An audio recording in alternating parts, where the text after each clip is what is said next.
Welcome back to Sleep Storyteller, where every night is a new adventure, and every story is a journey into the unknown.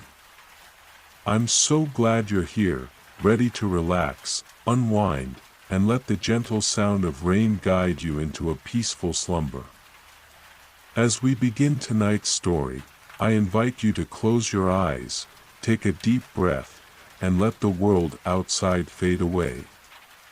Remember, this is your space, a place to let go, to dream, and to find the calm you need. If you're ready for tonight's story, go ahead and hit that like button, subscribe to the channel, and leave a comment below sharing what helps you relax most at night. Now, let's begin. The Castle in the Clouds, Part 1. The journey begins. High above the world, beyond the reach of ordinary sight, lay a castle made of mist and light. It was a place whispered about in ancient tales, where the sky met the earth and time itself seemed to pause. This was the Castle in the Clouds, a mystical fortress said to hold secrets of the heavens, a place where only the bravest souls dared to venture, and among those brave souls was Elara, a young woman with a heart full of dreams and a mind full of questions. She had grown up hearing stories of the castle, of the great adventurers who sought its mysteries and the magic that lay within its walls. But unlike others who thought the castle a mere legend, Elara had always believed it was real, and she knew that one day, she would find it. Now, that day had come. Elara stood at the foot of a towering mountain, the first step in her long journey. The winds of the world seemed to speak to her, urging her to move forward. Above her, the sky was clear, and the distant peaks of the mountain range reached toward the heavens, as if trying to touch the very castle she sought. It was said that those who wished to enter the castle in the clouds had to follow a path known only to the winds. The path could change, leading travelers through forests, over rivers, and across vast plains, but always upward, always toward the sky. Elara had packed only the essentials, a small satchel with food, a water flask, and her favorite book of stories. She didn't know what lay ahead, but she knew that she was ready for whatever the journey held. The mountain loomed large, but Elara felt a strange sense of calm. It was as though the mountain itself was welcoming her, as though the castle in the clouds was waiting for her to discover its secrets. As she began her ascent, the air grew cooler, the mountain trail steeper. Her breath quickened, but she didn't stop. The sounds of the forest faded as she climbed higher, and the world below seemed to grow smaller, as though she were slipping into a different realm entirely. The path twisted and turned, leading her higher and higher, until she could see nothing but the towering peaks and the sky above. The clouds seemed to swirl in the distance, shifting with a life of their own, and Elara could almost hear the soft hum of magic in the air. Suddenly, she paused. Ahead of her, the clouds parted for a brief moment, revealing a glimmer of light. It wasn't sunlight, it was something different, something ethereal. Elara's heart skipped a beat. Was it a sign? Was the castle so close now? She couldn't resist. With renewed determination, she pressed on, the weight of the journey falling away with each step. The mountain was steep, and the air thinner with every breath, but the promise of what lay ahead kept her moving. As the day wore on, Elara's legs grew weary, and her muscles ached. But still, she pushed forward. The sun dipped lower in the sky, casting the world in golden hues, but she knew she couldn't stop now. She was so close, closer than ever before. Night began to fall, and with it came an eerie quiet. The wind had died down, leaving only the sound of her footsteps on the rocky path. Elara stopped for a moment, taking in the view below. The mountain range stretched out in all directions, and the world seemed to be fading into a soft twilight. The stars above began to twinkle, and the first few appeared in the darkening sky, but then, as though in response to her thoughts, something incredible happened. A soft light appeared in the distance, not the pale light of the stars, but something brighter, warmer, a beacon in the darkness. It seemed to shimmer like a distant lantern, and it drew Elara toward it as though it had a will of its own. She quickened her pace, climbing with renewed energy, until at last she reached the source of the light. There, standing before her, was the castle in the clouds. The castle appeared as though it were woven from the very fabric of the sky. Its towers stretched high into the heavens, their peaks disappearing into the clouds. The walls shimmered with a soft glow, as if made of moonlight and stardust. It was more magnificent than Elara had ever imagined, far beyond the stories she had been told. It was a dream made real. A place where the boundaries between the earth and the sky blurred into something timeless. For a moment, Elara simply stood there, awestruck, gazing up at the towering structure before her. The soft hum of magic she had felt earlier was stronger now, pulsing through the air around her. The wind had returned, but this time it was gentle, like a welcoming embrace, and then, as though the castle itself had sensed her presence, the large gates at the base of the castle slowly creaked open, inviting her inside. Elara stepped forward, her heart pounding with excitement. This was it, the beginning of something incredible. She had found the castle in the clouds, and now, her true adventure was about to begin. End of Part 1. In Part 1, Elara begins her journey to find the legendary castle in the clouds, climbing the mountain and experiencing the magic that guides her toward the castle's gates. The adventure is just beginning, and the secrets of the castle await her.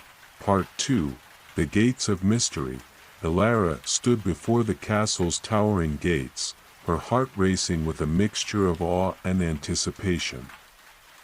The gates were magnificent, crafted from gleaming silver and adorned with intricate patterns that shimmered as if they were woven from light itself. The air around her hummed with an energy that seemed to come from the very stones of the castle. The gates slowly creaked open, as if the castle itself had been waiting for her arrival. With a deep breath, Elara stepped forward, her boots making no sound on the soft, mist-covered ground. As she passed through the gates, she felt an unmistakable shift in the atmosphere. It was as if she had crossed a threshold into a realm that was both familiar and entirely foreign. The world outside the castle had seemed vast and untamed, but here, within the walls of the castle, there was an eerie serenity. The air was thick with magic, and Elara could sense that something ancient and powerful resided within these walls. The courtyard stretched out before her, surrounded by towering walls that seemed to be made of shifting clouds and shimmering light. The soft glow of the castle bathed everything in a gentle radiance. And in the distance, she could see the faint outline of a grand hall. It seemed to float in the air, supported by nothing but the ethereal magic that permeated the castle. The architecture was unlike anything Elara had ever seen, elegant, yet strange, with spiraling towers and windows that seemed to open to the very sky. As Elara walked through the courtyard, she noticed that the ground beneath her feet was not solid stone, but soft and pliable, like a patch of cloud that had taken form. It shifted as she moved, leaving ripples in its surface, almost as though the castle itself was alive, responding to her presence. The further she walked, the more she felt the weight of the magic around her. As if the castle were aware of her every step, soon, she reached the grand hall, its massive doors standing open, beckoning her inside. Elara hesitated for only a moment, her mind racing with thoughts of what awaited her beyond. With a final breath, she pushed the door open and stepped inside. The hall was vast, stretching upward into the clouds, with walls made of a soft, silver-blue material that shimmered like starlight. At the far end of the hall, an enormous chandelier hung, glowing with an ethereal light. Its crystals refracted the light into 1,000 colors, casting shimmering patterns across the floor.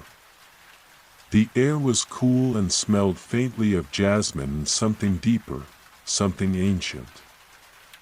Like the scent of old magic, as Elara ventured further into the hall, her footsteps echoing softly in the space, she noticed that the room was filled with strange, floating objects.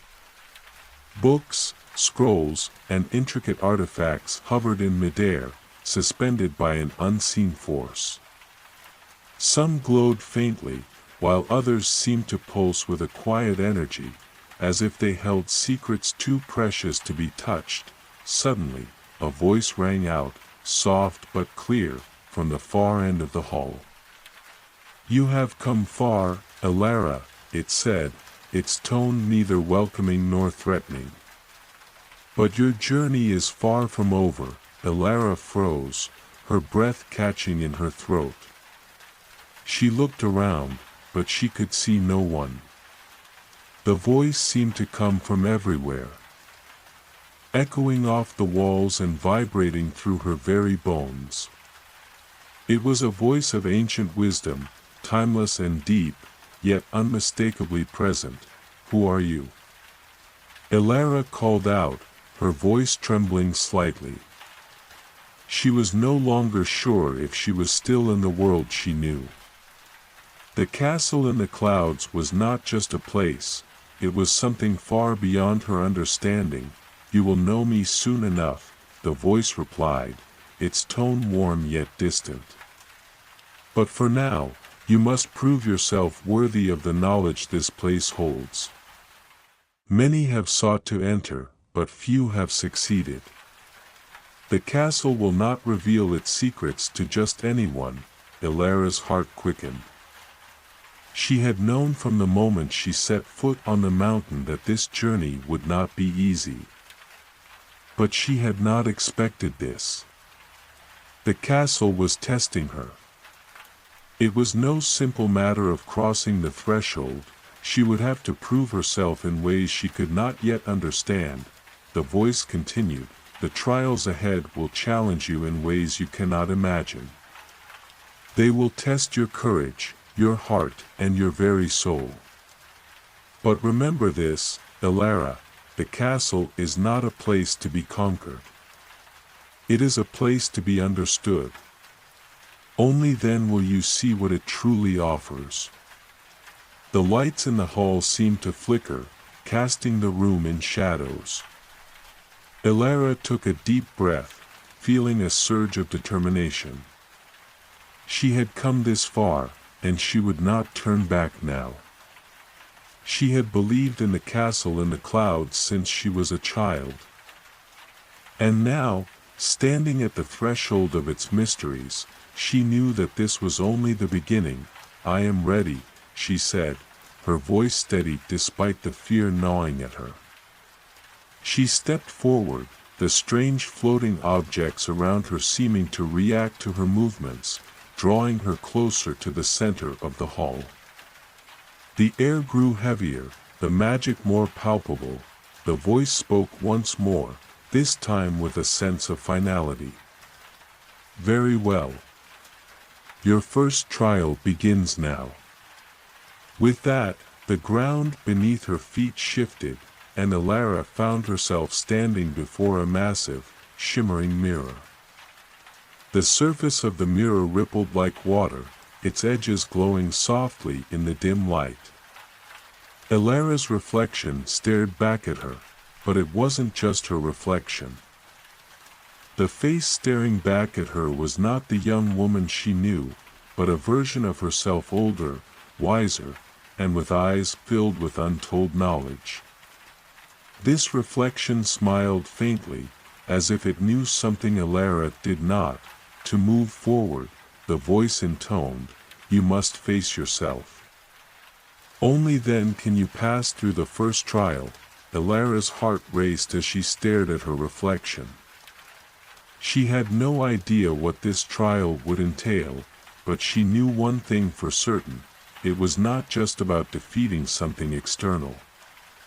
It was about understanding the truth within herself. End of Part 2. In Part 2, Elara enters the castle in the clouds and faces the first trial, an encounter with her own reflection.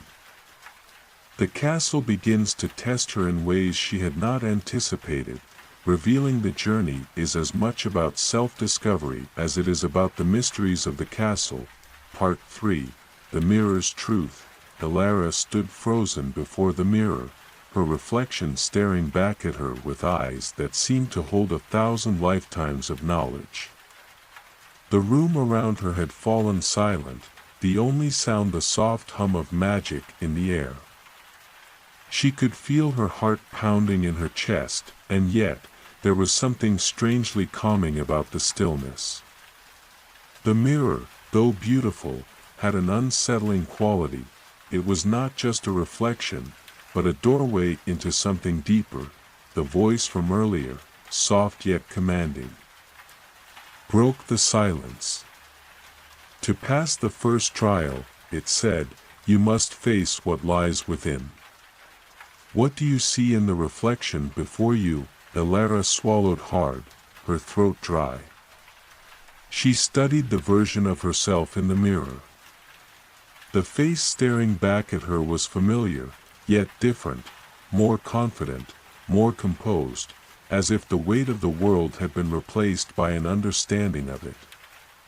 Her eyes gleamed with a wisdom Elara did not yet possess.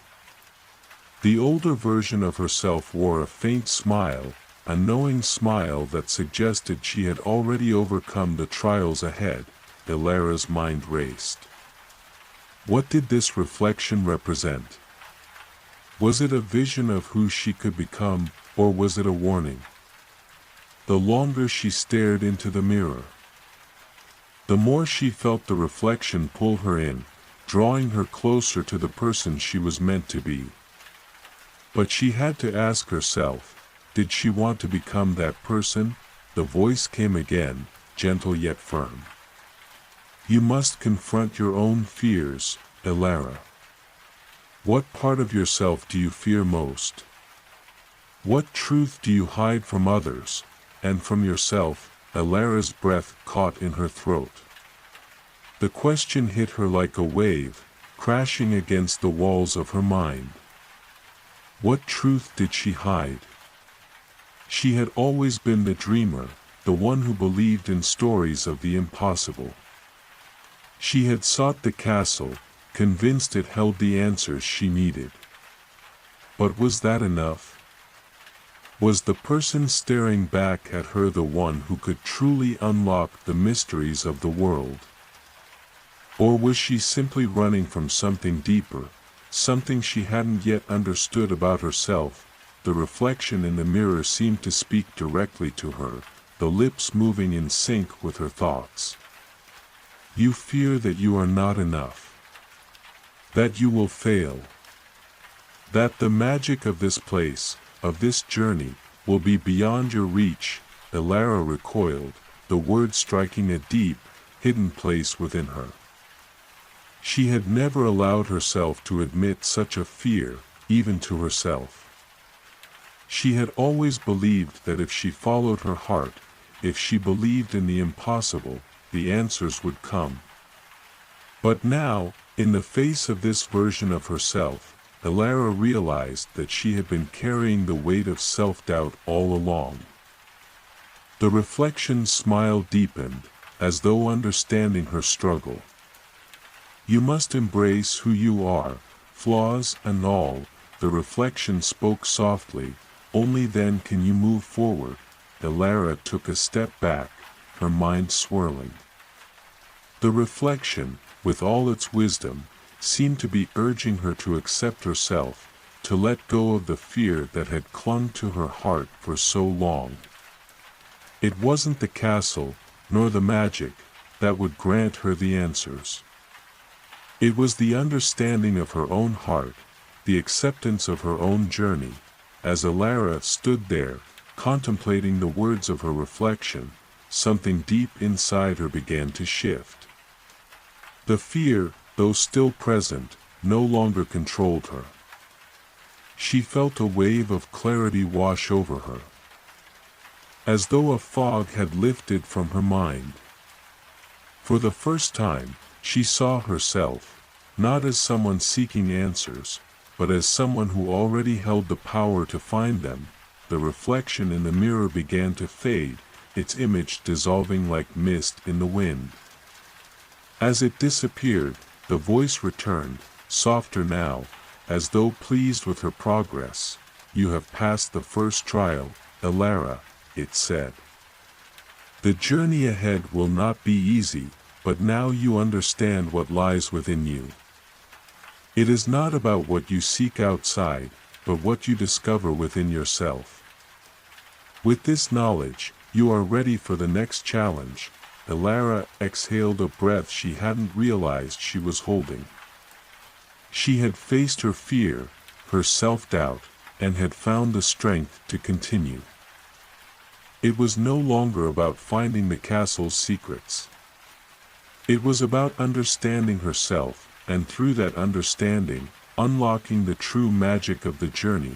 With renewed confidence, Elara turned away from the mirror, her steps lighter, her heart steadier. The grand hall around her seemed to shift, the walls gently bending and reshaping, as though the castle itself recognized her transformation. The air grew warmer, the soft glow of the walls pulsing with a welcoming energy. Elara knew that the challenges ahead would not be easy, but she was no longer afraid of what lay in wait. The castle had shown her the truth she needed to see. Now, it was time to face the next trial. End of Part 3. In Part 3, Elara confronts her inner fears and self-doubt through the mirror, facing a reflection that reveals the truth of her own vulnerability. By accepting her fears, she passes the first trial and gains a deeper understanding of herself. With this newfound clarity, Elara is ready for the next step in her journey through the castle in the clouds. Part 4, The Whispering Winds. Elara stepped away from the mirror, the soft hum of magic still lingering in the air. The grand hall seemed to stretch endlessly before her, but now the atmosphere felt different, more alive. As if the castle, in all its grandeur, was watching her closely, responding to her growth. Her heart was still racing from the trial. But it was no longer out of fear. She felt a renewed sense of purpose, the weight of her self-doubt lifted. There was a quiet strength within her now, one she hadn't known existed until she faced herself in that mirror. The voice, ever present and guiding, spoke again, its tone softer than before. You have learned to face what lies within, Elara. Now, the castle will show you something else. Follow the path ahead, and listen carefully. The winds hold the key to the next trial. Elara's eyes swept across the hall, and at the far end, she saw a narrow corridor, bathed in a soft, silvery light. The walls here seemed less solid, more ethereal, like the mist that often covered the mountaintop. The air was cool, and a faint breeze stirred, carrying with it a whisper, almost too faint to hear. Taking a deep breath, Elara began to walk toward the corridor. Her footsteps were light, and the soft wind seemed to grow louder as she drew nearer. It was as if the castle itself was breathing with her, its presence wrapped around her like a protective shroud. When she entered the corridor, the breeze intensified, flowing through the passage like an unseen river, swirling around her and lifting her hair. "Listen closely," the voice said, its words like a soft murmur carried on the wind. "The winds hold ancient knowledge. They speak the truths of the world, of the past, the present, and the future. But only those who truly listen can understand their whispers." Elara paused in the middle of the corridor. The air was thick with the hum of magic, but she could hear something else, quiet whispers, faint and almost indistinguishable. They danced around her, voices intertwined, impossible to understand all at once. She closed her eyes, focusing on the sounds, listening deeply. At first, all she could hear were fragments, unintelligible murmurs that seemed to come from everywhere. But then, as she quieted her mind and focused, the whispers grew clearer. She heard words, fragments of sentences, revealing secrets, truths, and hidden thoughts. But they were fleeting. Always shifting, like the wind itself. "The winds of change will carry you to places unknown," one whisper said. "Trust in your heart, for it knows the way," another voice added. The whispers swirled around her, each one more distinct than the last. Some were comforting, others urgent. The deeper she listened, the more she realized that these were not just random sounds. They were messages, guiding her through the castle, through her own journey. But there was one voice, different from the others, that stood out. It was stronger, clearer, as if it had been waiting for her to hear it. It spoke, not in whispers, but in a soft, commanding tone. "To pass the trial, you must let go." The voice said. "You must release the burdens you carry. Only then will the winds guide you forward." Elara's heart skipped a beat. Let go. Let go of what? She had already faced her fear, confronted her doubts. What more was there to release? The wind seemed to respond to her question, growing stronger, carrying with it a sense of urgency. It was as though the castle itself was urging her to understand. She thought back to her journey, to the path that had led her here. She had been carrying so much, expectations, doubts, fears, and even the weight of others' dreams for her. All of it had been holding her back, clouding her path. The voice spoke again, softer now, almost tender. To hear the winds clearly, you must release what is not yours to bear. The past, the burdens, the doubts. Let them go, and the winds will show you the way. Elara closed her eyes, letting the words sink in. Slowly, she allowed herself to relax, to release the tension in her shoulders, her chest. She imagined the weight of all that she had carried, the doubts, the fear of failure, the pressure to succeed. With each breath, she let go. She allowed the winds to carry away the burden she had clung to for so long. As she did, the whispers grew louder, more harmonious, and for the first time, Elara could understand them fully. The wind had not been just a sound, it had been a language. One that she had to be open to hear. With every breath she took, she felt lighter, freer, as though the castle itself was breathing with her, guiding her forward. Then, the wind grew still. The whispers faded, leaving only the soft rustling of the air around her. Elara opened her eyes, and before her, the corridor had shifted. The walls had become transparent, revealing a vast, open sky, filled with swirling clouds and endless possibility. At the far end of the corridor, a door appeared, bathed in a soft golden light. Elara knew, without a doubt, that this was the way forward. She had passed the trial, not by force, but by releasing the weight of her burdens and trusting in the guidance of the wind. The castle had shown her the power of letting go. The voice returned, gentle and approving. "You have learned well, Elara. The winds have guided you, and now, you are ready for what comes next. The castle has many trials, but with each step, you will come closer to understanding its true nature, and your own." Elara took a final breath, feeling the cool, comforting breeze one last time. She stepped toward the door, the path ahead clearer than ever before. End of Part 4.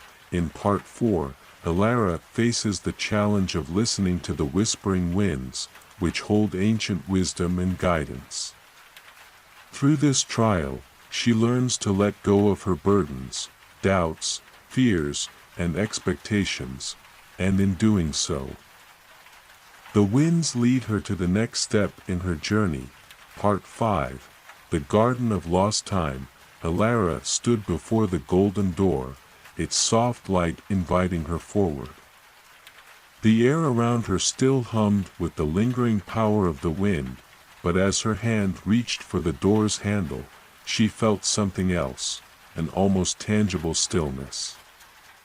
The moment her fingers brushed the cold surface of the door, it swung open on its own, revealing a world unlike any she had yet seen.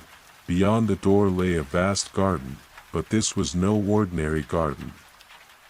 The plants here were unlike anything Elara had ever encountered, flowers that shimmered with the light of the moon, vines that seemed to move with the rhythm of an unseen melody, and trees that stretched so high they seemed to touch the very clouds.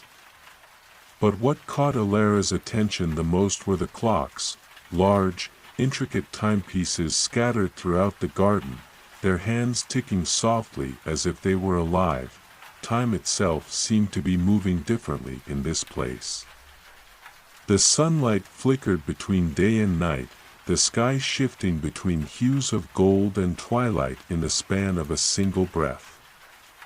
The flowers bloomed and wilted in moments, and the air smelled both fresh and ancient, a mix of youth and decay.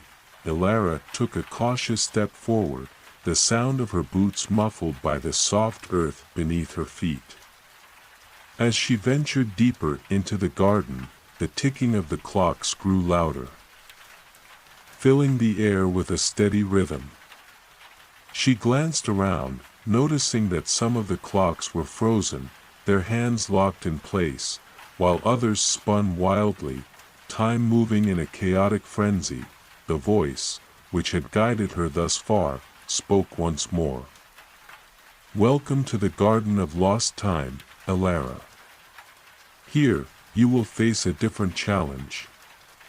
This garden holds the essence of time itself, its beauty, its chaos, and its inevitable passage. To move forward, you must learn the true nature of time." Elara paused, looking around at the garden in awe. She could feel the magic pulsing in the air, almost as though it was alive, breathing with each tick of the clocks. But there was something unsettling about the way time moved here.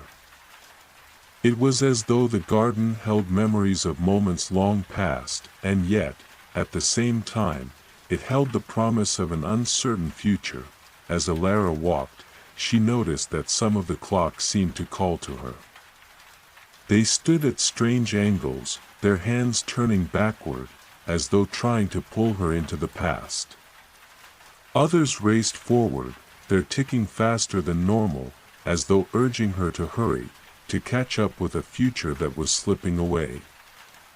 The garden felt like a labyrinth, each corner offering a different reflection of time, some memories, some moments yet to come.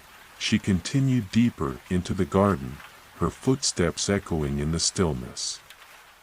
Eventually, she reached a large fountain at the center of the space. The water that flowed from it sparkled like liquid silver, its surface rippling with an ethereal glow. Surrounding the fountain were 4 enormous statues, each one representing a different phase of time: a child, an adult, an elder, and an empty figure, symbolizing the passage from life to death and beyond. The voice spoke again, now more solemn. "You are at the heart of the garden, Elara.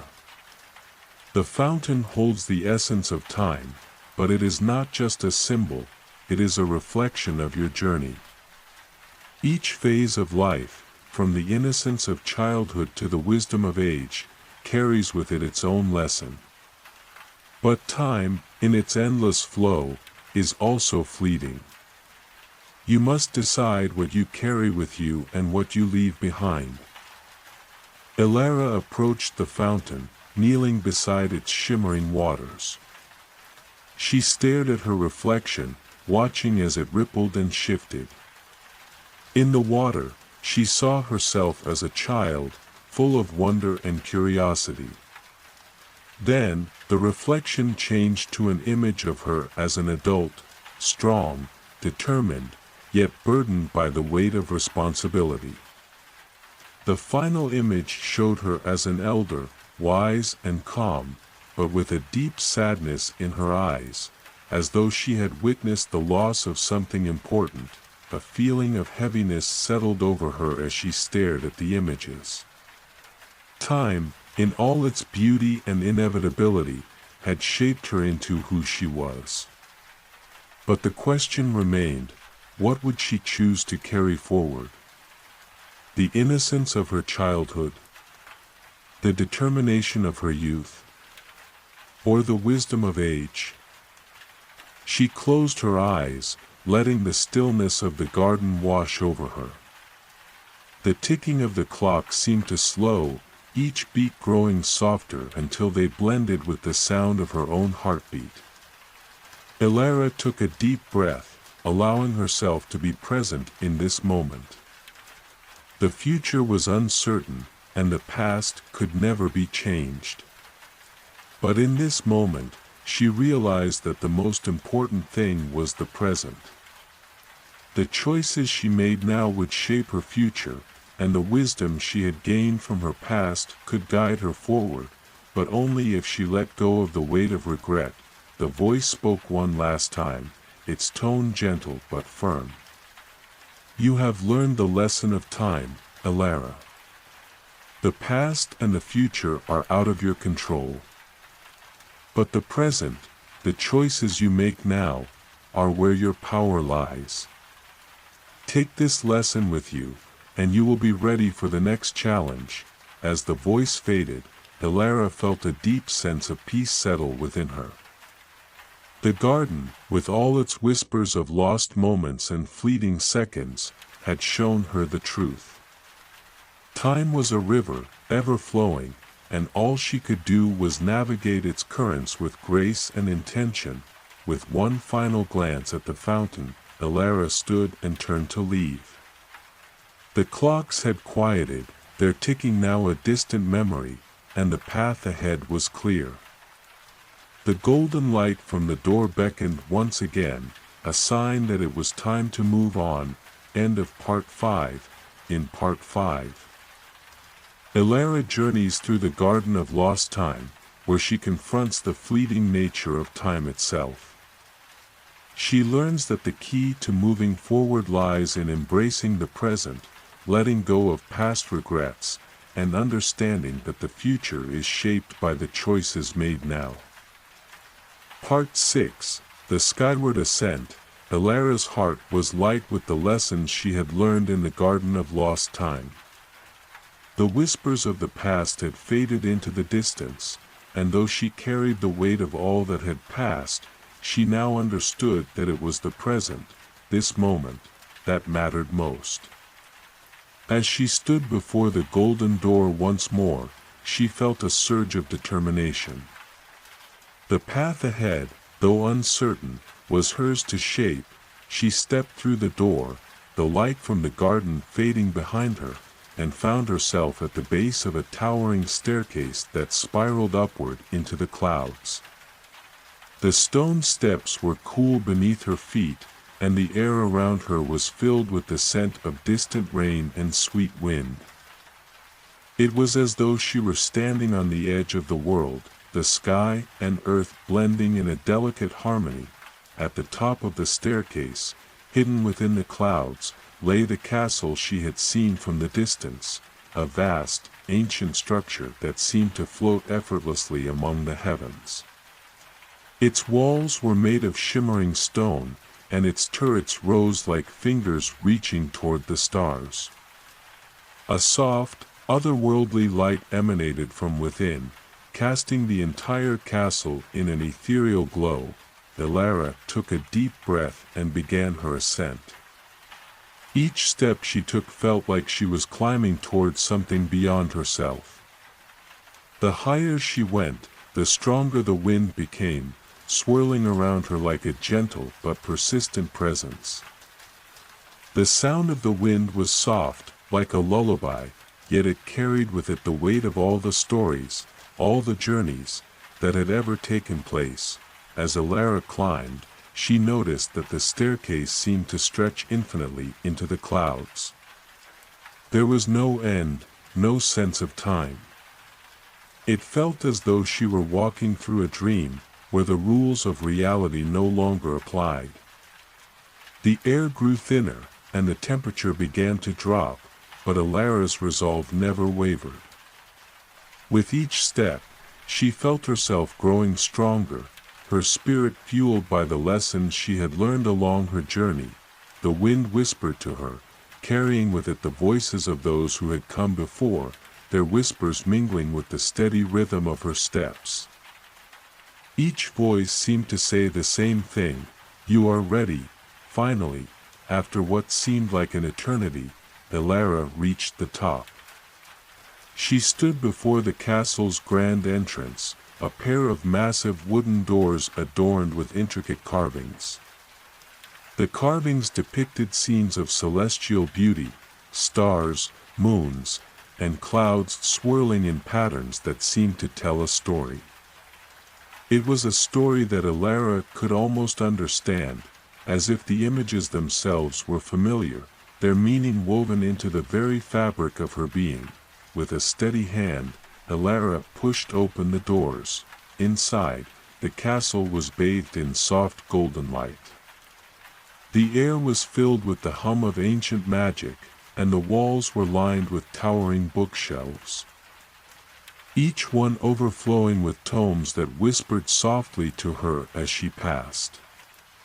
The floor beneath her feet was smooth, like polished marble, and the scent of lavender and old paper filled the air. At the center of the vast hall stood a grand throne, its back high and regal, carved with symbols of the stars and moon. The throne was empty, but Elara knew that this was the heart of the castle, the place where her final challenge awaited. A figure appeared before her, emerging from the shadows of the castle's great hall. It was a woman, cloaked in silver and gold, her face hidden beneath a veil of light. Her presence was both comforting and commanding, as if she were part of the castle itself. A being born from the magic that pulsed within its walls. "Welcome, Elara," the woman said, her voice soft but strong. "You have made it to the castle in the clouds, the final destination of your journey. But before you can claim your place here, there is one last lesson you must learn." Elara stepped forward, her heart racing with anticipation. "What must I do?" she asked, her voice steady. The woman smiled gently, lifting her veil. Beneath it, her face was ageless, her eyes filled with both kindness and sorrow. "You have already learned much, Elara," she said. "But now, you must learn the most difficult lesson of all. the lesson of acceptance. Elara frowned, not fully understanding. Acceptance? She asked. Of what? Of everything, the woman replied softly. Of your past, your present, and the future that is yet to come. You see, this castle is a place of memories, of moments that never truly fade. It exists beyond time, holding all that has been and all that will be. But it is also a place of transformation. Here, you must accept that the journey you have taken is both yours and not yours. That the lessons you have learned belong to you, but they also belong to the world around you. Elara's mind swirled with confusion. But how can I accept something I don't understand? The woman stepped forward, placing a gentle hand on Elara's shoulder. By trusting in the process. By trusting in yourself. Your journey has shaped you, but it is not the end of the road. There is always more to learn, always more to discover. You must accept that you are part of something larger, something beyond your understanding. Only then can you truly move forward. Elara closed her eyes, letting the woman's words sink in. She had spent so much time trying to understand the world, trying to make sense of every step, every choice. But the truth was that some things could never be understood fully. Some things simply had to be accepted. When she opened her eyes, the woman was gone, and in her place stood the throne, silent, waiting. Elara knew what she had to do. She approached the throne and sat down. Feeling the weight of the moment settle around her. As she sat, she felt a rush of memories, of all she had seen, all she had learned, and all she had yet to discover. The throne, the castle, and the journey itself were all part of her now. They had shaped her, just as she had shaped them, and in that moment, Elara understood. The lesson of acceptance was not just about the past or the future. It was about embracing the present, the now, and allowing herself to be at peace with all that had been and all that would be. Part 7. The Awakening. As Elara sat upon the throne, the weight of the lesson settled in her heart. The quiet serenity she had longed for enveloped her, yet there was a strange sensation lingering just beneath the surface. An unspoken invitation. The castle, the clouds, the very air around her seemed to pulse with life, as if it were waiting for something.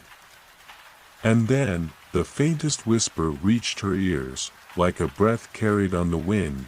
It was a voice, soft and ancient, yet filled with a sense of warmth and knowing. You are ready, it said. Elara opened her eyes, the world around her flickering for an instant, as if time itself had paused. The throne beneath her seemed to vibrate with energy, and the golden light that had filled the castle hall now shifted into hues of deep blue and silver. The air grew cooler, and the scent of fresh rain and earth filled the space. The walls, once solid and immovable, now shimmered with translucent light, revealing glimpses of distant lands and forgotten realms. Elara stood, a quiet hum reverberating through the room, and turned her gaze toward the center of the hall. At the far end, a glowing portal began to form, swirling with colors that seemed impossible to describe. It was not just a doorway, it was a gateway to something vast, something infinite. She walked towards it, each step lighter than the last, as if the very air around her were urging her forward. As she neared the portal, she felt a strange pull, a connection to something deep within herself. It was as though the castle, the clouds, and even the wind were all guiding her toward this moment, toward what lay beyond. With one final step, Elara crossed into the portal. The world shifted. She was no longer in the castle, no longer in the clouds. Instead, she found herself standing at the edge of a vast ocean, the waters stretching out in every direction. The sky above was painted in shades of twilight, the sun dipping below the horizon, casting a warm, golden glow across the water. The wind was gentle, carrying with it the scent of salt and distant lands. She could hear the soft lapping of waves against the shore, the rhythm of the ocean like a lullaby. Before her stood a figure, silhouetted against the setting sun. It was a woman, cloaked in flowing robes that shimmered like the ocean's surface. Her hair, long and silver, cascaded down her back like a waterfall of moonlight. Elara felt a deep sense of familiarity, as though she had seen this figure before in her dreams. The woman turned, her gaze locking with Elara's. Her eyes, bright and ancient, held both wisdom and sorrow. She stepped forward, her movements graceful and purposeful. "You have come far, Elara," the woman said, her voice like the softest melody. "But your journey is not yet over. The true test lies ahead." Elara took a step closer, her heart filled with curiosity and wonder. "What is this place?" she asked. "This is the threshold," the woman replied. "It is a place where all paths converge, where the past, present, and future meet. It is the point of awakening, where the soul must choose its next step." Elara felt a sense of unease. "Choose? What do you mean?" The woman smiled, though her eyes were filled with a deep sadness. "You have learned much, but now you must decide what to do with all that you have gained. The world you left behind still calls to you. The castle in the clouds is a sanctuary, a place of peace and reflection, but it is not your home. You must choose whether to remain here, in this place of serenity, or to return to the world below, where your journey continues." Elara's mind raced. The choice was overwhelming. She had spent so long searching for meaning, for answers. And now, after everything, she was being asked to choose between peace and the unknown. Could she return to the world below, knowing all she had learned? Could she live a life beyond the castle, beyond the clouds? "You are not alone," the woman said, as if sensing Elara's turmoil. "Remember the lessons you have learned. The acceptance of all things, the understanding of your journey. The choice is yours, but it is not about what you must leave behind, it is about what you carry forward." Elara closed her eyes, letting the wind brush against her skin. The sea whispered around her, its waves a constant reminder of the passage of time.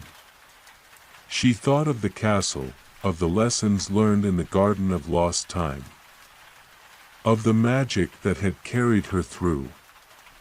But she also thought of the world below, of the lives still waiting to be touched, of the stories yet to unfold. After a long pause, Elara opened her eyes and spoke with a quiet confidence. "I choose to return." The woman's eyes softened, and she nodded. "Then you shall return, but not as the same person who left. You will carry the wisdom of the castle, the lessons of the wind, the serenity of the clouds. And with that, you will bring change to the world below." With a wave of her hand, the woman gestured toward the horizon. The ocean parted, revealing a narrow path leading toward a distant shore. Elara could see the outline of a village on the edge of the water. The faint glow of light flickering from the windows. "The path awaits you," the woman said, her voice filled with both pride and sadness. Go forth with all that you have learned. And may the winds guide you, always. Elara stepped onto the path, feeling the weight of her choice settle in her heart. She had made her decision, but she knew that the journey was far from over.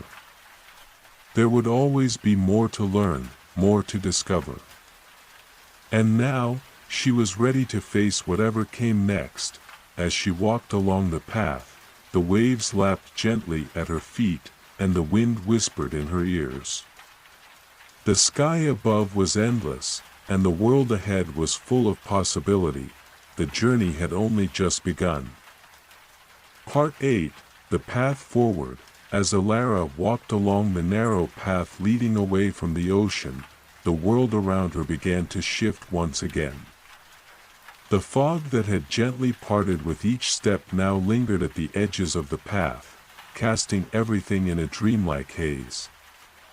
The familiar scent of the sea mingled with the fresh air of the land, and the wind carried the soft whispers of distant voices. There was a sensation of both leaving something behind and stepping into something new.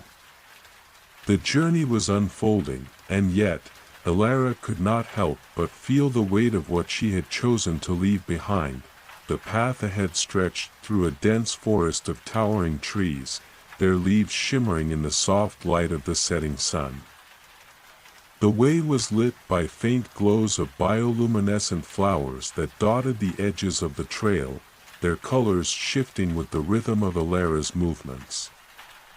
Each step felt lighter than the last, as though the very ground beneath her feet was offering its support.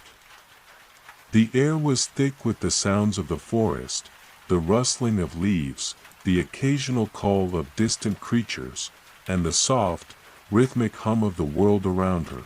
The path soon widened, and Elara found herself at the edge of a small clearing.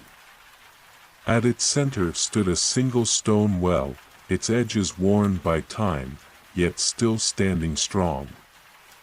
The well seemed ordinary at first, but as Elara approached, she felt an undeniable pull to it. The air around the well shimmered slightly, as if the very fabric of reality had rippled. She knelt beside it, gazing into the depths. The surface of the water was calm, reflecting the sky above, but as she peered closer, images began to form in the water. They were fleeting at first, like memories half remembered, but then the images grew clearer. She saw herself, standing at the heart of a bustling village, speaking to a group of children gathered around her. She saw the village square, where people from all walks of life came together to share stories and laughter. She saw the faces of friends, family, and strangers, people whose lives she had touched, and who had touched hers. The images shifted again, showing a darker scene. A storm raged over the same village, the wind howling and the sky filled with ominous clouds. She saw herself, standing alone against the storm, trying to protect the village from the chaos. The faces she had once seen were now shadows, their forms barely visible against the storm's fury. Elara drew back, her heart racing. She had seen these moments before, in dreams, in fleeting glimpses. But now, they felt real, as if they were a part of her destiny. She knew, with a quiet certainty, that the storm she had seen was not just a physical one, it was a metaphor for the challenges she would face in the world below. The peace of the castle. The lessons learned in the clouds could not shield her from the storms of life. She would have to face them, and in doing so, grow stronger. The voice of the woman who had guided her echoed in her mind, soft and clear. The world you return to is not without its trials, but it is in the heart of those trials that you will find your strength. Elara took a deep breath, standing up straight.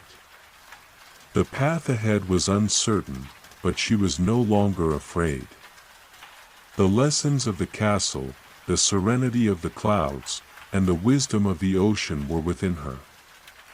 The world below had its storms, yes, but it also had its beauty, its love, and its endless possibilities. She was ready to face whatever came next. Turning away from the well, she continued along the path, her heart light but determined.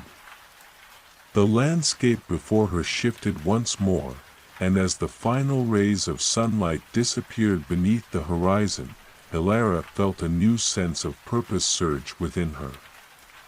The world below awaited her, and the journey was hers to embrace. The forest began to thin as the path opened into a vast plain, stretching out as far as the eye could see. The sky was vast and open, filled with stars that seemed brighter than any she had ever seen. It was as if the universe itself was watching over her, guiding her forward. In the distance, Elara could see the outline of a village, a small dot against the endless expanse of the world. She knew that this was her destination. The village would be her starting point, but it would not be her end. It was a place of learning, of growth, and of new beginnings.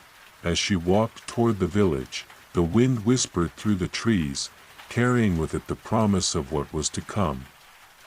She would face challenges, yes, but she would also find joy, connection, and peace. The storms would come, but so would the calm after them, and with each step she took, Elara knew that she was not alone. The winds, the clouds, the stars, they were all with her, guiding her as she stepped forward into the unknown. Part 9, The Village of New Beginnings. As Elara approached the village, the sounds of the world seemed to grow quieter. The air thicker with anticipation. The stars above seemed to shine brighter, and the path beneath her feet felt more solid with each step. The village was nestled in a valley, surrounded by rolling hills that were bathed in the gentle glow of the twilight sky. The houses were small but sturdy, built from wood and stone, with warm lights flickering through their windows. The scent of fresh bread and flowers drifted on the evening breeze, making Elara feel both at home and out of place, as if she were a part of the scene yet not quite belonging to it. The village appeared peaceful, but as she drew closer, Elara noticed the subtle undercurrent of tension in the air.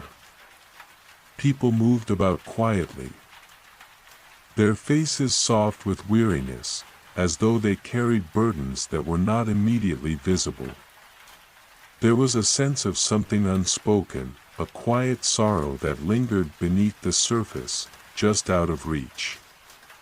Elara could feel it, just as she had felt the storm in the vision from the well. The village was beautiful, yes, but it was also in need of something. Something only she could provide. She stepped into the village square, where a small group of villagers had gathered, exchanging stories and laughter. As she approached, they stopped talking, their eyes turning toward her with a mixture of curiosity and caution. Elara's presence was unfamiliar, and she could see that the villagers were unsure of what to make of her. But there was something else in their gazes, a faint flicker of hope, as if they had been waiting for someone to arrive. One of the villagers, a woman with kind eyes and weathered hands, stepped forward. "You are not from here," she said softly, her voice carrying a note of both wonder and uncertainty. "Who are you?" Elara took a deep breath, her heart steady. She had learned many things on her journey, but now it was time to share them. "I am Elara," she said, her voice calm but filled with the strength she had gained from the castle and the clouds. "I come from a place high above, where the winds whisper and the stars shine brightly. I have learned much, and now I am here to offer whatever I can to help this village." The woman studied her for a moment, then nodded. We are in need of help, that much is true. Our village has been in a slow decline for many years. There are whispers of change in the wind, but we do not know how to bring it. The crops are not as they once were, the spirits of the people are heavy, and the storms that come from time to time seem to grow fiercer. Elara's heart tightened as she listened. This was the storm she had seen. The metaphor was not just a vision, it was real. The village was facing a crisis, and she could see that the time had come for her to step forward, to use the lessons she had learned and the wisdom she had gathered to bring change. You are not alone, Elara said, her words flowing with a certainty she had not known she possessed. I have come to remind you that the world is full of cycles, of seasons, of storms, and of calm. The answers you seek are not far from you. The strength you need is already within this village. But you must learn to trust in each other again, to see the beauty in the small things, and to remember that you are not alone in this. The villagers listened intently, their eyes filled with a mix of disbelief and curiosity. Elara could feel their skepticism, but also the faintest flicker of hope beginning to grow in the air around her. She had no magic to give them, no grand spell to cast. But what she did have was a heart full of compassion, a deep understanding of the world's rhythms, and the quiet strength of someone who had walked through the storms and come out the other side. As the night drew on, Elara spent time speaking with the villagers, listening to their stories, and sharing her own. She visited their homes, spoke with the farmers and artisans, and learned about their lives. She listened to their struggles and their dreams, and slowly, a sense of connection began to form. One by one, the villagers started to open up, sharing not just their fears but their hopes for the future. Elara realized that this was the first step, the beginning of healing. The storms that had plagued the village were not just external. They were internal as well. The people had lost faith in themselves, in their own ability to weather the challenges that life had thrown at them. But now, they were beginning to see that they were not alone. Together, they could find the strength to face whatever came. As the days passed, Elara worked alongside the villagers. She helped them rebuild their crops, restore their homes, and bring back the joy they had once known. She taught them the importance of community, of sharing burdens, and of finding beauty in the simple things. Little by little, the village began to change.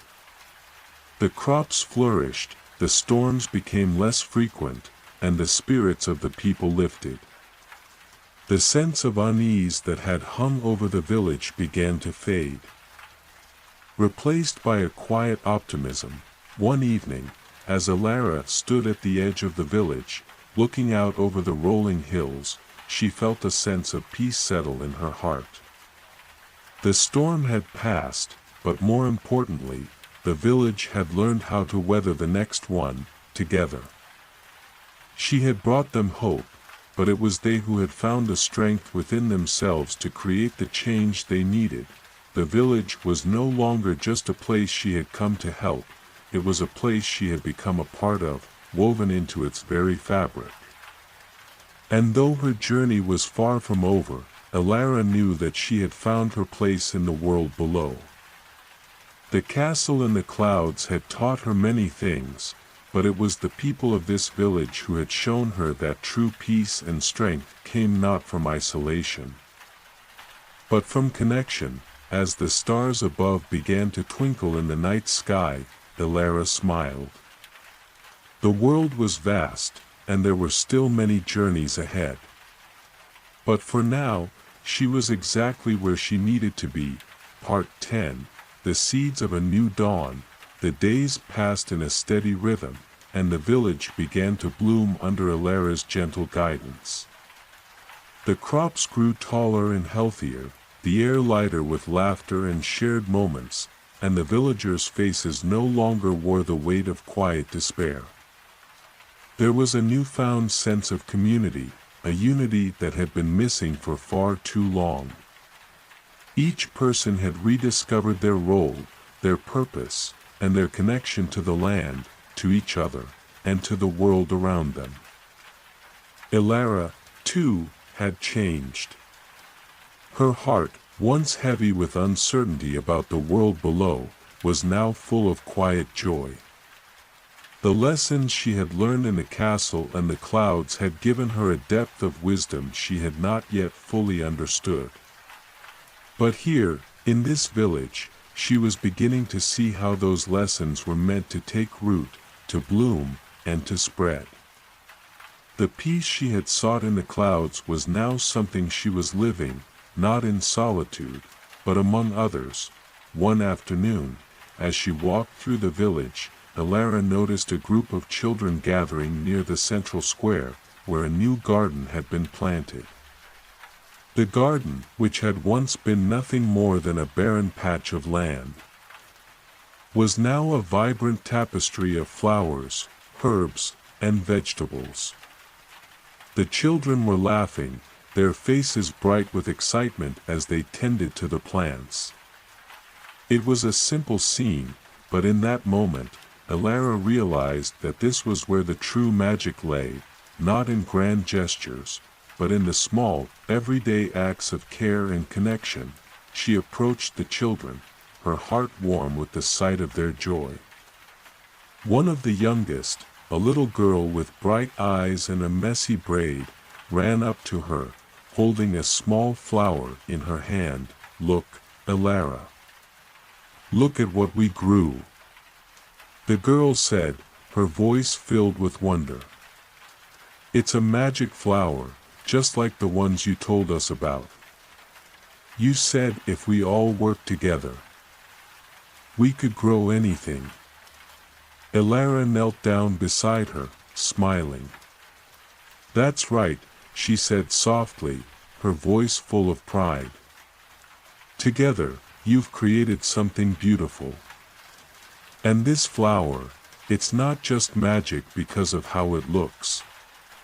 It's magic because it's a symbol of everything you've worked for, the care, the patience, and the belief that you could make something grow, even when things seemed impossible." The little girl's eyes sparkled with understanding, and she carefully placed the flower in Alara's hands. "It's for you," she said. "To thank you for teaching us how to make things better." Alara held the flower gently, a wave of gratitude filling her heart. The village had changed. Yes, but it was not just because of her guidance. It was because the villagers had found their own strength, their own magic, within themselves. They had rediscovered the power of community, of hope, and of the land they cared for.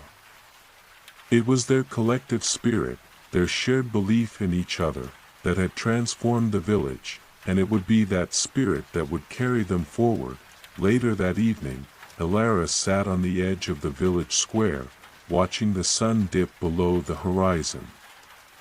The sky was a tapestry of colors, deep oranges, purples, and pinks, painting the world in a soft, tranquil glow.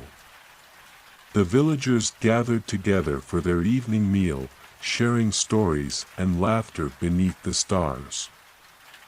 It was a moment of peace, of quiet contentment, and Alara allowed herself to fully embrace it. The storm she had seen in her vision had not been an end. It had been a beginning. The storm was part of the cycle of life, the challenges that came, the struggles that tested them, and the growth that followed. It was through those challenges that the village had found its strength, and it was through the storm that they had become stronger together. Alara's gaze wandered to the distant hills, where the faint outlines of new paths beckoned. The village was thriving, yes, but the world beyond still called to her. There were still lessons to be learned, still people to meet, and still wisdom to be gained. Her journey was far from over. But for the first time in a long while, she felt a deep sense of peace.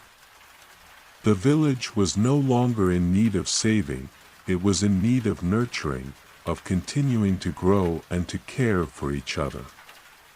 Elara had given them the tools, but it was they who had built the foundation for the future. As the stars above twinkled brightly, Elara stood and walked toward the village center, where the light of the lanterns danced in the soft night breeze. She knew that her time in this place was coming to an end, but the seeds of change she had planted would continue to grow long after she was gone. And as she turned to face the horizon, the winds whispered once more, this time.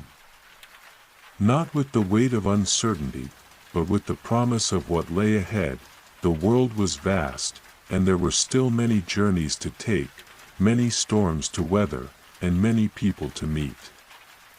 But Elara was no longer afraid. She had learned that it was not the castle in the clouds that held the key to peace, but the connections between people, the way they cared for each other, and the strength they found in their shared journey. And so, with a heart full of gratitude and a spirit ready to face whatever came next, Elara walked forward, knowing that the true magic of life lay not in where she had been, but in where she was going. Part 1. The Dreamer's Whisper. Lena had always been a dreamer. From the moment she could walk, she'd look up at the sky, her gaze drawn to the fluffy clouds drifting lazily above. They seemed to carry secrets, mysterious and untold. Every day, she would find a spot by the window, staring out at the vast expanse of blue, imagining what it would be like to float among them. Sometimes, she thought she could almost hear them whispering, soft voices carried by the wind, as though the clouds were speaking directly to her. One afternoon, as the sun dipped below the horizon, painting the sky in shades of pink and gold, Lena found herself by the window again. The clouds, bathed in the colors of twilight, looked more enchanting than ever. As she gazed up, something strange happened. A small, wispy cloud separated from the others, floating slowly toward her window. It hovered just outside, as if beckoning her to come closer. Lena's heart raced with excitement. She pressed her hand to the glass, feeling a strange warmth coming from the cloud. It pulsed with a soft, inviting glow, like it had a life of its own. Lena. A soft voice whispered, carried by the wind. It wasn't a sound she had heard before, but somehow, it felt familiar. She blinked in disbelief, looking around the room to see if anyone else had heard it. But the house was quiet, and it was just her. The voice came again. This time a little clearer. Lena, come with us. The adventure awaits. Lena's breath caught in her throat. She opened the window cautiously, unsure of what to expect. But to her amazement, the cloud drifted closer, almost as if it were waiting for her. She hesitated for only a moment before stepping forward, her curiosity overpowering any fear. Without warning, the cloud swirled in the air, its soft mist wrapping around her like a gentle embrace. It felt like she was being lifted, but there was no pressure, no weight. It was as though she was floating on air, weightless, free. The world around her began to fade as the cloud lifted higher into the sky, carrying her upwards, higher than she had ever been before. Below her, the rooftops of her house and the streets she knew so well grew smaller and smaller, until they were mere specks in the distance. She felt like she was in a dream, suspended in the vastness of the sky, surrounded by the soft, glowing cloud. "Where are we going?" Lena called out, her voice filled with wonder. The cloud responded with a soft, playful ripple. "To a place where dreams are made, where the sky holds secrets, and the clouds weave stories. You're going on a cloud adventure, Lena." Lena's heart skipped a beat. She had no idea what this adventure would bring, but she could feel the excitement building inside her. She had always longed for an adventure, a journey to a world beyond her imagination. Now, it seemed, the sky was offering her just that. As the cloud rose higher, the ground below disappeared entirely. Lena looked around and saw that the sky had transformed. The once familiar blue was now a deep, ethereal purple, with stars beginning to twinkle faintly. The clouds around her shimmered in colors she had never seen before, pinks, blues, and golds, swirling together like paint on an artist's canvas. Lena could hardly contain her excitement. "What is this place?" she asked, her voice filled with awe. The cloud answered gently, "This is the dreamscape, a place where imagination and reality blend together. Here, the clouds hold memories, wishes, and dreams. Every cloud you see has a story to tell. Some are light and carefree, others are full of wisdom. Together, they create the ever-changing sky." The more Lena listened, the more fascinated she became. She had always thought of clouds as nothing more than puffs of water vapor, but now she understood that they were so much more. They were living, breathing entities, full of mystery and magic. As the cloud carried her higher, Lena saw other creatures floating among the clouds, silhouettes of beings who appeared to be made of light and mist. They danced and swirled, moving in harmony with the wind, creating patterns in the sky that Lena could barely follow with her eyes. "Are they like me?" Lena asked, pointing to the figures. The cloud responded with a gentle puff. "They are dreamers, too. Some are from your world, some are from places beyond. Here, we are all united by the magic of the sky. Together, we share stories, create dreams, and watch over the world below." Lena's heart soared with the possibilities. She had never imagined such a place existed.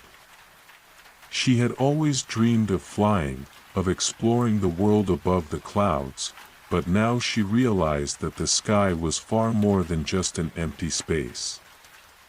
It was alive, filled with stories, dreams, and magic, but as the cloud carried her deeper into the dreamscape, Lena realized that her adventure was only just beginning. There were mysteries to uncover, secrets to learn, and stories to be told. She had no idea where this journey would take her, but one thing was certain: this was going to be the adventure of a lifetime. Part 2: The Cloud Keepers. Lena's heart beat faster as the cloud continued to rise, carrying her higher into the dreamscape. The wind whispered around her, soft and cool, like the breath of the sky itself. The ethereal glow of the clouds around her pulsed gently, like a heartbeat, and she felt an undeniable connection to everything around her, an ancient, timeless energy. As she looked out across the vast expanse of the dreamscape, Lena saw that the landscape was ever-changing. One moment, the sky was a swirling tapestry of pastel colors, and the next, it shifted into a vibrant, star-filled night. The clouds were like living creatures, shifting and weaving in patterns that Lena couldn't quite understand. Yet she was mesmerized by their beauty. The cloud she was riding on began to descend slowly, moving towards a cluster of larger, towering clouds in the distance. They appeared to be floating on a sea of mist, and Lena felt a sense of wonder as they drew closer. The air grew thicker, warmer, and filled with a soft, humming vibration. The clouds ahead shimmered in gold and silver, their surfaces reflecting the light in a dazzling display. As they approached, Lena saw figures moving gracefully between the clouds. They were beings of light, their forms flickering like flames, and they seemed to be guiding the clouds as they moved. There was a sense of purpose in their movements, as though they were caretakers of this celestial realm. Lena's heart skipped a beat. "What are they?" she asked, her voice filled with awe. The cloud that carried her responded softly, "These are the cloud keepers, ancient beings who care for the dreamscape. They are the guardians of the skies, the weavers of dreams. Their role is to ensure that the balance of the clouds is maintained and that the dreams of the world below remain pure." Lena's eyes widened as she watched the keepers interact with the clouds.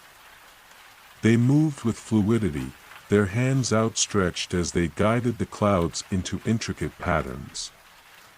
Some clouds seemed to be transformed by their touch, growing larger and brighter, while others gently drifted away, returning to the vastness of the sky. It was a delicate dance, one of creation and preservation.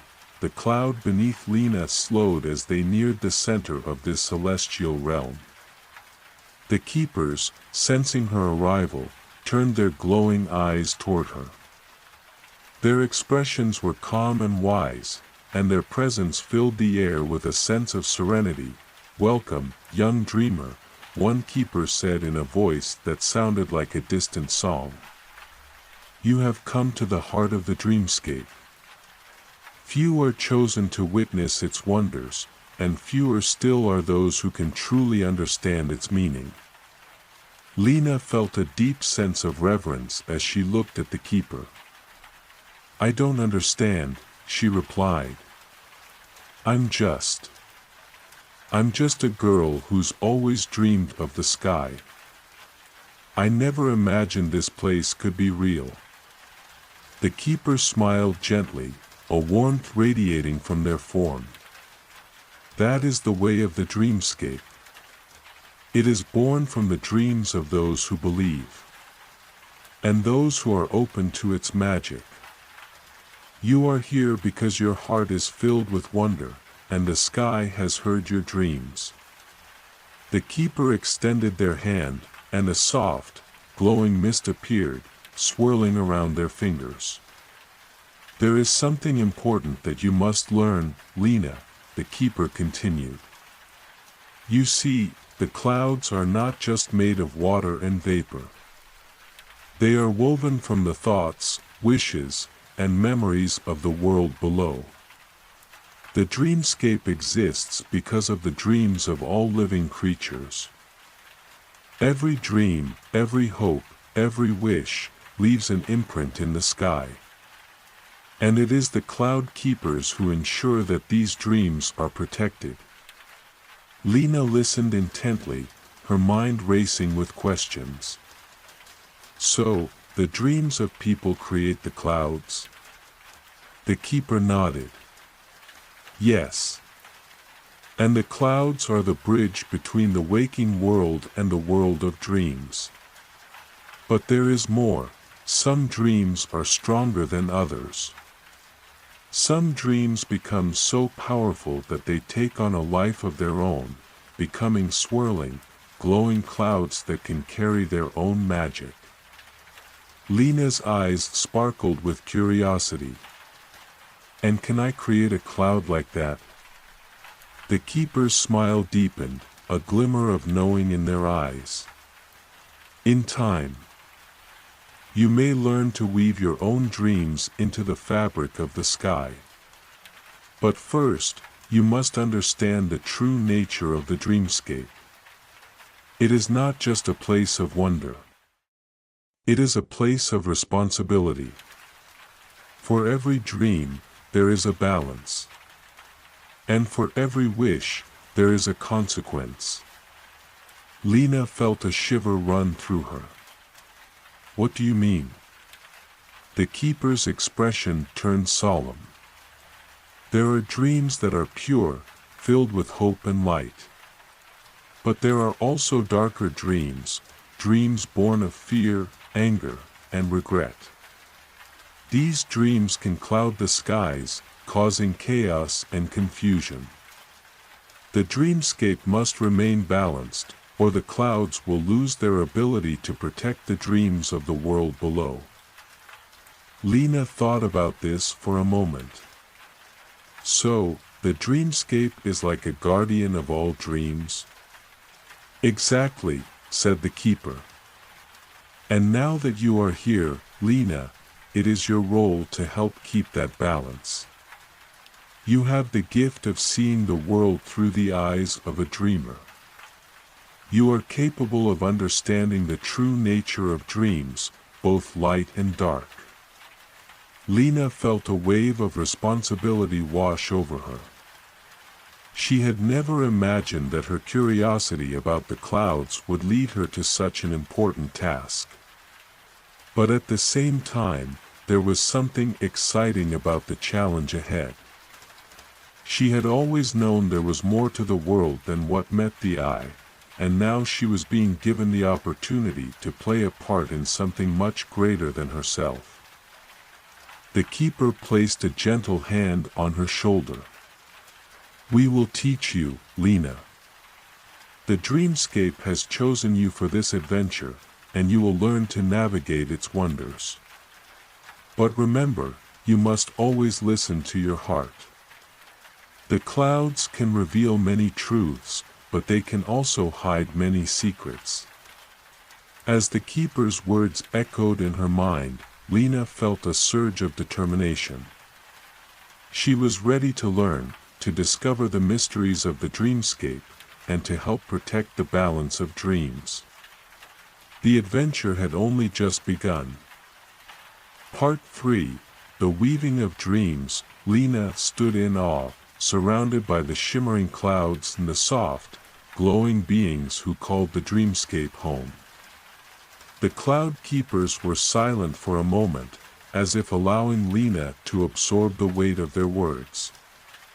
She could feel the weight of the responsibility beginning to settle on her shoulders, but it wasn't heavy. It felt like a challenge, something she was eager to embrace. How do I help? Lena asked, her voice full of determination.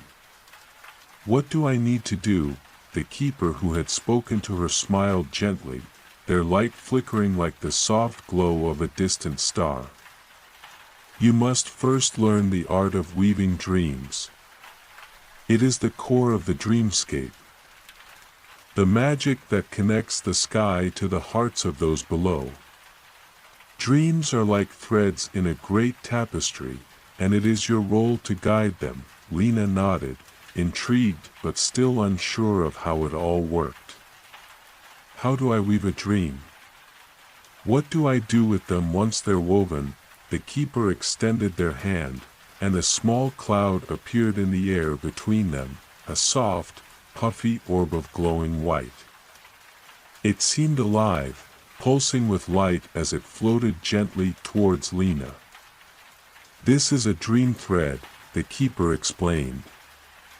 Each one begins as a thought, a wish, or a memory. These threads are the building blocks of the clouds. You must learn to listen closely to them, to understand their essence. And then you will know how to weave them into the sky. Lena reached out tentatively, her fingers brushing the soft surface of the dream thread. The moment she touched it, a wave of warmth filled her chest.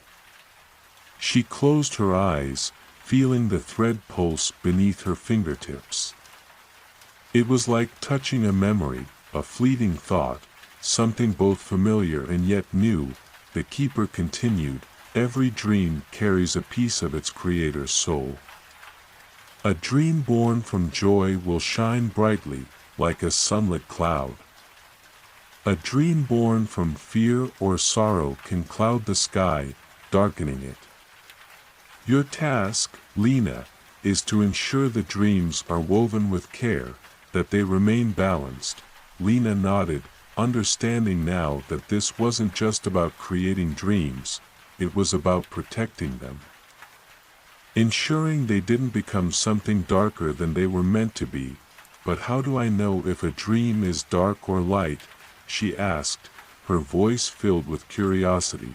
The keeper's expression softened. You will learn to sense the energy within each dream. Some dreams will glow with warmth, others will feel cold and heavy.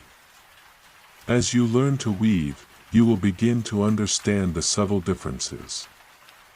And remember, sometimes, dreams change. A dream that begins as a wish for something beautiful may become tainted by doubt or fear along the way. Lena's mind raced with this new knowledge. It seemed like such a delicate balance, one that required deep understanding and careful attention. She was excited, but also overwhelmed by the complexity of it all. Are there others who can help me? Other dreamers like me? Lena asked. The keeper nodded. There are many dreamers, Lena, each with their own unique abilities. Some are born with the gift of seeing dreams as they form. Others can hear the whispers of the wind, guiding the dreams. You will learn from them, but remember that your journey is your own. You must trust your instincts, for only you can see the dreams in the way you were meant to. Before Lena could ask more questions, another keeper stepped forward. This one was taller, their form radiating a soft silver light. Lena, I will show you how to begin. Come. Walk with me. Lena followed the keeper as they moved toward a cluster of clouds in the distance. These clouds were unlike any she had seen before. They shimmered with an iridescent glow, swirling in intricate patterns like threads woven together. As they drew closer, Lena could see that the clouds weren't just floating, they were being shaped, molded by the cloud keepers into forms that Lena could barely comprehend. Some looked like mountains, others like rivers, but they were all in constant motion, shifting and changing. This is where the weavings are created, the keeper explained. Here, we bring dreams to life. But first, you must learn the technique of the weave.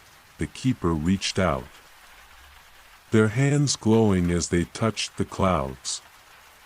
In an instant, the clouds began to twist and spiral, forming into a new shape.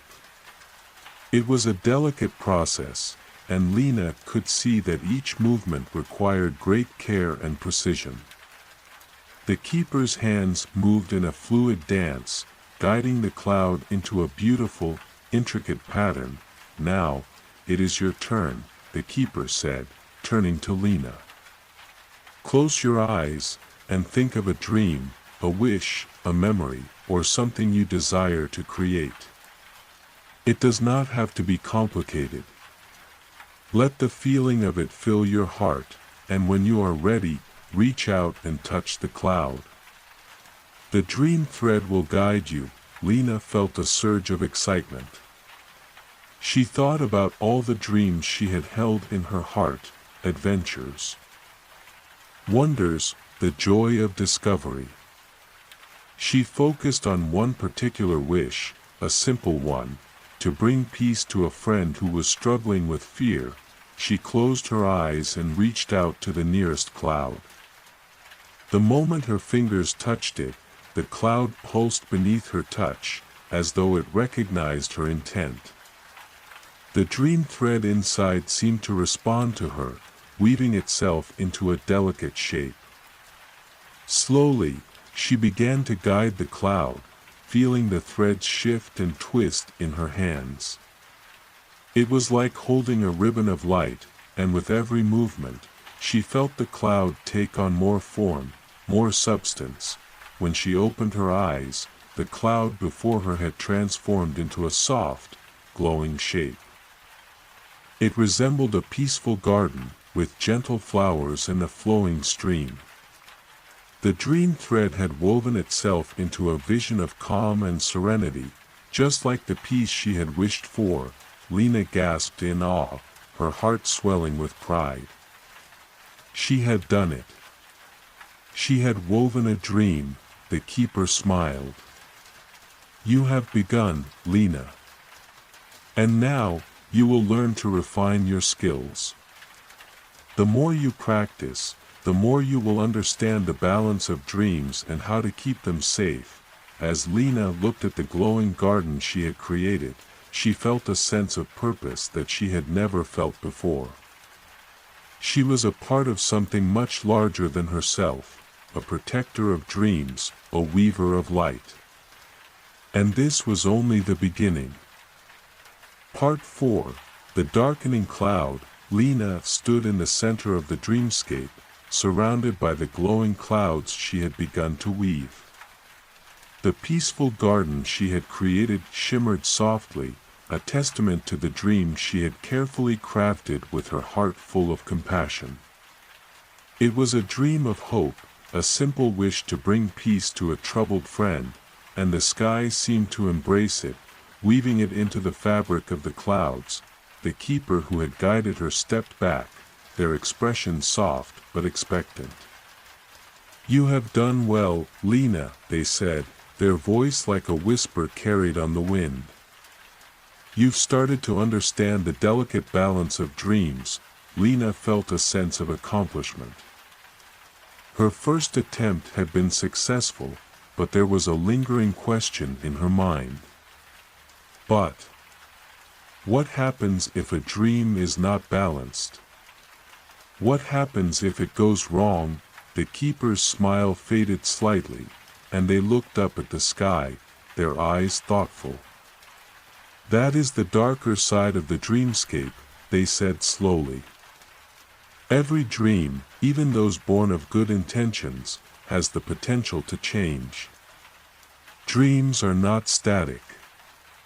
They can evolve, and sometimes, they can take on a life of their own.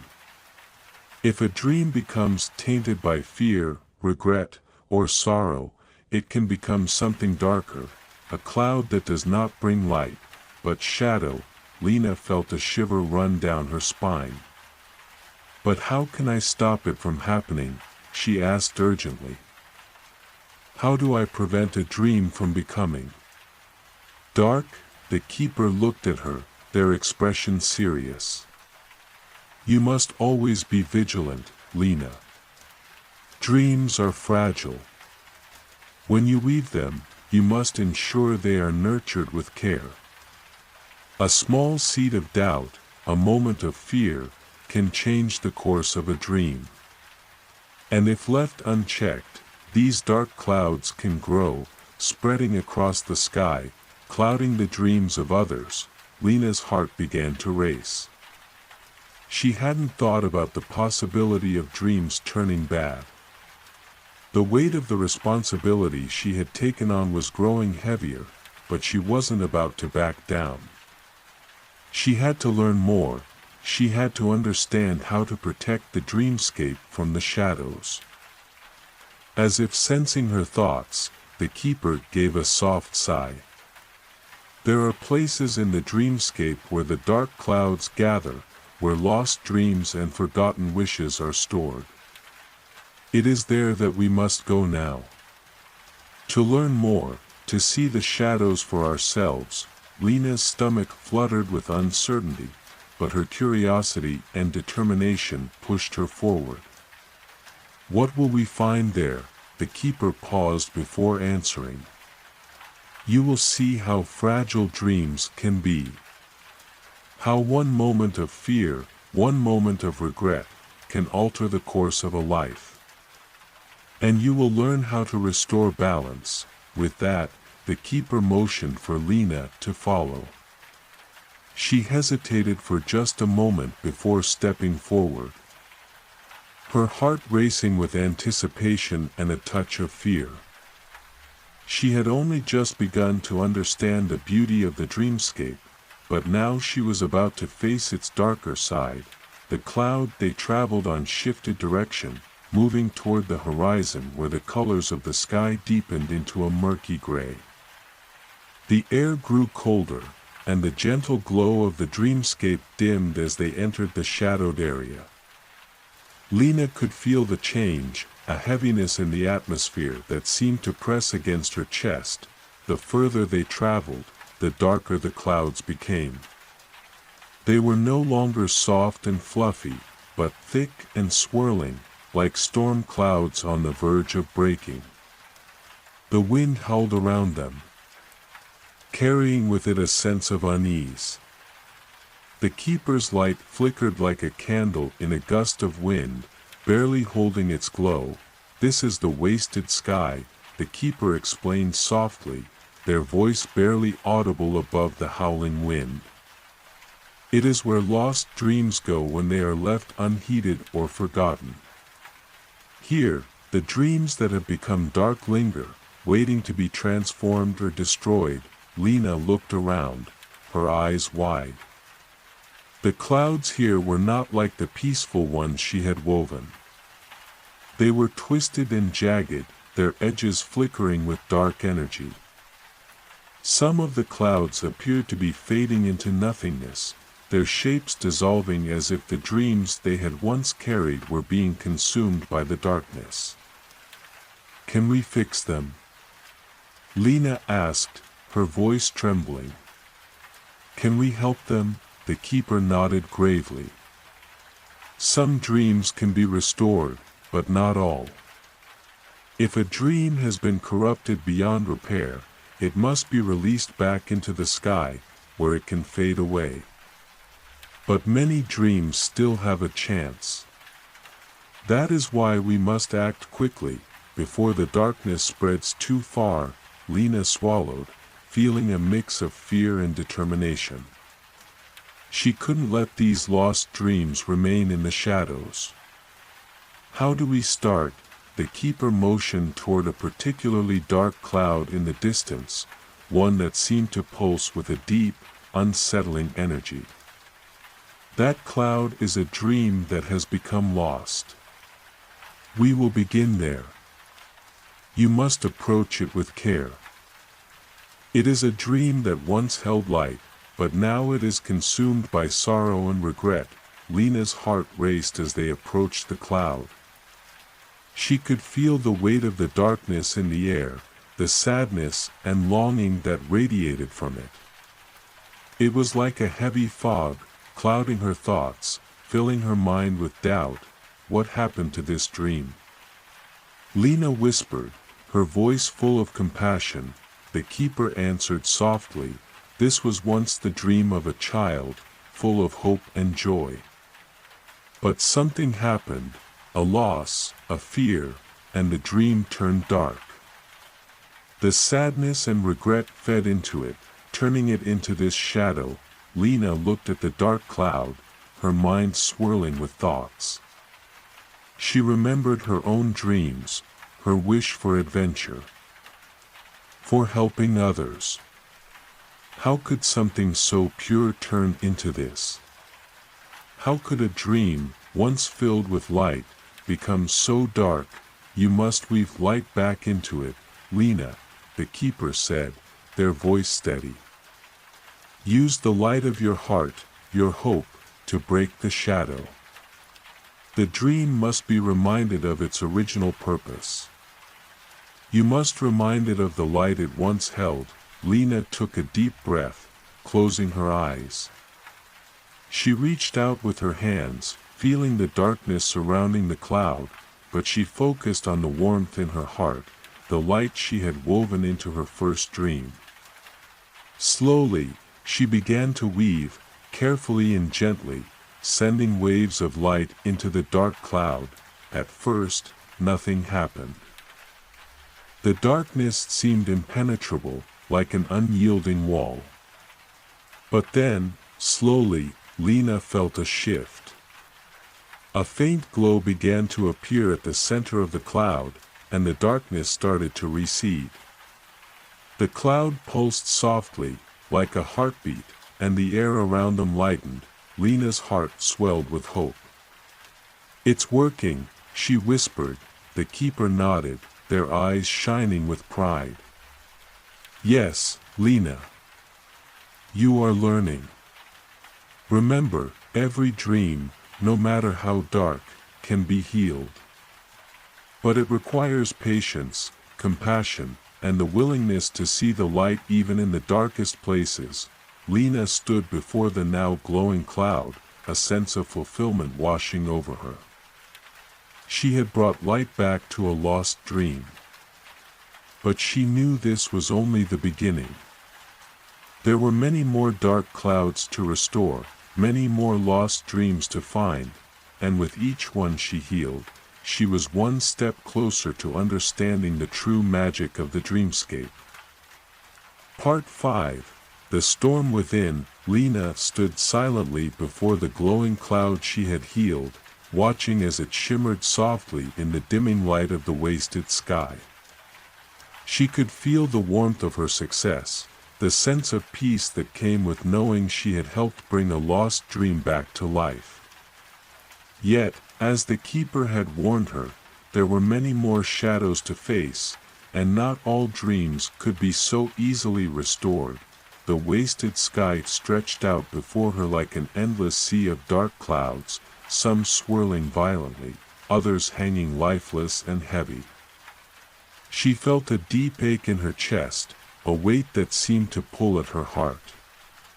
For each dream she saved, she knew there were countless more lost. Waiting in the shadows, "We cannot save them all," the keeper said softly, their voice low and understanding. "But we must try. It is our duty to weave the light back into what we can and release the rest into the sky when it is time." Lena nodded, her gaze still fixed on the healing cloud before her. "How do we know when it's time?" "When a dream is beyond saving," the keeper's eyes softened. "It is not always easy to tell. Sometimes, a dream's heart is still there, buried deep under layers of sorrow or regret. Other times, the darkness has consumed it entirely. In those cases, we must let go and trust that the sky will carry it away. We must focus on the ones we can heal and move forward." Lena felt a pang of sadness. How could anyone let go of a dream, no matter how lost it seemed? It felt like giving up on something precious, something that had once held so much promise. Before she could voice her thoughts, a sudden gust of wind swept through the wasted sky, carrying with it a low, rumbling sound. The keeper's expression darkened, and they stood tall, their light flickering more brightly. "This is a warning," they said, their voice tense. "A storm is coming. We must hurry." Lena's heart raced as she followed the keeper, the air growing colder and heavier with every step. The clouds around them began to shift, moving in erratic patterns, as if reacting to some unseen force. In the distance, Lena could see a massive, swirling vortex, a storm unlike anything she had seen before. It loomed over them, dark and angry, its tendrils reaching out like grasping hands. "What is that?" Lena asked, her voice trembling. The keeper's face was grim. "That is the heart of the storm, Lena. It is not just a storm of weather, but a storm of dreams. A corrupted dream, one that has grown too strong, too violent to be controlled." Lena could feel the pressure of the storm in the air, like a heavy weight pressing down on her chest. The closer they got, the more chaotic the winds became, whipping around them in harsh, unpredictable bursts. The storm was alive, pulsating with dark energy, and it seemed to be growing stronger with every passing second. How do we stop it?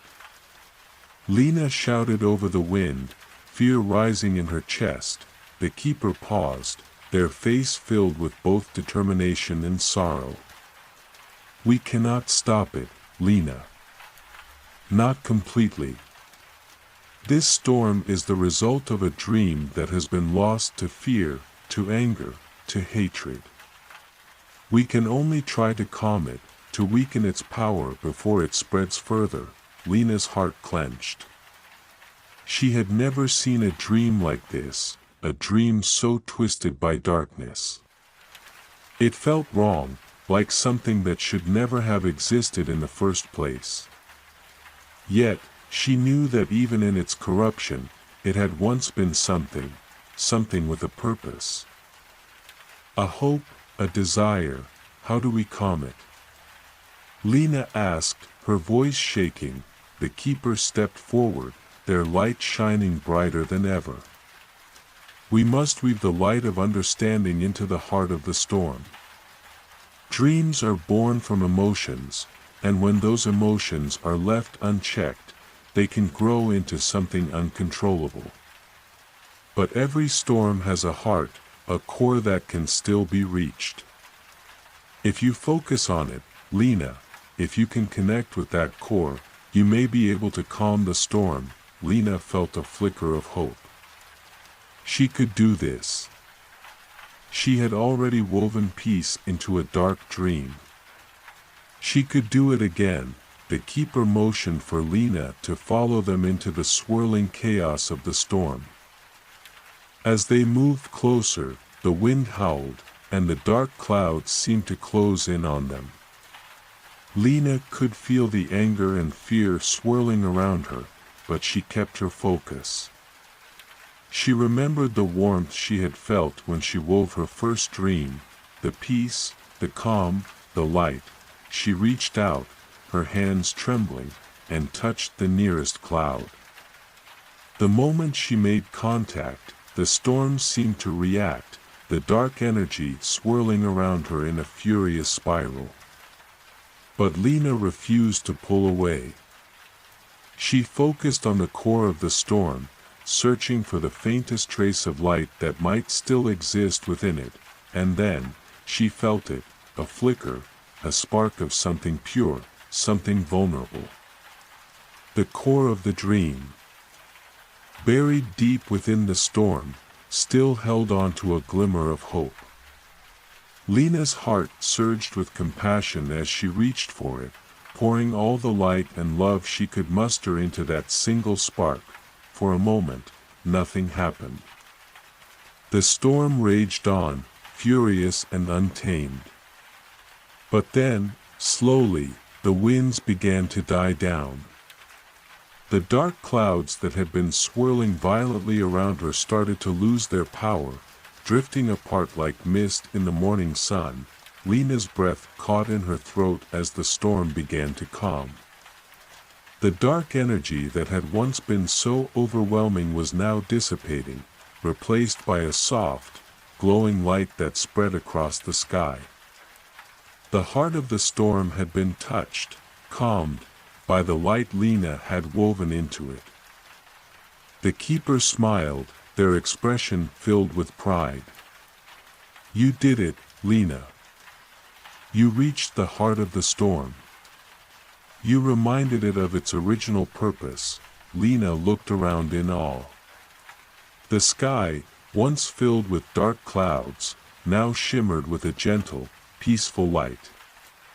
The storm was not gone completely, but it had been tamed, its power reduced, its chaos silenced. But even as the storm subsided, Lena knew there was more to be done. There would always be more dreams to save, more storms to calm. And each time, she would grow stronger, more attuned to the balance between light and darkness in the dreamscape.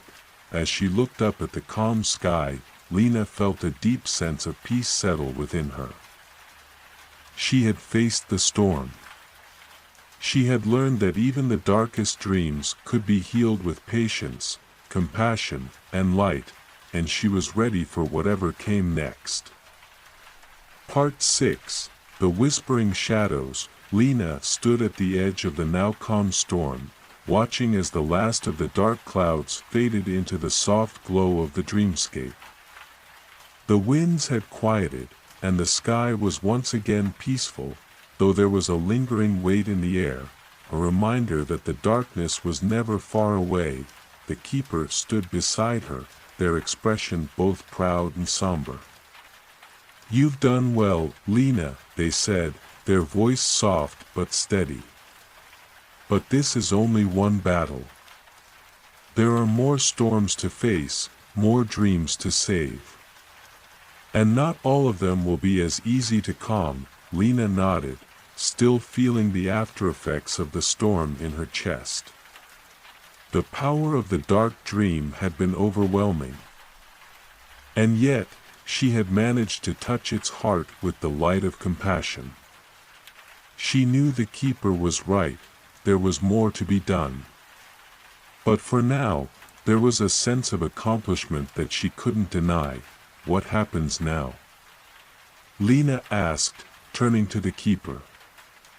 "What do we do next?" The keeper's gaze shifted toward the horizon, where the faint outline of distant clouds loomed. "We must return to the heart of the dreamscape. The path forward is uncertain, but I sense a shift in the air. Something new is coming, something darker than we've faced before." Lena's heart tightened. She had already encountered shadows in the dreamscape, but this felt different, more ominous, more tangible. The light that had once filled her with confidence now flickered, like a candle fighting against a growing wind. Before Lena could ask what the keeper meant, a soft voice, barely more than a whisper, reached her ears.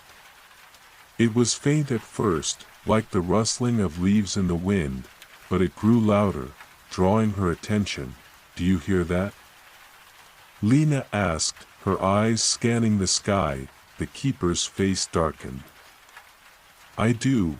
The whispering sound seemed to swirl around them, as if the very air itself was alive with soft voices, murmuring secrets just out of reach. It wasn't the gentle wind of the dreamscape that they were used to, this was something more insidious.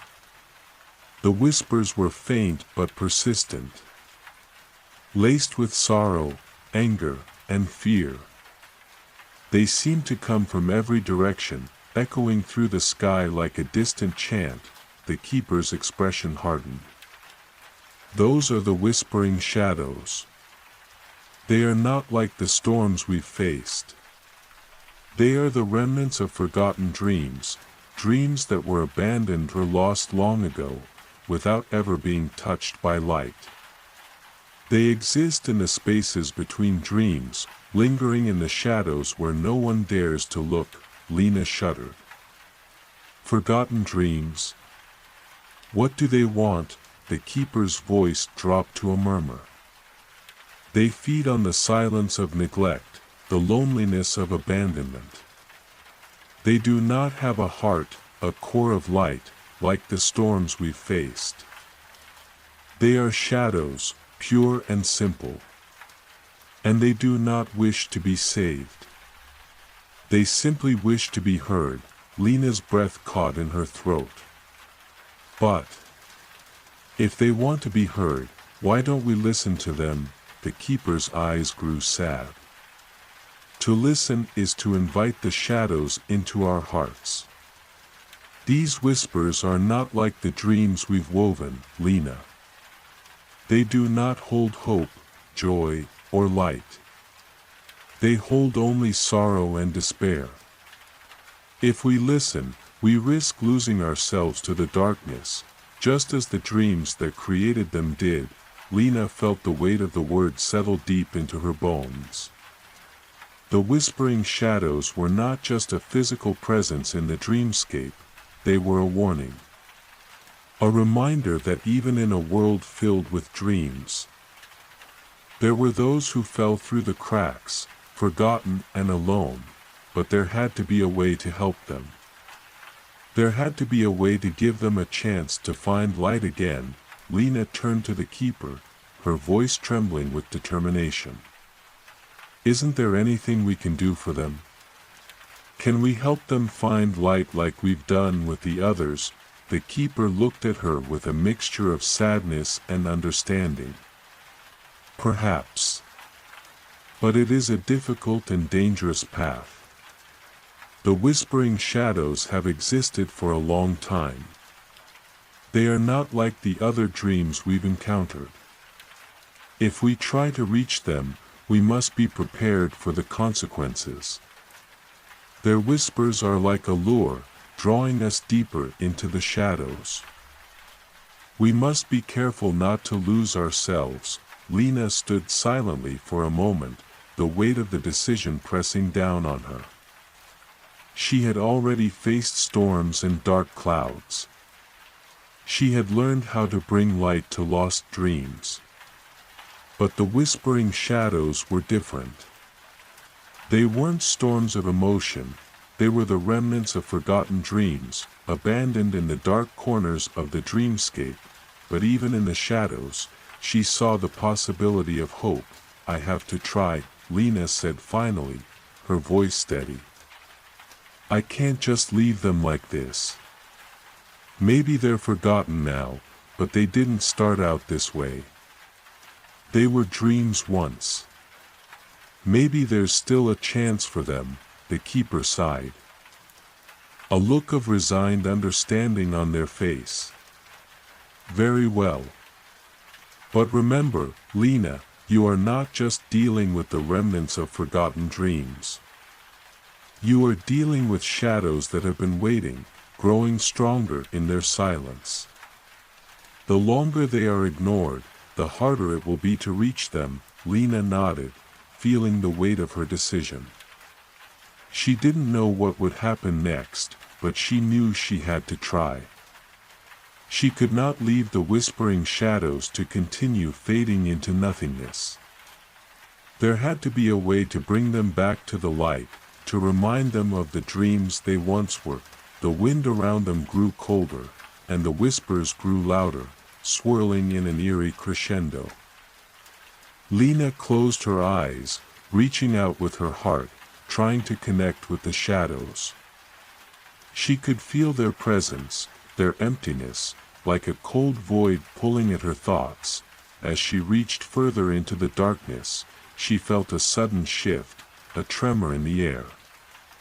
The shadows seemed to pull away, reluctant to be touched. But Lena did not pull back. She focused on the light inside her heart, the warmth of hope that had driven her through every storm, every challenge. I hear you, Lena whispered into the darkness. I know you're there. I know you were once dreams, filled with hope. I want to help you find the light again. For a moment, there was silence. Then, the shadows began to shift, swirling around her like tendrils of fog. The whispers grew softer, more hesitant, as if they were listening, truly listening. For the first time in so long, the keeper watched in silence, their expression unreadable.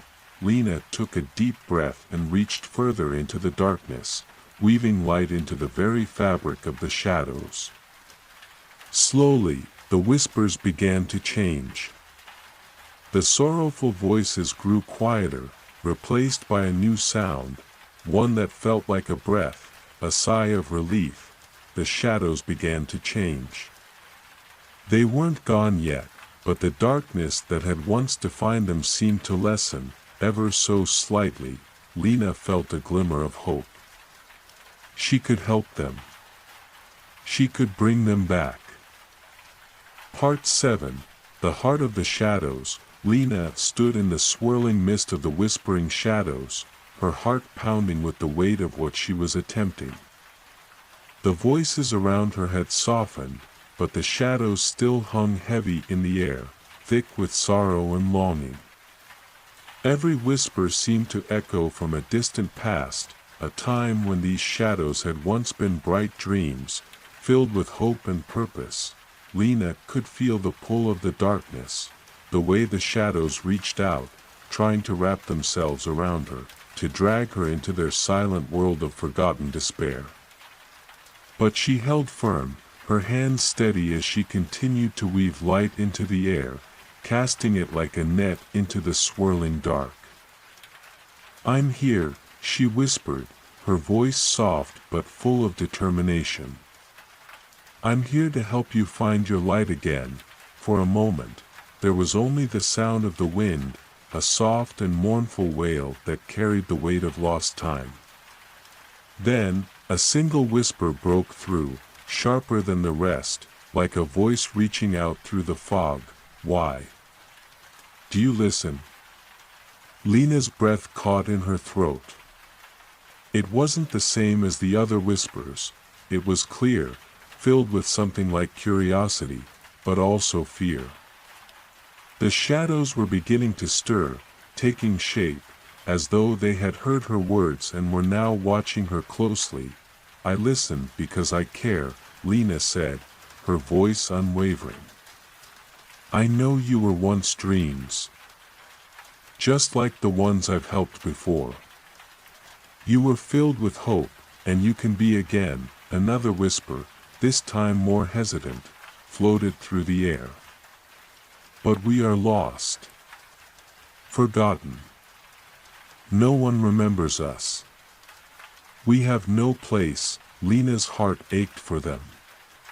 She could feel the truth in their words, the weight of abandonment, of being lost in the vast expanse of the dreamscape.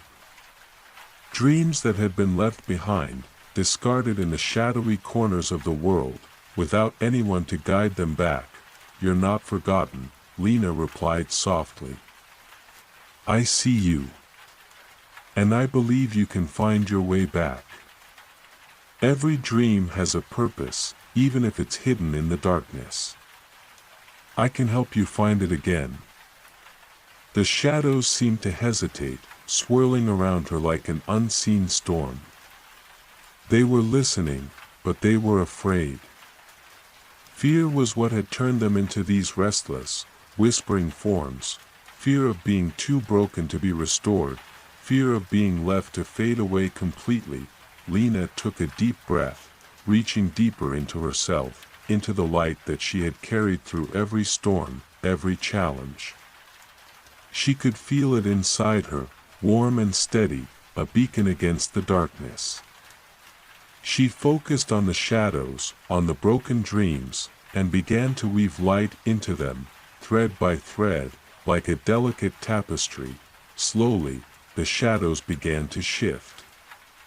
Their forms softened, no longer as sharp and jagged, but flowing gently like mist. The whispers quieted, replaced by a new sound, a soft, hesitant sigh, like a dream remembering its first spark of life. Lena closed her eyes, letting her hands guide the light, weaving it into the very heart of the shadows. She could feel something deep within them, a faint pulse of light, barely flickering but still there, buried beneath the weight of their sorrow. She reached for it, her heart filled with hope. "I know you have light inside you," she whispered.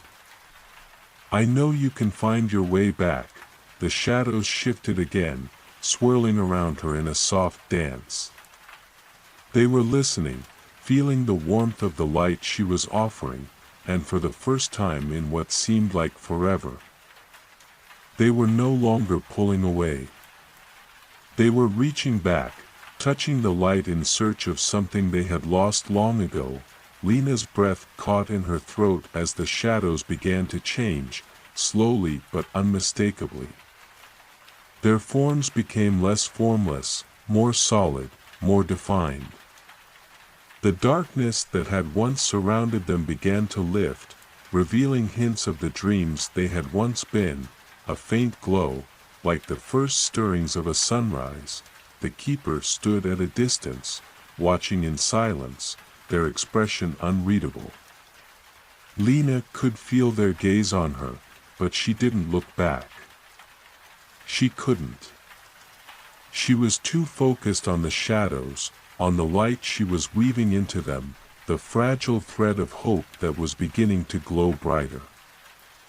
As the last of the darkness melted away, Lena felt a rush of relief, as if a great weight had been lifted from her shoulders. The shadows had not disappeared, but they had transformed. The sorrow and fear that had once defined them were fading, replaced by something gentler, something that held the promise of healing. One by one, the shadows began to take shape, like forgotten dreams slowly coming to life. They were not the same as the dreams Lena had helped before, but they were no longer empty. They were reborn, carrying with them the light that had been buried for so long. Lena's heart swelled with a mixture of joy and exhaustion. She had done it. She had brought them back from the brink of oblivion. But as she watched the transformed shadows drift into the sky, she knew that her journey was far from over. There were still many more forgotten dreams, still many more shadows lurking in the corners of the dreamscape, waiting for a chance to be heard, to be healed. The keeper stepped forward, their voice steady. "You've done well, Lena. You've shown us all that even the darkest shadows can be brought back into the light. But remember, not all dreams will be as easy to save. Some may resist. Some may not want to return." Lena nodded, feeling the weight of the keeper's words. She had learned something important today, that no matter how dark or lost a dream might seem, there was always a chance to bring it back. But it wouldn't always be easy. Some dreams were lost for a reason. Still, Lena felt a spark of hope inside her, burning bright. She would keep fighting, keep weaving the light into the shadows, no matter how long it took, because every dream mattered. Every shadow deserved a chance to be seen again. Part 8. The Path Ahead. Lena stood at the edge of the dreamscape, her heart still alight from the transformation she had witnessed. The whispering shadows, once lost, forgotten dreams, had found their way back to light. They drifted softly across the sky, shimmering like the first stars at dusk, no longer filled with sorrow but with a newfound sense of hope. The keeper, who had watched Lena's every move, now approached her, their expression solemn but filled with quiet admiration. "You have done what many would have thought impossible, Lena," the keeper said. "You've restored what was broken. But remember, this world of dreams is vast, and its shadows are not easily vanquished." Lena nodded, feeling the weight of the keeper's words. "I know. There are still so many more shadows out there, still so many forgotten dreams."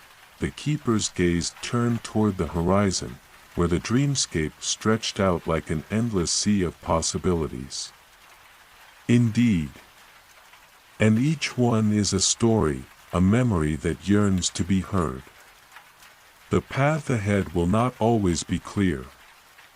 But what you have learned today will guide you, your light, your courage, and your heart." Lena felt a surge of determination. She had brought light to the shadows, yes, but she knew that her journey was far from over.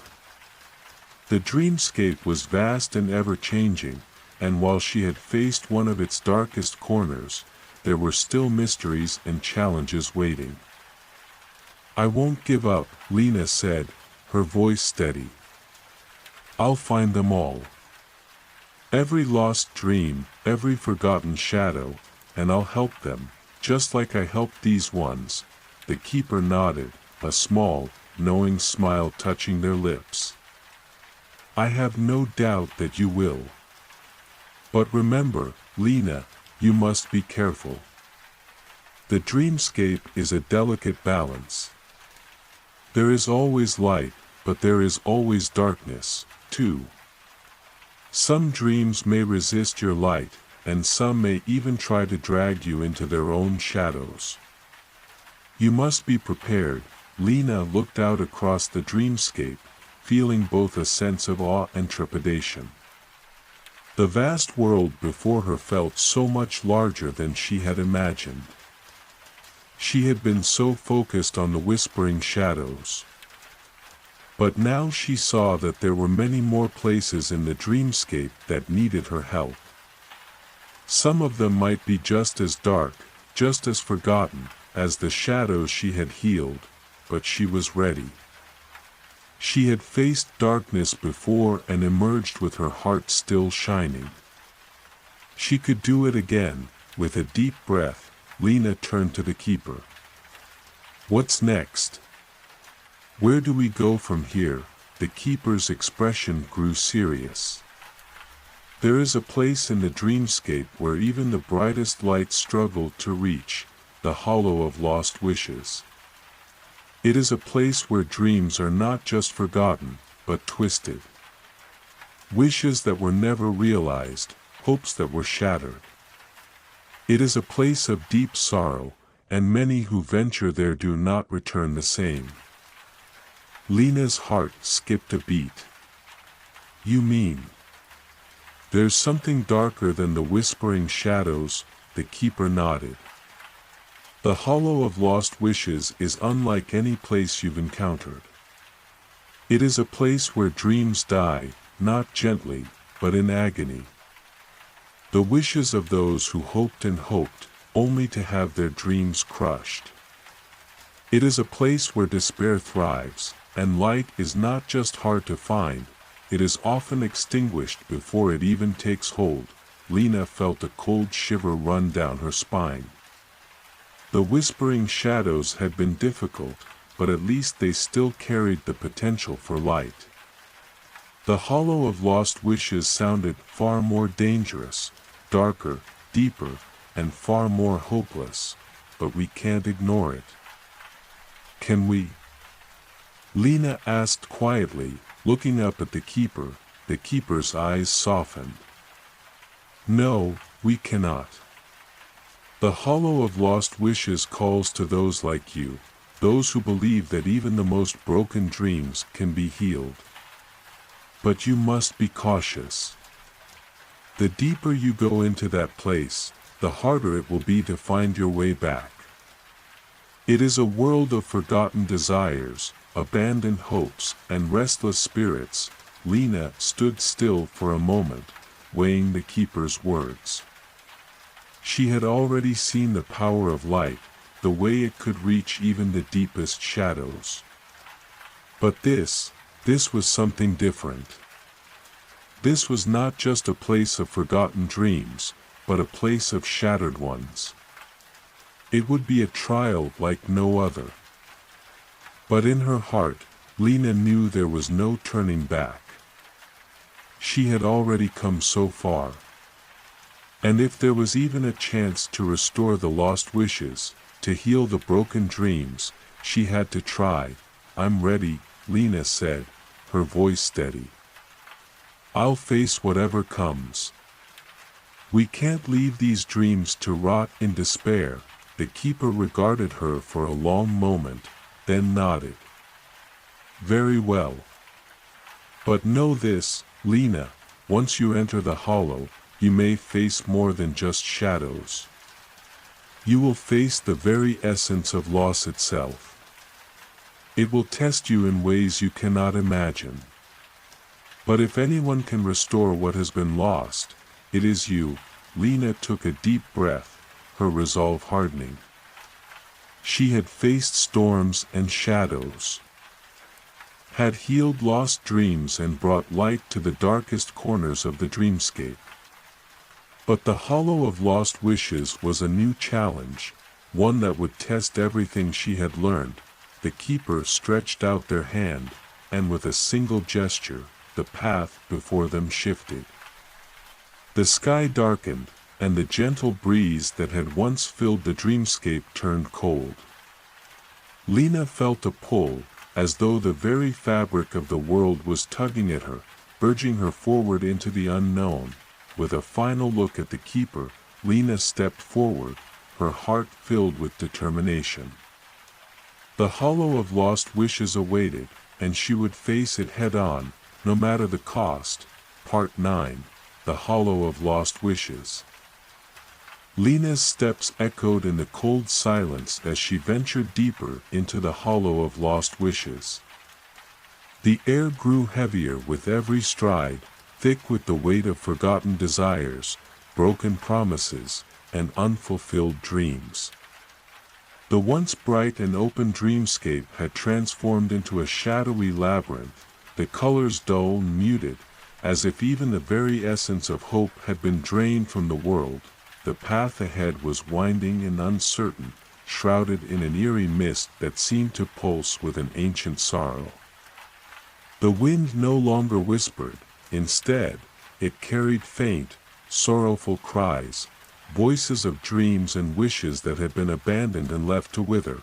Lena felt the sharp tug of the darkness around her. But she pushed forward, her resolve unwavering. She had faced the shadows before, and she would face them again, no matter how deep or tangled the web of despair.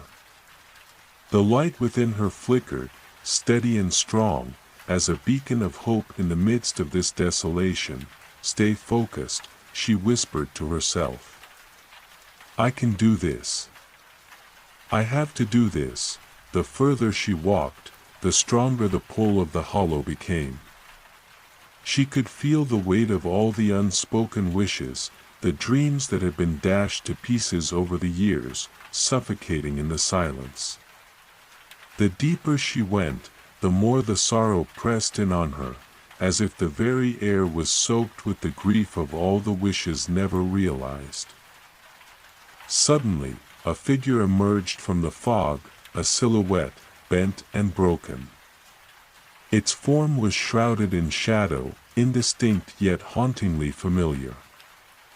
Lena stopped in her tracks, her heart pounding in her chest. She could feel the power of the shadow, the remnants of a wish that had never come true. It hovered just out of reach, like an impossible dream waiting to be touched. "Who are you?" Lena called out, her voice steady but uncertain. The figure did not answer. Instead, it reached toward her, its hand stretching with a desperate, trembling motion. The closer it got, the more Lena could feel its sadness, its hopelessness. This was not just any lost wish, it was a dream broken beyond recognition. Caught between worlds, unable to move on, Lena took a deep breath and stepped forward, her heart aching for the lost soul before her. "You were once a wish, weren't you?" she asked softly. The shadow trembled, a soft, mournful sigh escaping from it. "Yes." The voice whispered, distant and hollow. "I was a wish, once. But I have been forgotten, lost in time. There is no place for me anymore." Lena reached out, her hand trembling with empathy. "I can help you. I can restore you, just like I've helped others."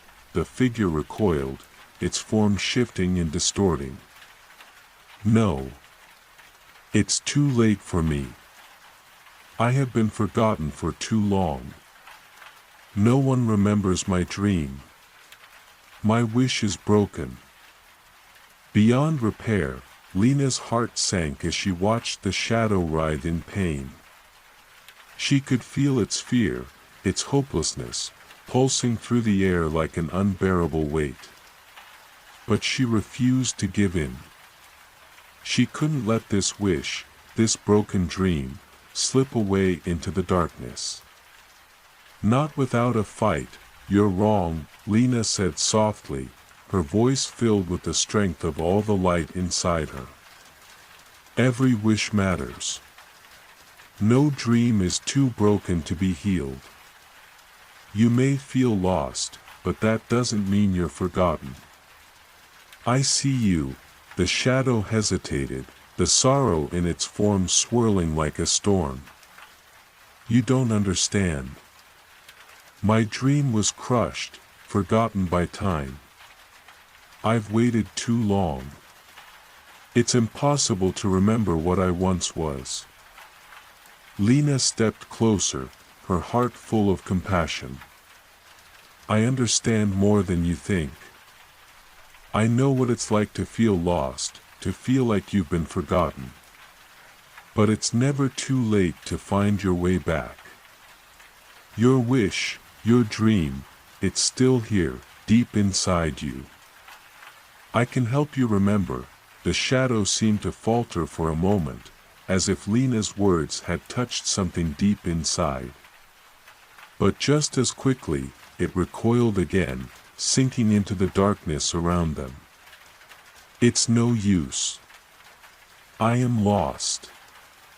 I am nothing. Lena reached out, her hand glowing with a soft, radiant light. Let me help you find the light again. You are not nothing. You are not lost forever. Together, we can bring your dream back. For a long moment, the shadow didn't move, its form flickering in and out of existence, like a fading memory. Then, slowly, almost imperceptibly, it began to shift. The darkness around it began to lessen, just a little. The sorrow in its form ebbed, replaced by something fragile, something like hope. Lena's heart raced as she continued to pour her light into the shadow, weaving it gently, carefully, like she had done with the others. This was no easy task, and the shadow fought her at every turn, pulling back with every step she took. But Lena's light was patient, persistent. She wouldn't let this wish slip away. With a final, trembling breath, the shadow stilled. Lena held her hand out. Steady, her heart full of compassion. The shadow hesitated for a moment, then, as if drawn by the light, it inched forward, and then, as if a veil had lifted, the shadow began to glow. A soft, warm light began to spread from the broken form, lighting up the hollow like the first rays of dawn breaking through the darkness. Lena smiled softly, her heart swelling with relief. You're not lost. You never were. Your dream is still alive, and it can shine again. The shadow's form softened, its edges becoming clearer, brighter. The sorrow that had clung to it for so long began to fade, replaced by a new warmth. The dream, once shattered, began to heal, slowly but surely, as the light spread. And with that, the shadow finally released its mournful cry, not one of sorrow, but of relief. Of peace. Lena stepped back, her heart full of gratitude as she watched the transformed wish float into the sky, joining the other dreams that had found their way back to the light. The hollow of lost wishes, once a place of despair, was now a little brighter, a little warmer, but there were still more shadows to face, more lost dreams to restore. Lena knew her journey was far from over. The hollow was vast, and not every wish would be as easy to heal as the one she had just freed. But she was ready. She could feel the pull of the next lost wish, waiting for her in the shadows. And with a deep breath, Lena stepped forward, her light shining brighter than ever before, knowing that the path ahead would be difficult, but with hope, anything was possible. Part 10. The Depths of Despair. Lena walked deeper into the hollow of lost wishes, her heart still carrying the warmth of the dream she had restored. The mist had lightened, just a little, but the air remained thick with sorrow, and the landscape around her seemed to grow darker with each step. The path twisted in unexpected directions, as if the hollow itself was shifting, testing her resolve. Shadows slithered across the ground, barely perceptible, whispering in soft, broken voices, despite the faint light of the dream she had freed. The hollow seemed to resist her presence, pushing back against the light. Each step felt heavier, as if the very earth beneath her feet was pulling her down into its despair. The warmth she had felt from restoring the lost wish was fading, replaced by a creeping chill that clung to her skin. She paused and took a deep breath, her hand glowing gently with the light of hope. "I can do this," she whispered to herself. "One dream at a time. I can restore them all." The next shadow she encountered was not like the last. This one was far more elusive, almost intangible, as though it was made of smoke and sorrow. It hovered in the air, twisting and writhing like a wisp of lost thought. Lena felt a chill crawl up her spine as it turned its form toward her. It was a feeling she had not yet encountered in the hollow, an unsettling void, an emptiness that seemed to consume everything it touched. "Who are you?" Lena asked, her voice steady, though her heart was heavy with the weight of this new presence. The shadow swirled and darkened, its form growing larger, more menacing. "I am the wish that never was," it whispered, its voice like 1,000 voices murmuring in the wind. "I am the hope that was never given a chance. I am the dream that was lost before it could even begin." Lena stepped back, feeling the overwhelming sorrow that this shadow exuded. It was not just forgotten, it was never meant to be. This was a wish that had never had the opportunity to take form, to bloom, to exist. "You were never realized," Lena said, her voice gentle but filled with determination. "But that doesn't mean you can't be. I can help you." The shadow recoiled, its form quivering with an intensity that shook the very air. "No one can help me," it hissed. "I was never meant to exist. I was never supposed to be a dream. I am an impossible wish, unfulfilled, unseen. You cannot heal me, for I am not a dream worth remembering." Lena's heart tightened with the shadow's words. This was the deepest kind of despair, a dream that had never even had the chance to live. The weight of this wish's brokenness was unbearable. Yet Lena knew that if she turned away, it would sink deeper into oblivion, never to be given a chance to find light. "I don't believe that," Lena said, stepping closer to the shadow, her light glowing brighter. "Just because you were never given the chance doesn't mean you don't deserve one. I can still help you. Even the most impossible wishes have value. Even the dreams that were never meant to be, they matter." The shadow recoiled again, its form flickering as though it couldn't decide whether to resist or to give in. "I am a failure," it whispered, the words filled with self-loathing. "A dream that should never have been.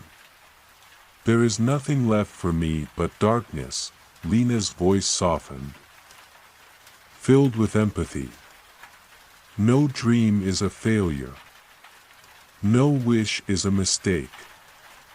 You're not defined by whether you were realized or not. You are a wish, a desire for something, no matter how small. And that desire matters." With every word, Lena could feel the shadow's resistance waning. Slowly, ever so slowly, the darkness around the wish began to lift. It was as if the shadow was starting to remember what it had once longed for, what it had once hoped to become. But the process was fragile, delicate, like trying to coax a broken star back into the sky. The shadow seemed to hesitate, its form flickering like a dying ember. "I was never given the chance to be more," it whispered, the sorrow still thick in its voice. "I am nothing but an empty hope."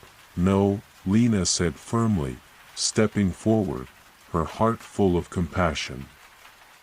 "You are more than that. You are a wish that never got to take shape. But you can. You can still be something beautiful. Let me help you find what you truly are."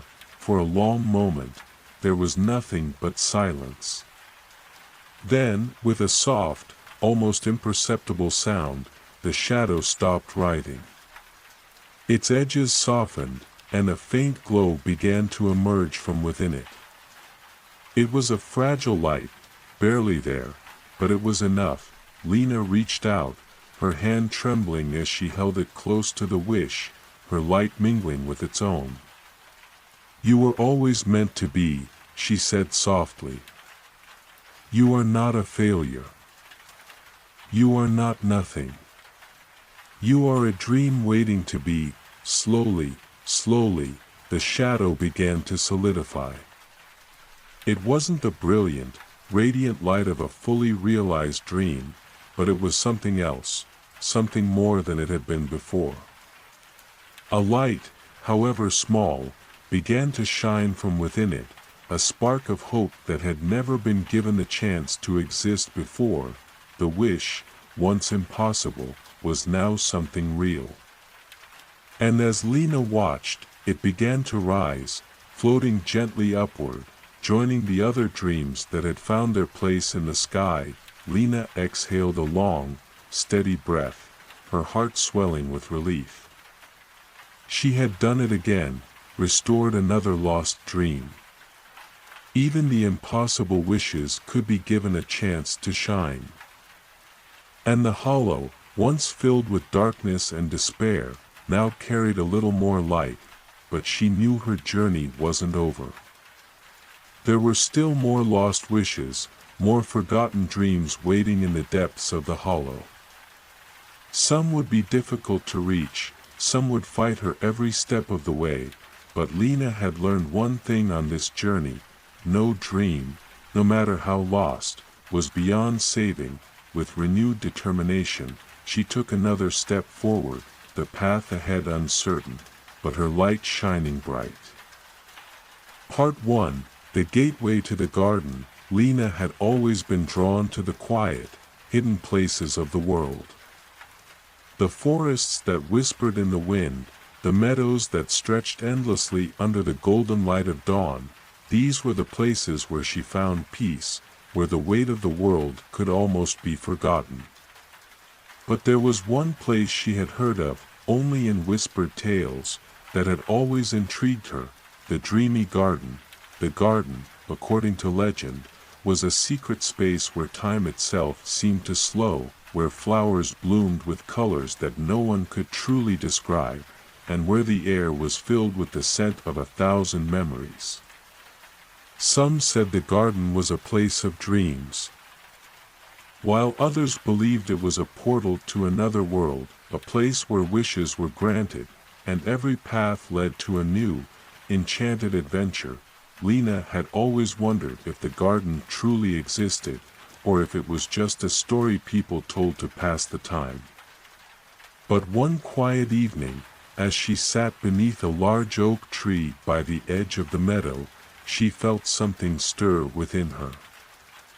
The stars above were unusually bright, their light shimmering like 1,000 tiny, glowing threads, and she felt a sudden pull, a calling to venture deeper into the woods, to find the place that had always seemed just out of reach. As the moon rose, casting its silver light over the landscape, Lena stood and began to walk.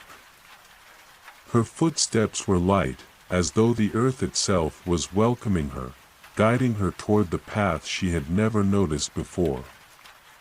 The path was hidden, concealed beneath layers of ivy and moss, but the stars seemed to shine brighter above it, illuminating the way. With each step, the air around her grew warmer, filled with a soft, melodic hum that seemed to come from the very earth. The deeper Lena ventured into the forest, the more magical the surroundings became. The trees whispered secrets to one another, their leaves rustling in patterns that seemed almost deliberate, like a song only they could understand. The air shimmered with a gentle energy, and the smell of blooming flowers filled her senses. Even though there were no visible flowers in sight, soon, she reached a clearing, and before her lay a gate unlike any she had ever seen. It was a beautiful archway made of intertwining vines and flowers, their petals glowing softly in the moonlight. It was as though the archway had always been there, waiting for her, hidden in plain sight until the moment she was ready to discover it. Lena hesitated for a moment, her heart beating faster as the feeling of anticipation wrapped around her. This was it, the gateway to the dreamy garden. She had found it. With a deep breath, she stepped forward, crossing the threshold of the archway. As soon as she did, she felt an overwhelming sense of peace wash over her. Like stepping into a dream. The air here was thick with the scent of flowers, but they were unlike any she had ever smelled before, sweet, fresh, and otherworldly. The garden stretched out before her, its colors vivid and brilliant, as though the world itself had been painted anew. Everywhere she looked, there were flowers, petals in shades of blue, pink, purple, and gold, their colors shifting and changing as if they were alive. Trees with silvery bark towered above, their leaves shimmering like glass. Soft streams of water meandered through the garden, their surface sparkling with the light of the moon and stars. Birds with wings that glowed like stardust flew overhead, their songs weaving a melody that felt both familiar and completely new. Lena felt as if she had entered another world, a place where the very air hummed with magic and possibility. The ground beneath her feet was soft, like the earth itself was alive with energy, and every step she took seemed to bring her deeper into the heart of the garden. She walked slowly, taking in the sights and sounds around her. The garden was not just beautiful, it was alive with something else, something indescribable. It felt like a place where dreams were born, where time had no meaning, and where anything was possible. As Lena ventured further into the garden, she came across a small, sparkling pond at the center of the clearing. The water shimmered with a strange, ethereal glow. And as she knelt beside it, she saw that the reflection of the stars above was mirrored perfectly in the water. But there was something else, a figure standing on the other side of the pond, gazing at her with a kind, knowing smile. Lena stood and stepped closer to the figure, unsure of what to expect. The figure was tall, draped in a flowing robe of silver and white, with hair that seemed to shimmer like the stars themselves. Their eyes were deep and wise, as though they had seen the passage of countless dreams and whispered secrets to the moon. "You found it," the figure said, their voice soft yet filled with an ancient understanding. "The dreamy garden has chosen you, just as it chooses all who are destined to find it." Lena blinked in surprise. "Chosen me? But I didn't know it even existed until tonight," the figure smiled gently. "The garden is a place of dreams, but not just any dreams. It is a place where those who seek balance, who seek harmony within themselves and the world, are called to find their path. You have always been a seeker, Lena.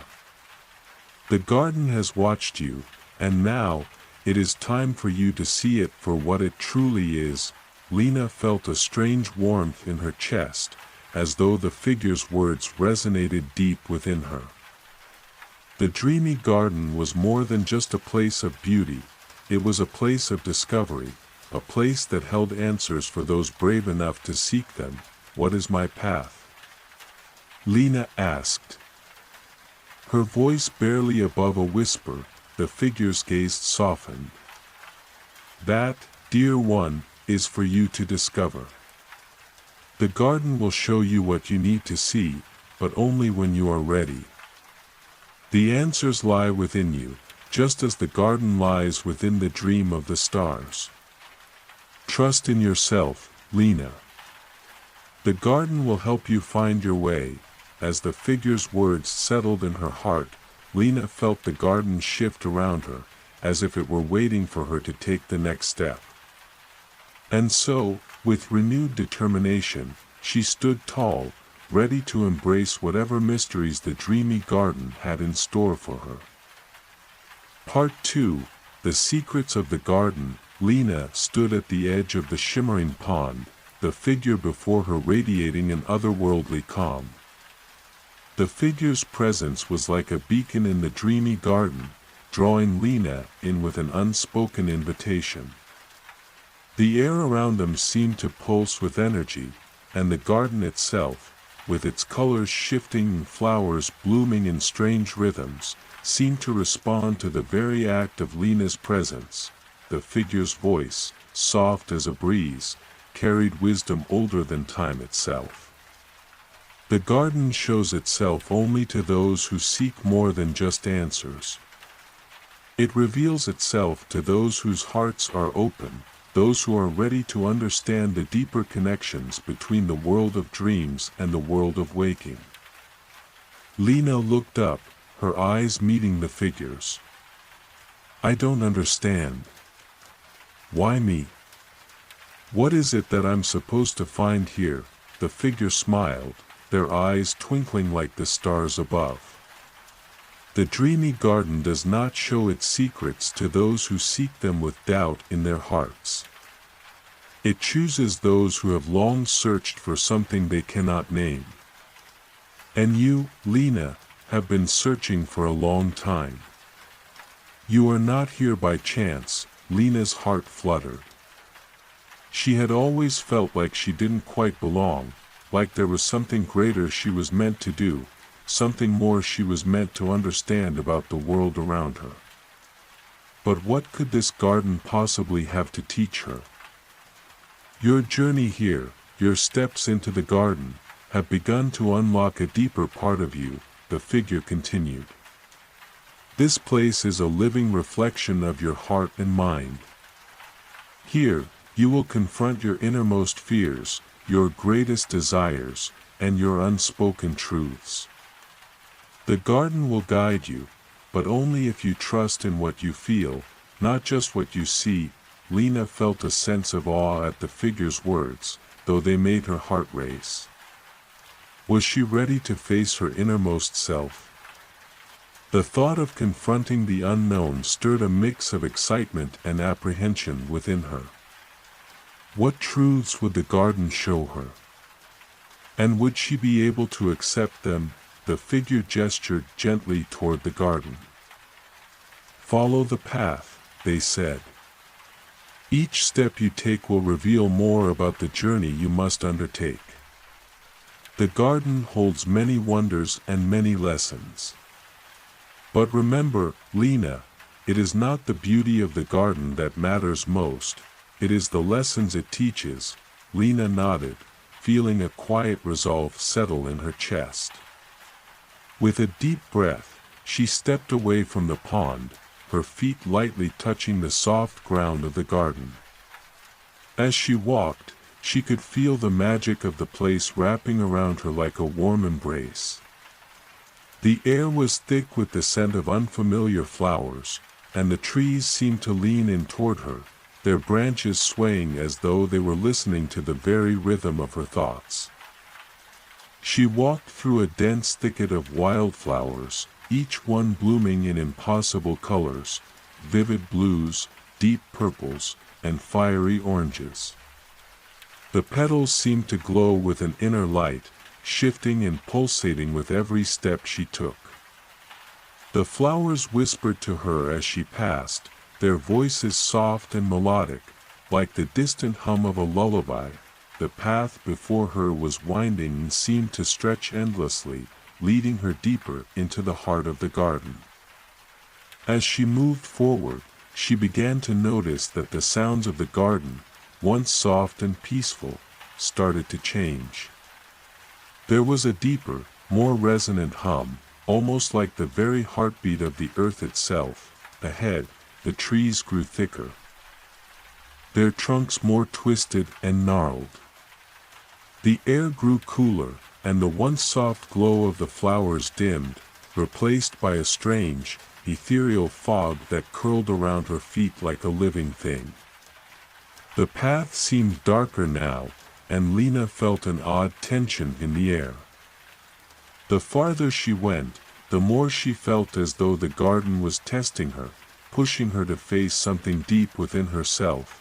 Then, she saw it, a clearing up ahead.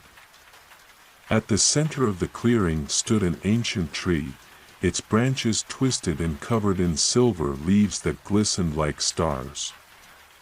Beneath the tree was a stone bench, worn and moss-covered, as though it had stood there for centuries. The air around the tree felt different, charged with an energy that made Lena's skin tingle. She felt an inexplicable pull toward it, as if the tree itself were calling her. As Lena stepped into the clearing, she felt a shift, a change in the very air. The hum of the garden grew louder, and the fog that had been swirling around her began to lift.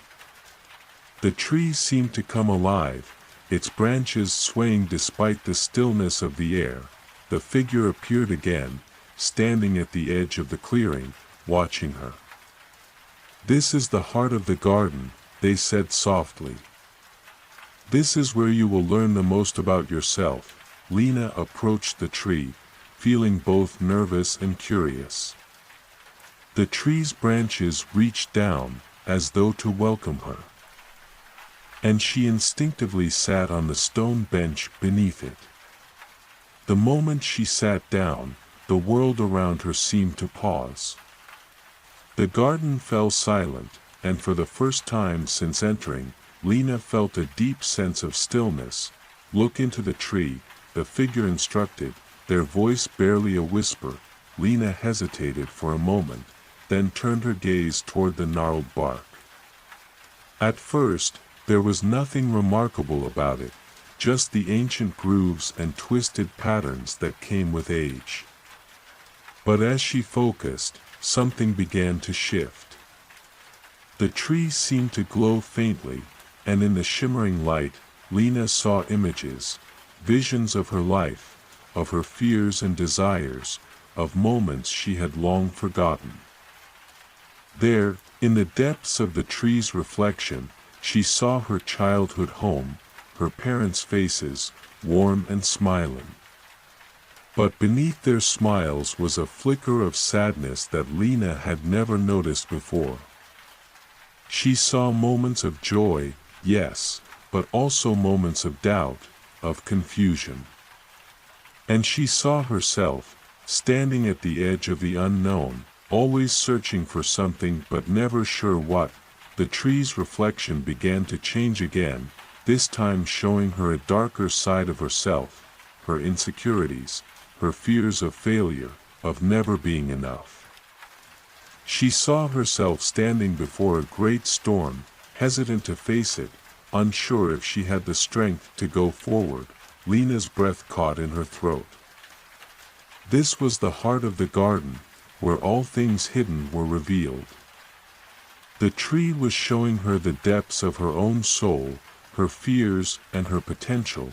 "Embrace these truths," the figure said gently. "The garden does not show you these things to cause fear, but to guide you. Only by understanding these parts of yourself can you move forward, toward the answers you seek." Lena closed her eyes, taking a deep breath. For the first time, she felt a sense of peace within herself, a quiet acceptance of the fears and doubts she had carried for so long. The garden had shown her her truth, and in that truth, she found strength. When she opened her eyes again, the tree shimmered, its branches now glowing brightly in the moonlight. As if acknowledging her newfound understanding, the figure smiled at her from the edge of the clearing. "You are ready, Lena. The path ahead may be difficult, but you have begun to see clearly now. The garden has given you its wisdom." Lena stood, feeling lighter than she had in years. The garden had shown her the way forward, not just in the world, but within herself. And with each step she took now, she knew she was walking toward her true purpose. Part 3, The Path of the Moonlit River. Lena stood beneath the shimmering branches of the ancient tree, a sense of peace washing over her. The garden, now a place of discovery rather than mystery, seemed to welcome her like an old friend, its once overwhelming beauty now a soft comfort. The reflection in the tree had shown her things she had been too afraid to face, but it also revealed a strength she hadn't known she possessed. She stood for a moment longer, taking in the air that was heavy with the scent of flowers, the hum of the garden now quieting to a gentle, soothing melody. The figure, who had appeared beside her once more, spoke softly, as though understanding her unspoken thoughts. "You have seen what the garden holds," the figure said, their voice warm and calming. "Now, it is time for you to walk further into it. The garden's truths are not always easy to grasp, but each step you take will reveal more of your path. Trust in the garden and trust in yourself." Lena nodded, feeling the weight of their words settle inside her. She had made the first step by embracing her truths, but there was more to the journey ahead. She wasn't quite sure where the garden would lead her, but she knew she had to keep walking. Turning away from the ancient tree, she followed the winding path that seemed to beckon her onward. The garden around her shifted as she moved. The colors of the flowers grew brighter, more vivid, and the air grew warmer, infused with a sense of anticipation. The path led her gently toward the edge of the clearing, where a quiet river flowed, its waters glowing with a soft, silvery light. Lena stepped closer to the riverbank, drawn to the shimmering surface of the water. The river, unlike any she had seen before, was illuminated by moonlight that seemed to dance on the water's surface. The current moved slowly, as if the river itself were savoring each moment. The water sparkled like stardust, and the sound of it flowing was like a lullaby, soft and peaceful, carrying her worries away. As Lena gazed at the river, she noticed that it wasn't just a river. It was a path in itself, one that wound deeper into the heart of the garden. The water didn't flow in one direction but spiraled in a circle, creating a gentle whirlpool in the center. From this whirlpool, the river seemed to lead toward a distant glimmering light, a faint glow at the horizon. A small boat, made of silken leaves and woven vines, drifted gently toward her, guided by the current. The boat appeared as though it had been waiting for her, a vessel to carry her deeper into the garden's secrets. The figure who had spoken to her earlier appeared beside her once more, their smile kind and knowing. "You must journey along the river, Lena," the figure said. "The moonlit river carries with it the wisdom of the garden. It will show you what you still need to see, but only if you allow it to guide you. Trust the flow of the water, and trust that the river will carry you where you need to go." Lena hesitated for a moment, the idea of trusting the water feeling foreign, even in this magical place.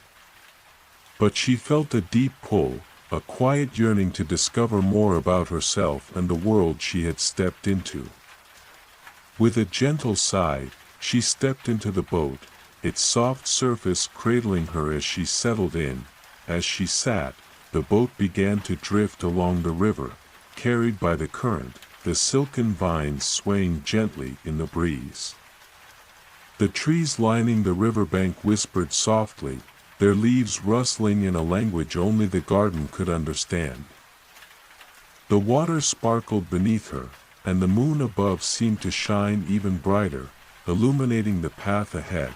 As the boat carried her deeper into the heart of the garden, Lena closed her eyes for a moment, allowing the peaceful rhythm of the river to calm her thoughts.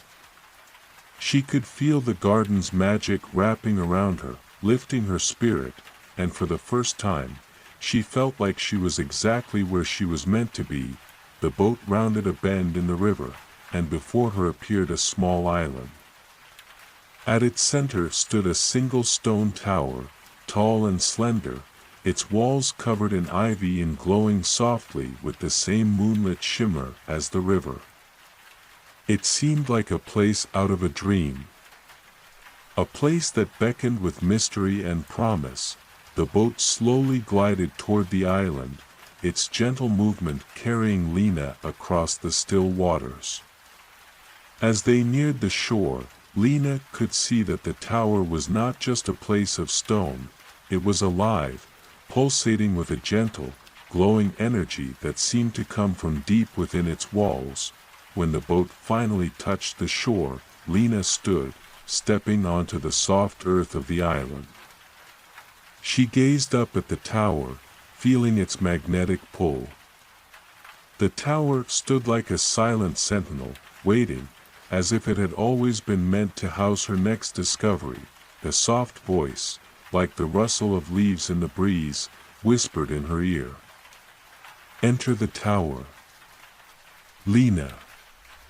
The answers you seek lie within." Lena hesitated. Something about the tower felt both welcoming and challenging, like a test she wasn't sure she was ready for. But the voice, soft and patient, urged her forward. With a deep breath, she approached the entrance, which was framed by arching vines that seemed to sway as she neared. She pushed open the door, and it creaked softly in response, as though it, too, had been waiting for her arrival. Inside, the air was thick with magic.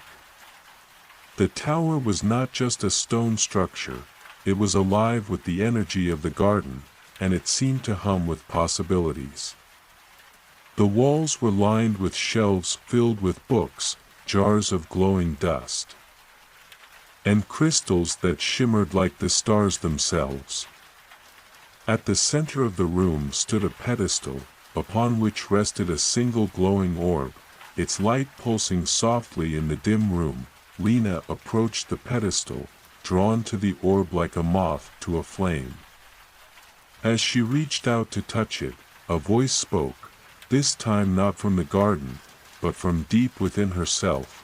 "You've come far, Lena," the voice said. "But remember, the journey is never truly about the destination. It is about understanding the path you walk. The dreamy garden shows you your soul's reflections, your desires, your fears, and your hopes. You must trust that you are ready to understand what lies within." Lena's fingers brushed against the orb. And in that moment, she felt a rush of energy course through her.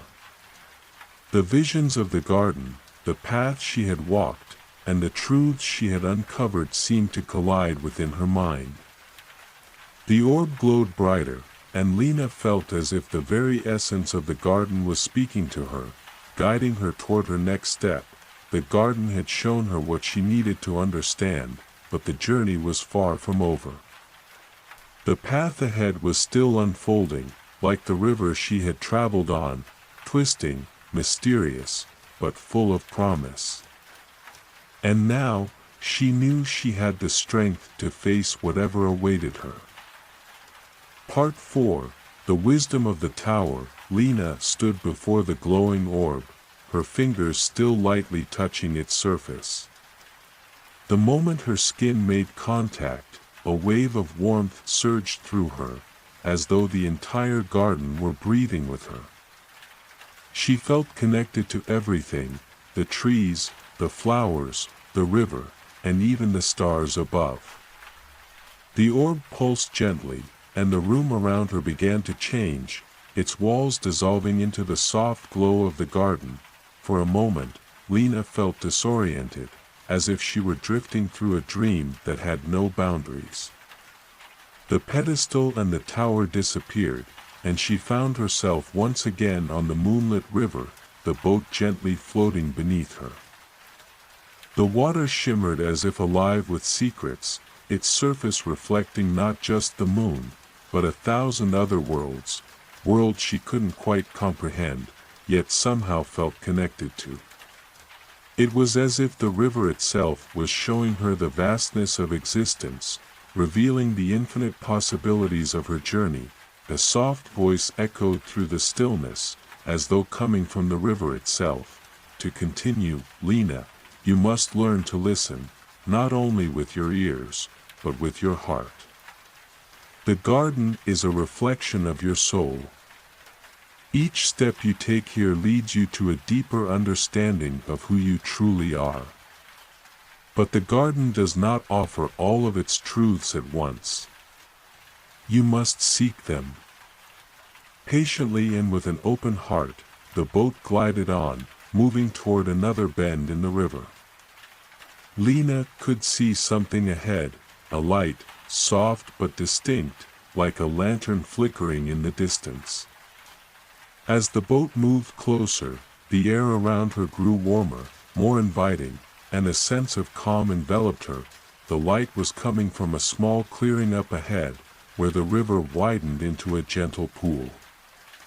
And at the center of the pool, like a precious gem in the heart of the garden, was a large stone. The stone glowed with a soft, golden light, surrounded by delicate flowers that seemed to sway in rhythm with the flow of the water.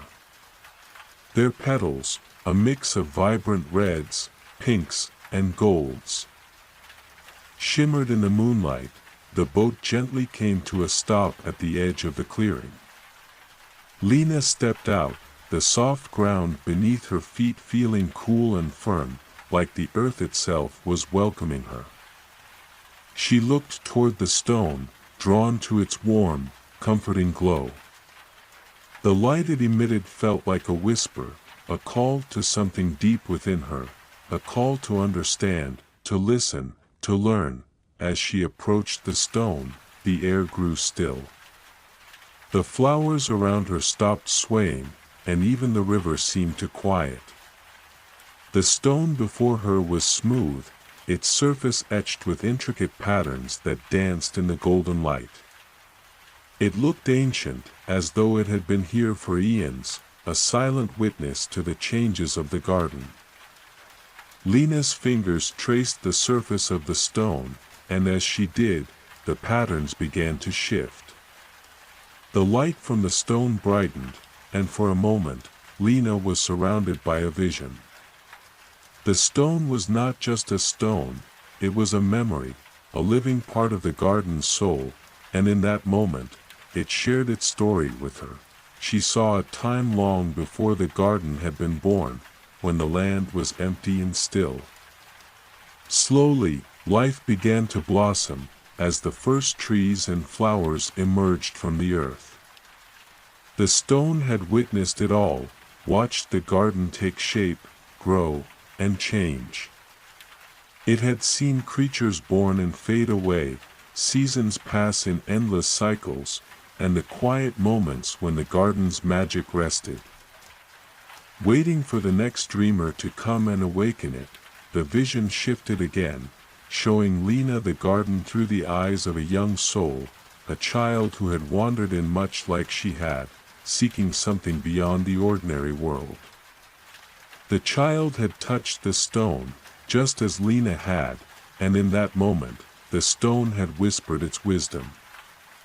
It had revealed to the child the secrets of the garden, just as it was revealing them to Lena now. The stone's voice, soft and gentle, echoed through her mind. To understand the garden is to understand the dance of life. The flowers bloom and wither, the rivers flow and dry, and all things are born and reborn. The garden does not resist change, it embraces it. For it knows that every season is part of the whole. Lena closed her eyes, letting the words wash over her. She had been seeking answers, but what if the answer was not to be found in one place, in one moment, or in one truth? What if the garden was showing her that life itself, its flow, its changes, was the greatest wisdom? As the vision faded, Lena found herself standing once again before the stone. The gentle hum of the garden filled the air, as if everything were aligning into perfect harmony. The stone's golden light dimmed slightly, but it left behind a deep sense of peace in Lena's heart. She understood now, understood that life was not about seeking a single truth or destination. It was about embracing the journey, the constant change, and trusting that each step forward held its own wisdom. She turned, her gaze falling on the soft, glowing flowers that surrounded the stone. They seemed to nod in approval, their petals shimmering gently. The river, too, seemed to rejoice in her understanding, its waters rippling with joy. Lena took a deep breath, feeling lighter, clearer, as if the garden had shared its soul with her. She knew she had only begun to uncover its mysteries, but for now, she understood something important. The garden wasn't here to give her answers, it was here to show her how to ask the right questions, to help her understand the delicate balance of all things. As she prepared to leave the clearing, the figure who had guided her so far appeared once more at the edge of the water. They smiled, their eyes gleaming with knowing. "You have learned much, Lena," the figure said softly. "But remember, the garden's lessons are not confined to this place. What you've learned here will stay with you, shaping the way you see the world. Carry it with you, wherever you go. The garden will always be here, waiting to offer more when you are ready." Lena nodded, feeling the weight of their words sink deep into her heart. She had taken another step on her journey, and the path was now clearer than ever. The garden had shown her that the answers she sought were not outside of her, but within herself, and that was a lesson she would carry with her forever. Part 5.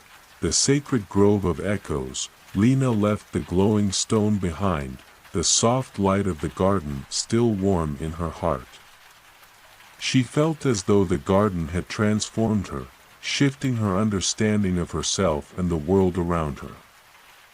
Each step she took seemed to resonate more deeply, her senses heightened, as if she were seeing through a new lens. She walked along the moonlit river, the water now calmer, its surface reflecting the stars like a perfect mirror. The boat, which had been her gentle guide earlier, was nowhere to be seen. But Lena no longer needed its guidance. The garden was becoming a familiar companion, and she knew it would lead her where she needed to go. Her path began to wind through dense trees, the air growing cooler as she entered a section of the garden she hadn't yet explored. The trees here were unlike any others she had seen in the garden so far, tall, with dark bark and long, twisting branches that seemed to reach for the sky. Their leaves glowed faintly, a soft, silvery hue that illuminated the forest floor beneath them. The air was thick with the scent of moss and earth, a deep, grounding aroma that made Lena feel both at peace and on alert, as if the trees themselves were watching her. As she ventured deeper into the grove, she began to hear something faint, almost like a whisper. It wasn't the wind rustling the leaves, it was a voice, distant yet familiar. The whispers seemed to come from all directions, filling the space around her. Lena paused, her heart beating faster. She didn't know why, but something told her that the grove was special, that it held a deeper magic than the rest of the garden. She could feel it pulling her forward. The whispers grew louder as she walked, each word seeming to carry a weight of ancient wisdom. She couldn't quite make out what was being said, but the rhythm of the voices felt comforting, as if they were guiding her towards something important. Finally, she came to a clearing at the center of the grove. In the center of the clearing stood a circle of stones, arranged in a perfect ring. Each stone was massive, etched with symbols that glowed faintly in the moonlight. The stones appeared to be ancient, their surfaces worn smooth by time and the elements. But what struck Lena the most was the energy that radiated from them. It was a deep, resonant hum, like the very heartbeat of the garden. The whispers now seemed to focus, coming from the stones themselves. Lena stepped closer, her feet crunching softly on the ground beneath her. As she approached the center of the stone circle, she felt a surge of energy coursing through her, a warmth that spread through her chest and up to her head. She reached out and touched the nearest stone, her fingers grazing the cool surface. As she did, the air around her shimmered. The voices, no longer whispers, spoke clearly in her mind. As though they were not coming from outside of her, but from deep within, the sacred grove of echoes, the voice said, calm and steady. Here, the garden reveals the true nature of your soul. The whispers you hear are the echoes of your past, present, and future. Each stone in this circle holds a piece of your journey, a reflection of the choices you have made and those yet to come. To understand your path, you must listen and allow yourself to see with clear eyes. Lena closed her eyes for a moment, letting the words sink in. The air around her was alive with energy, and she felt the weight of the past and the lightness of the future pulling at her in equal measure. This place, this grove, was not just a part of the garden, it was a mirror, reflecting her deepest truths. One by one, Lena touched the stones, allowing the whispers to become clear. As her fingers grazed each surface, she saw flashes of memories, moments from her life that she had forgotten, moments she had never fully understood. She saw herself as a child, standing in a garden much like this one, her eyes wide with wonder. She saw a moment of loss, the emptiness that had once consumed her. She saw her heart breaking, and then, slowly, healing, and then she saw the future, her future, unfolding before her like a road stretching out into the distance.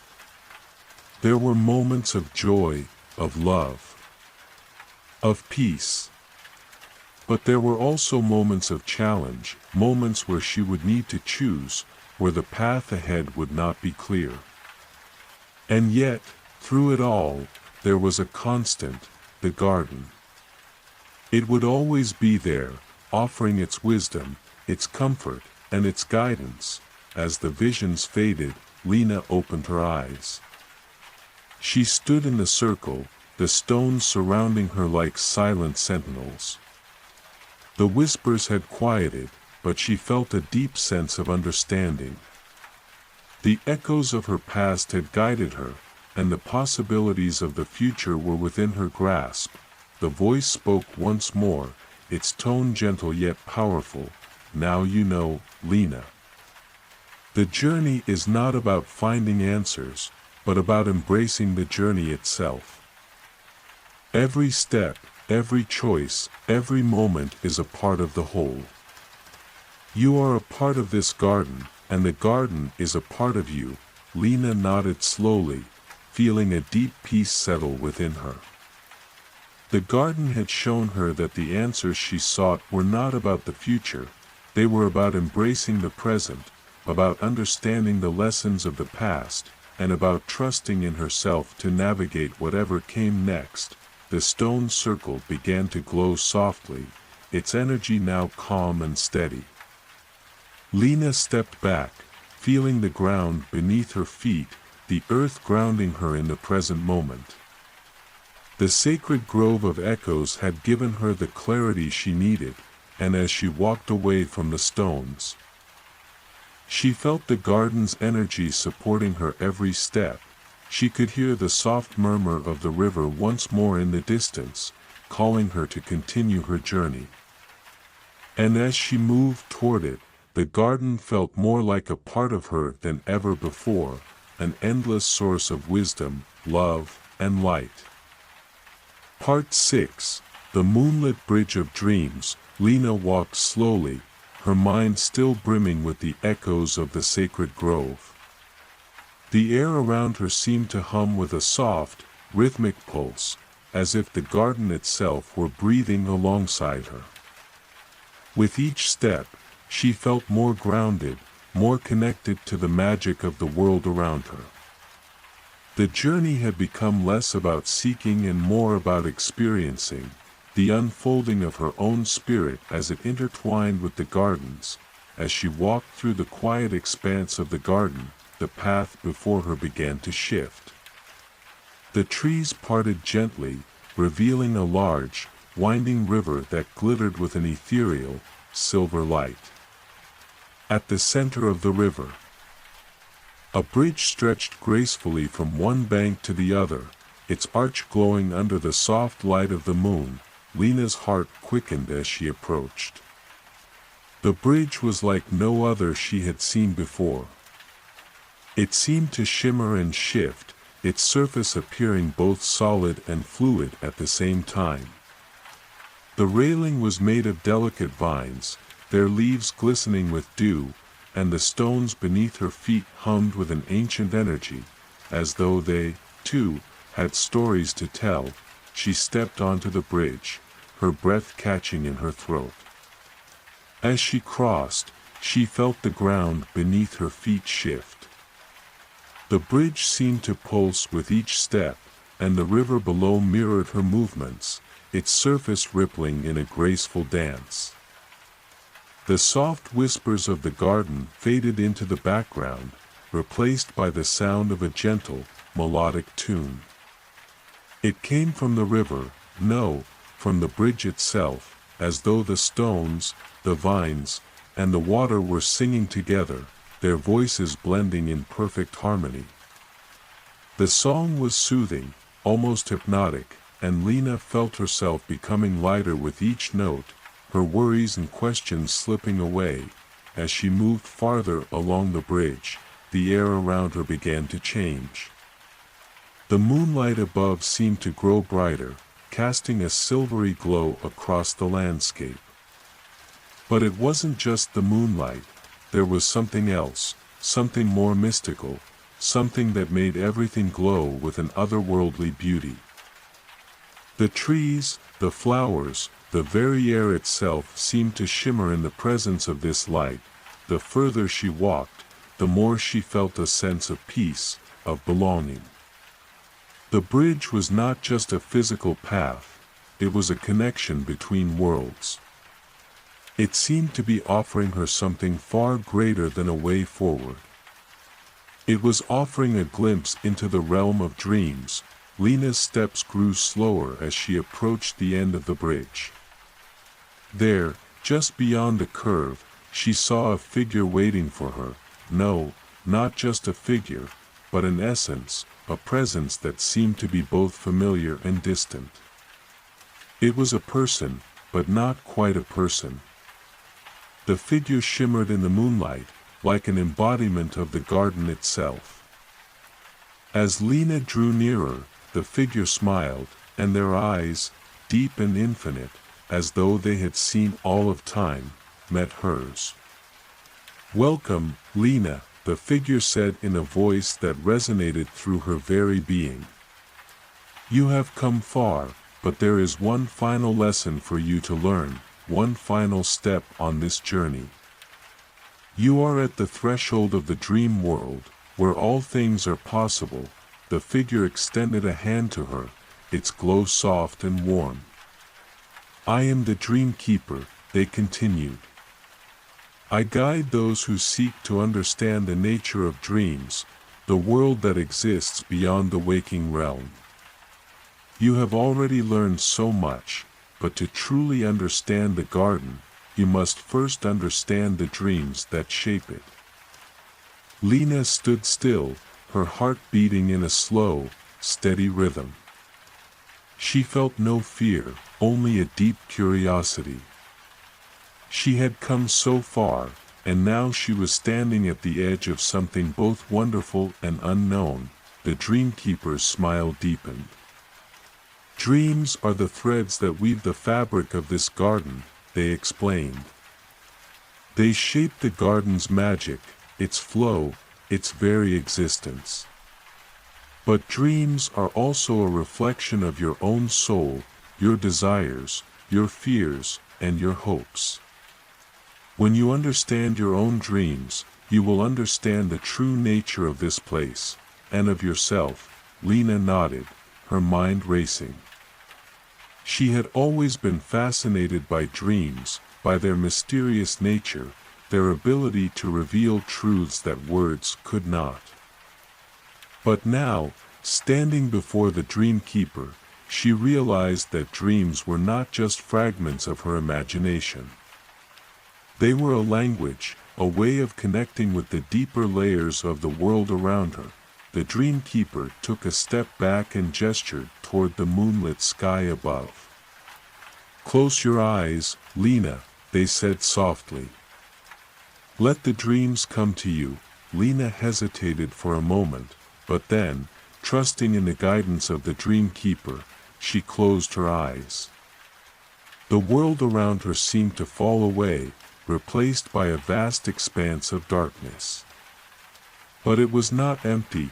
No, this darkness was alive, swirling with possibility. The air around her was thick with the scent of earth, of flowers, of something both ancient and new.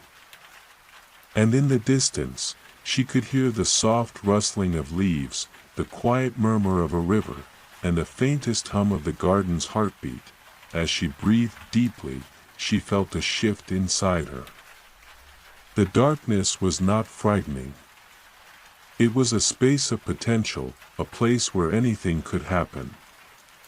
The dreams began to take shape, first as soft whispers in the back of her mind, then as vivid images, fragments of scenes, of people, of places that seemed familiar yet strange. She saw herself standing in a field of flowers, surrounded by vibrant colors, and felt the warmth of the sun on her skin. She saw herself walking beside the river, her feet brushing the cool water, feeling a sense of peace that she had never known. She saw a door, standing open in the middle of a vast desert, leading her into a new world. She saw her heart, beating steadily with a soft light, its rhythm in perfect harmony with the garden's pulse. The dreamkeeper's voice echoed in the distance, soft and soothing. These are your dreams, Lena. They are not just fleeting images, they are the expressions of your soul, the desires of your heart, and the lessons of your journey. Lena stood in the dreamscape, feeling the weight of her dreams settle within her. She realized that the garden, the bridge, and the dreamkeeper had not only guided her on a physical journey but had led her to understand the nature of her inner world. She was not separate from the garden. She was a part of it. And the garden was a part of her. When she opened her eyes again, she was back on the bridge, standing before the dreamkeeper. The figure smiled, their eyes gleaming with understanding. You are ready now, Lena, the dreamkeeper said softly. The garden is not just a place, it is a reflection of your dreams, your hopes, and your soul. And as long as you remember the lessons of your journey, the garden will always be here to guide you." Lena smiled, feeling a deep sense of gratitude and peace. She had come to understand that the garden was more than a physical space. It was a living, breathing reflection of the inner world, a place where dreams and reality intertwined. With a final nod to the dreamkeeper, Lena continued across the bridge, her heart full, her spirit light, and her path clear. Part 7, The Garden of Reflections. The soft moonlight bathed the bridge as Lena walked forward, her footsteps light but full of purpose.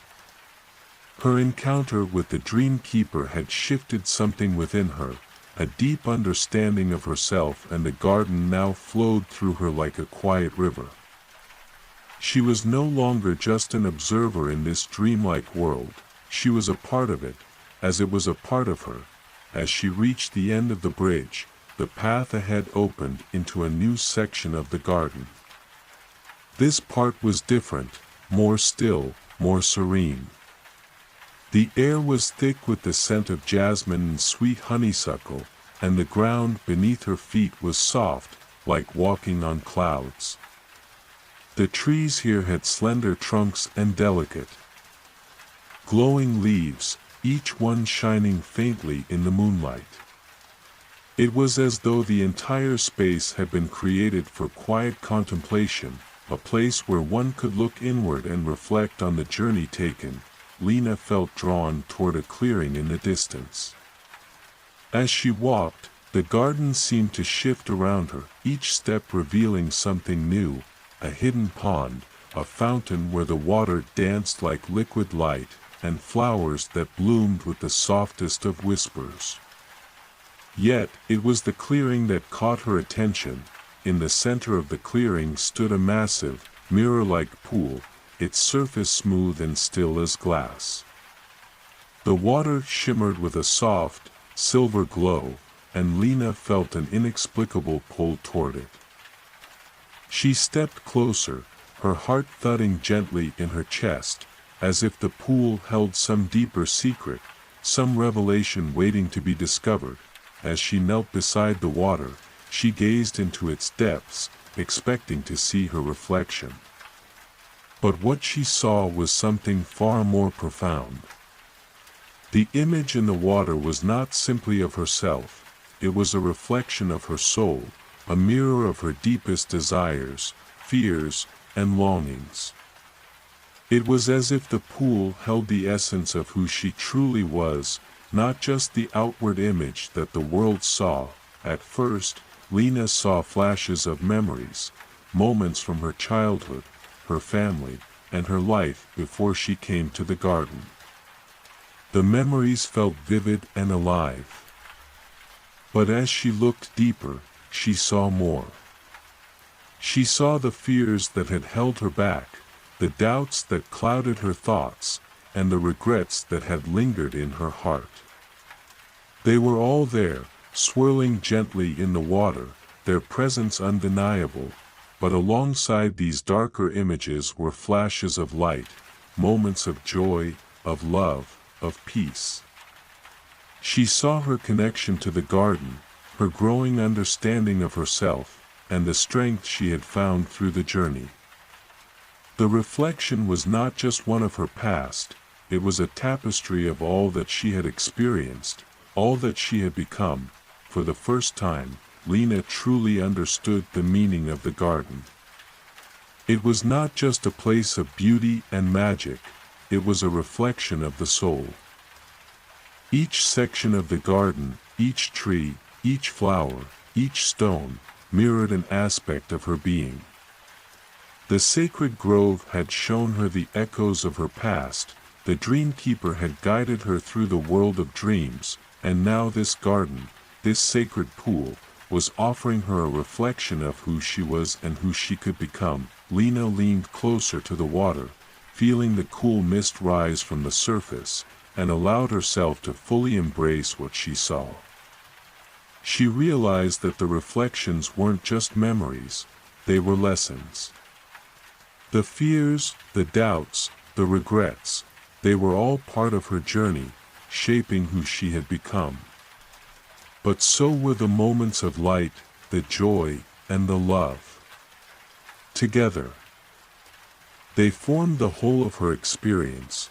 "You are whole," a voice spoke softly from behind her. Lena turned to see a figure standing at the edge of the clearing, a figure that seemed to emerge from the very garden itself. The figure was tall, with an aura of quiet wisdom, their face serene and gentle. They radiated a sense of calm and understanding that Lena could feel deep in her bones. "I am the keeper of reflections," the figure said, their voice warm and familiar. "I guard the pool, where all who seek clarity may look into their true selves." Lena stood slowly, her heart still full of the wisdom she had just discovered. "What is this pool? What does it mean?" The keeper smiled softly. Their eyes filled with understanding. "This is the garden of reflections. It is here that we come to see ourselves not only as we are, but as we are meant to be. The reflections you see in the water are not just your past, but your potential. The darkness and the light, the joy and the sorrow, they are all woven together, creating the story of your life." Lena felt a deep sense of peace settle within her as the keeper spoke.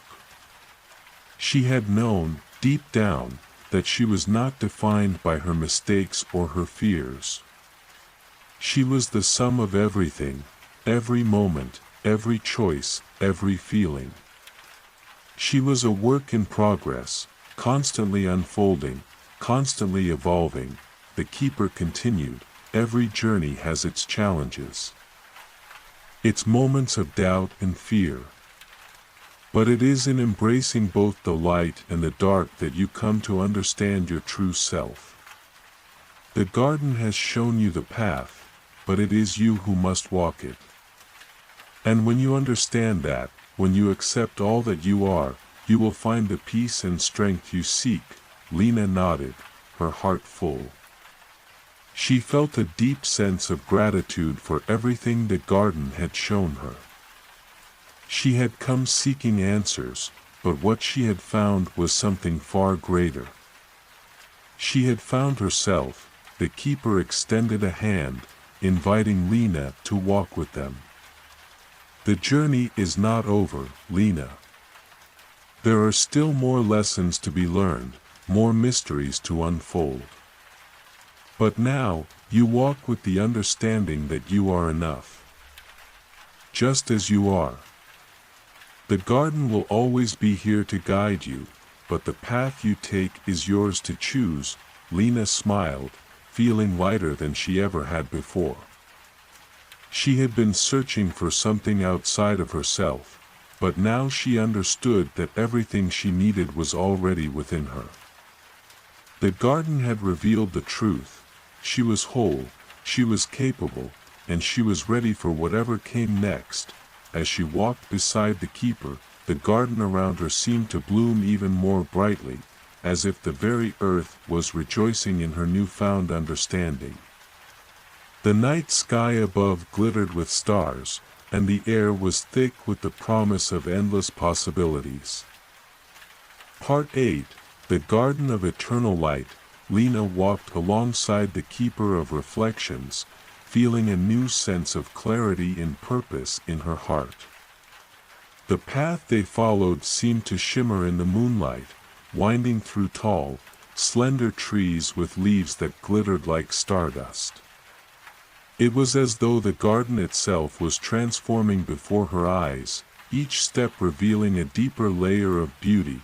The keeper's presence beside her was calming, like the soft rustle of the wind through the leaves, and their quiet smile filled Lena with a sense of peace. For the first time, she felt truly at home in this magical world, as if she had always belonged here, even before her journey had begun. The keeper spoke softly, their voice carrying the weight of ages. "Now that you have looked into the reflections of your soul, there is one final part of the garden that awaits you. It is the garden of eternal light, where all that you have learned, all that you have become, is woven into a new understanding. Lena felt her curiosity grow. The garden of eternal light, she repeated, intrigued. What is it? The keeper's eyes sparkled. It is the place where the garden's magic reaches its fullest expression. It is the place where you will see how all the lessons you have learned, the dreams you have had, and the reflections you have embraced, converge into one shining truth, as they walked deeper into the garden. The air grew warmer, the scent of blooming flowers more intoxicating. They soon arrived at a breathtaking clearing, unlike anything Lena had seen before. In the center of the clearing stood a massive tree, its trunk wide and sturdy, and its branches stretching high into the sky, disappearing into the very stars above. Its leaves were a brilliant gold, glowing with a soft, inner light that radiated warmth and peace. The entire tree seemed to hum with life, and the air around it shimmered as if the tree itself was the heart of the garden. Lena gasped in awe, her breath catching in her throat. The tree seemed to pulse with energy, its light filling the clearing with a soft, golden glow. The ground beneath her feet was soft, like moss, and every step she took felt like a gentle caress from the earth itself. This is the tree of illumination, the keeper said, their voice gentle but filled with reverence. It is the heart of the garden, where all things come together. Here, you will see how your journey has transformed you, and how it has led you to this moment of clarity. Lena stepped forward, her eyes drawn to the tree's radiant light. As she approached, the tree's branches seemed to lower slightly, as if welcoming her into its embrace. The air around her grew even warmer, and she felt a deep, inner peace settling in her heart. The light from the tree was not harsh or blinding. It was soft and comforting, like the embrace of a loved one after a long separation. Touch the tree, the keeper urged. Feel its energy. It is the culmination of everything you have experienced, everything you have learned. The garden has guided you, and now it will help you understand how to carry that light with you. Lena nodded, her heart racing with anticipation. She stepped closer to the tree, her hand outstretched. As her fingers brushed against the bark, a sudden warmth spread through her body, and she gasped in wonder. The energy that flowed from the tree was gentle but powerful, like a wave of pure light filling every part of her being. In that moment, Lena felt her soul connect with the garden in a way she had never imagined possible. She saw flashes of the experiences she had had, the sacred grove, the moonlit bridge, the pool of reflections, and how each of them had shaped her, taught her, and helped her grow. She saw the fears she had overcome, the wisdom she had gained, and the strength she had discovered within herself, but beyond that, she felt something deeper. The tree of illumination was not just reflecting her journey, it was showing her her future, the path she would walk moving forward. It revealed a path filled with light, filled with the love and peace she had found in the garden, and it was a path she could carry with her wherever she went. Lena closed her eyes, feeling the warmth of the tree's energy surround her. She was not just an observer of the garden anymore, she was a part of it, and it was a part of her. The light of the tree filled her heart, and she knew, without a doubt, that this light would guide her through the challenges of life, just as it had guided her here. Do you feel it? The keeper asked, their voice filled with pride. The light within you. It is the light of all that you have learned, of all that you are. The garden has shown you the truth, and now it is up to you to carry that truth with you, to let it shine in your life." Lena nodded, her heart swelling with gratitude and understanding. "I feel it," she whispered. "It's beautiful," the keeper smiled warmly. "It is the light of your soul, Lena. It will never fade, no matter where your journey takes you. And wherever you go, this garden will be with you, for it is inside you now, as you are inside it." Lena took a deep breath, feeling the light of the tree fill every corner of her being. She knew her journey in the garden had come to an end, but her journey in life was just beginning. The lessons she had learned, the wisdom she had gained, and the light that now filled her heart would guide her forward, through all the days to come. With one last glance at the radiant tree, Lena turned to the keeper. "Thank you," she said, her voice full of emotion. "Thank you for everything," the keeper nodded. "It was always meant to be. Lena. You were always meant to find this light. Now, go forward with it. The world is waiting for you."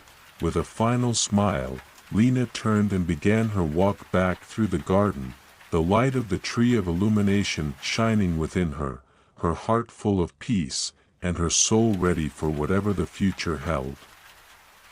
Part 9.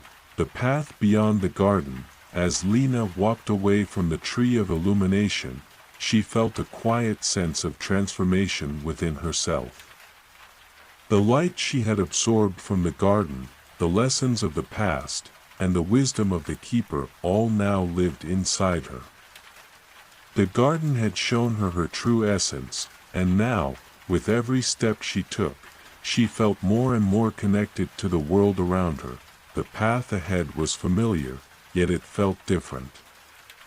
The flowers along the edges of the path bloomed brighter, the air seemed to hum with life, and the soft whisper of the breeze carried the promise of something new. It was as though the garden itself was alive, responding to the change in her. Every tree, every stone, every ripple in the pond seemed to speak to her, as if bidding her farewell, knowing that the time had come for her to leave. But Lena was not afraid. She no longer felt lost or uncertain. The journey she had taken had opened her eyes to the deeper truths of life, and she now carried that wisdom with her. She had seen the reflections of her soul, embraced both the light and the darkness, and discovered the light within herself that would guide her on whatever path she chose. As she walked, Lena could feel the energy of the garden surrounding her, like a comforting embrace. It was as if the garden itself was whispering to her, reminding her that no matter where she went, its magic would always be a part of her. The keeper, who had been walking beside her silently, finally spoke. "Lena, you have learned much here. The garden has shown you the way to find peace within yourself, but now the real world awaits. The world beyond this garden is full of challenges, choices, and opportunities, but it is also a place where you will continue to grow." Lena nodded, her heart filled with both anticipation and gratitude. "I understand," she said softly. "I feel ready," the keeper smiled. "Remember, the garden is always within you. When the world outside feels overwhelming, when the path ahead seems unclear, you can always return to the lessons you've learned here. You will find the light within you, just as you have found it here. Trust yourself, and trust the path." With one last glance at the lush, vibrant garden, Lena felt a wave of peace wash over her. The garden had been a sanctuary, a place of self-discovery and healing, but it was now time for her to take the lessons she had learned and share them with the world. The magic of the garden would always be within her, but the journey was far from over. As she walked toward the garden's edge, she saw a path that led out, one she hadn't noticed before. It was lined with soft golden stones, leading into the distant horizon where the sky was painted in soft shades of dawn. The world beyond the garden awaited her.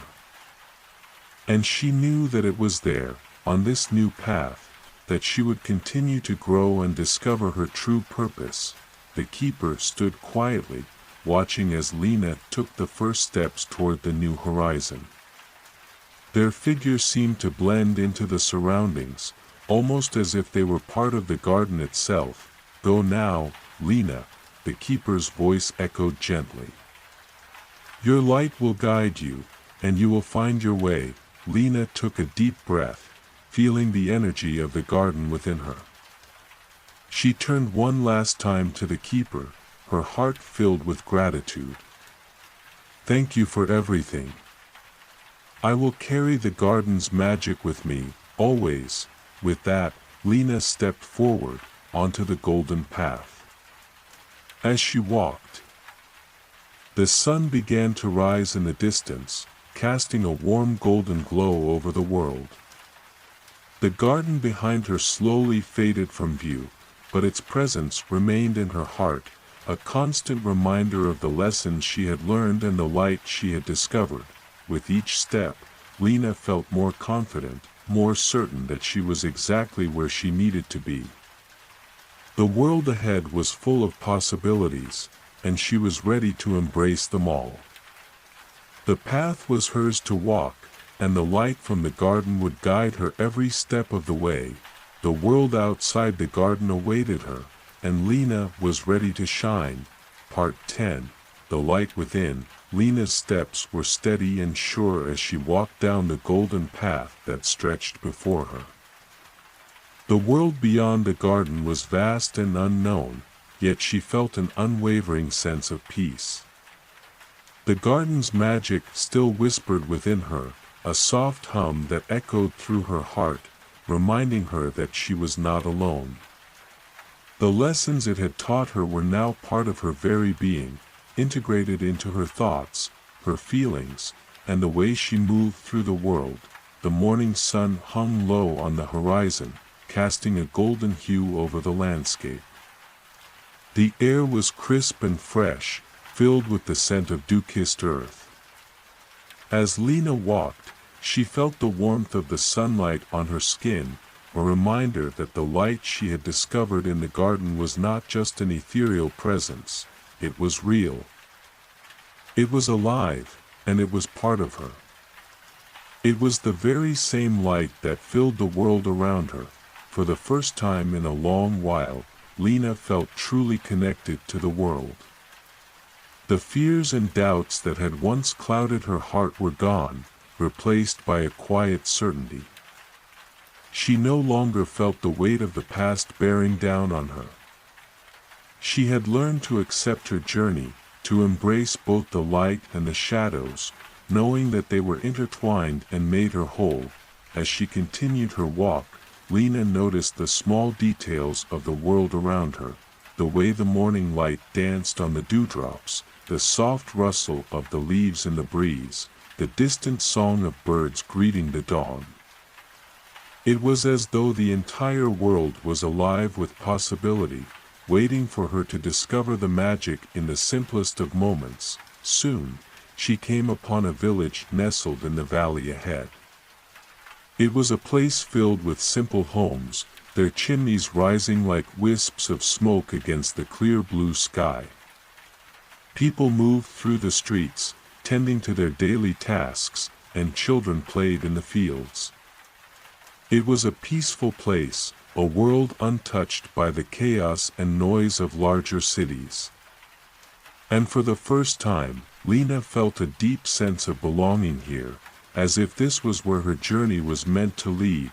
As she entered the village, people greeted her with warm smiles, and she noticed the subtle kindness in their eyes. It was as if they could sense the light she carried within her, a light that seemed to shine through her every action and every word. She felt a quiet joy in her heart, knowing that she was not just carrying the magic of the garden, she was sharing it. Lena wandered through the village, her heart swelling with gratitude. She realized that she did not need to search for a grand purpose or an extraordinary destiny. The magic she had discovered in the garden was not something that needed to be sought outside of her.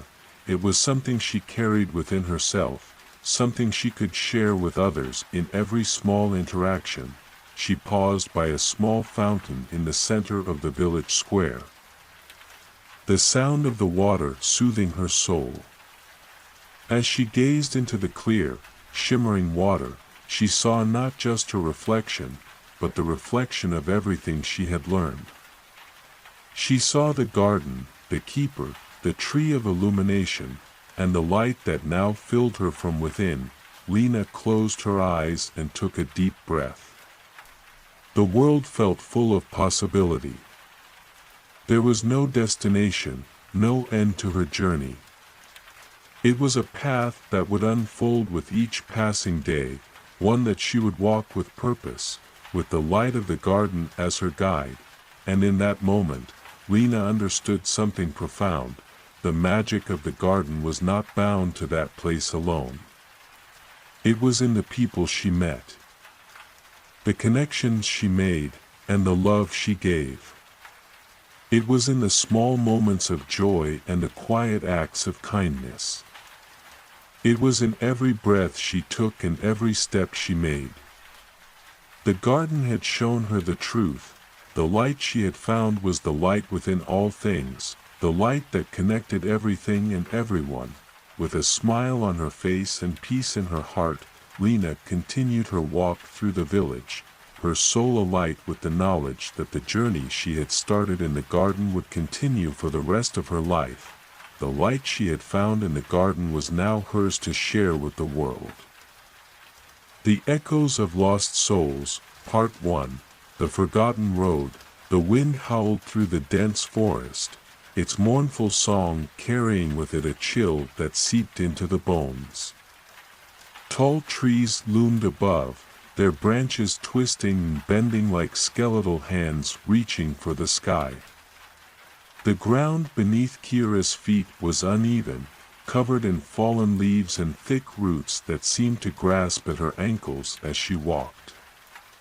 The forest felt alive, yet it was a life steeped in sorrow, in longing, as if the very earth itself mourned the lost souls that had once walked these paths. Kira had heard the legends, the whispers in the village of a forgotten road that led into the heart of the forest, a road where the echoes of those who had wandered off the path of life still lingered. The lost souls of the past, it was said, wandered the woods, trapped in a realm between worlds, unable to find peace. Their voices could be heard in the wind, their whispers carried by the trees, and sometimes, if one was still enough, they could feel their presence just beyond the edge of sight. But despite the eerie stories, Kira felt drawn to this path, as though something deep within her urged her to find the road and walk it, no matter the warnings or the fear that churned in her gut. She had lost something too, something she couldn't name, something she felt was missing from her heart, and the forest felt like the place where she might find the answers. As she pressed on, the trees grew thicker, their trunks twisted into strange shapes, as if the forest itself was alive, watching her every move. The path seemed to wind and shift, as though it had a mind of its own, and Kira had to concentrate to keep her footing. The air grew colder, the silence deepened, and the further she walked, the more the world around her seemed to close in, like the edge of a dream. Then, in the distance, she saw it, the faint outline of a stone archway, covered in ivy, standing alone in the middle of the forest. It seemed out of place, like a doorway to nowhere.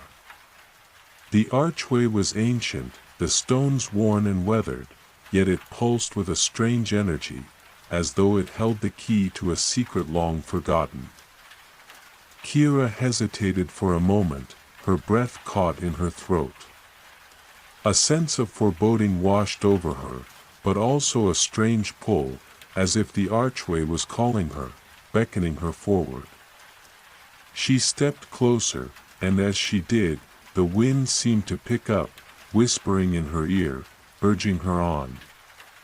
The path before the archway was lined with moss-covered stones, each one engraved with faded symbols that looked like ancient runes, their meanings lost to time.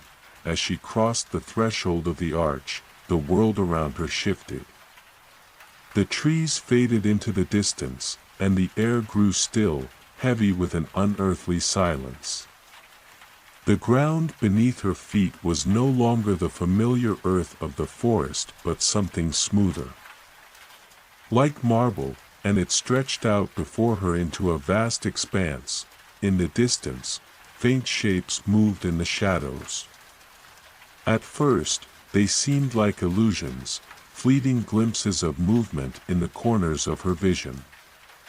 But as she took another step forward, the shapes became clearer, figures of men and women, their forms hazy and translucent, like ghosts suspended between the world of the living and the dead. Their eyes were distant, unfocused, as if they were unaware of her presence, yet Kira could feel the weight of their gaze, as though they were looking through her, searching for something.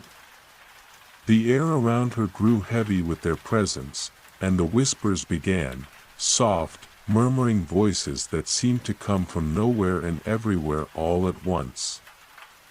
She stopped, her heart racing, her breath catching in her throat. The figures moved closer, their forms more solid now, their expressions frozen in an eternal state of longing.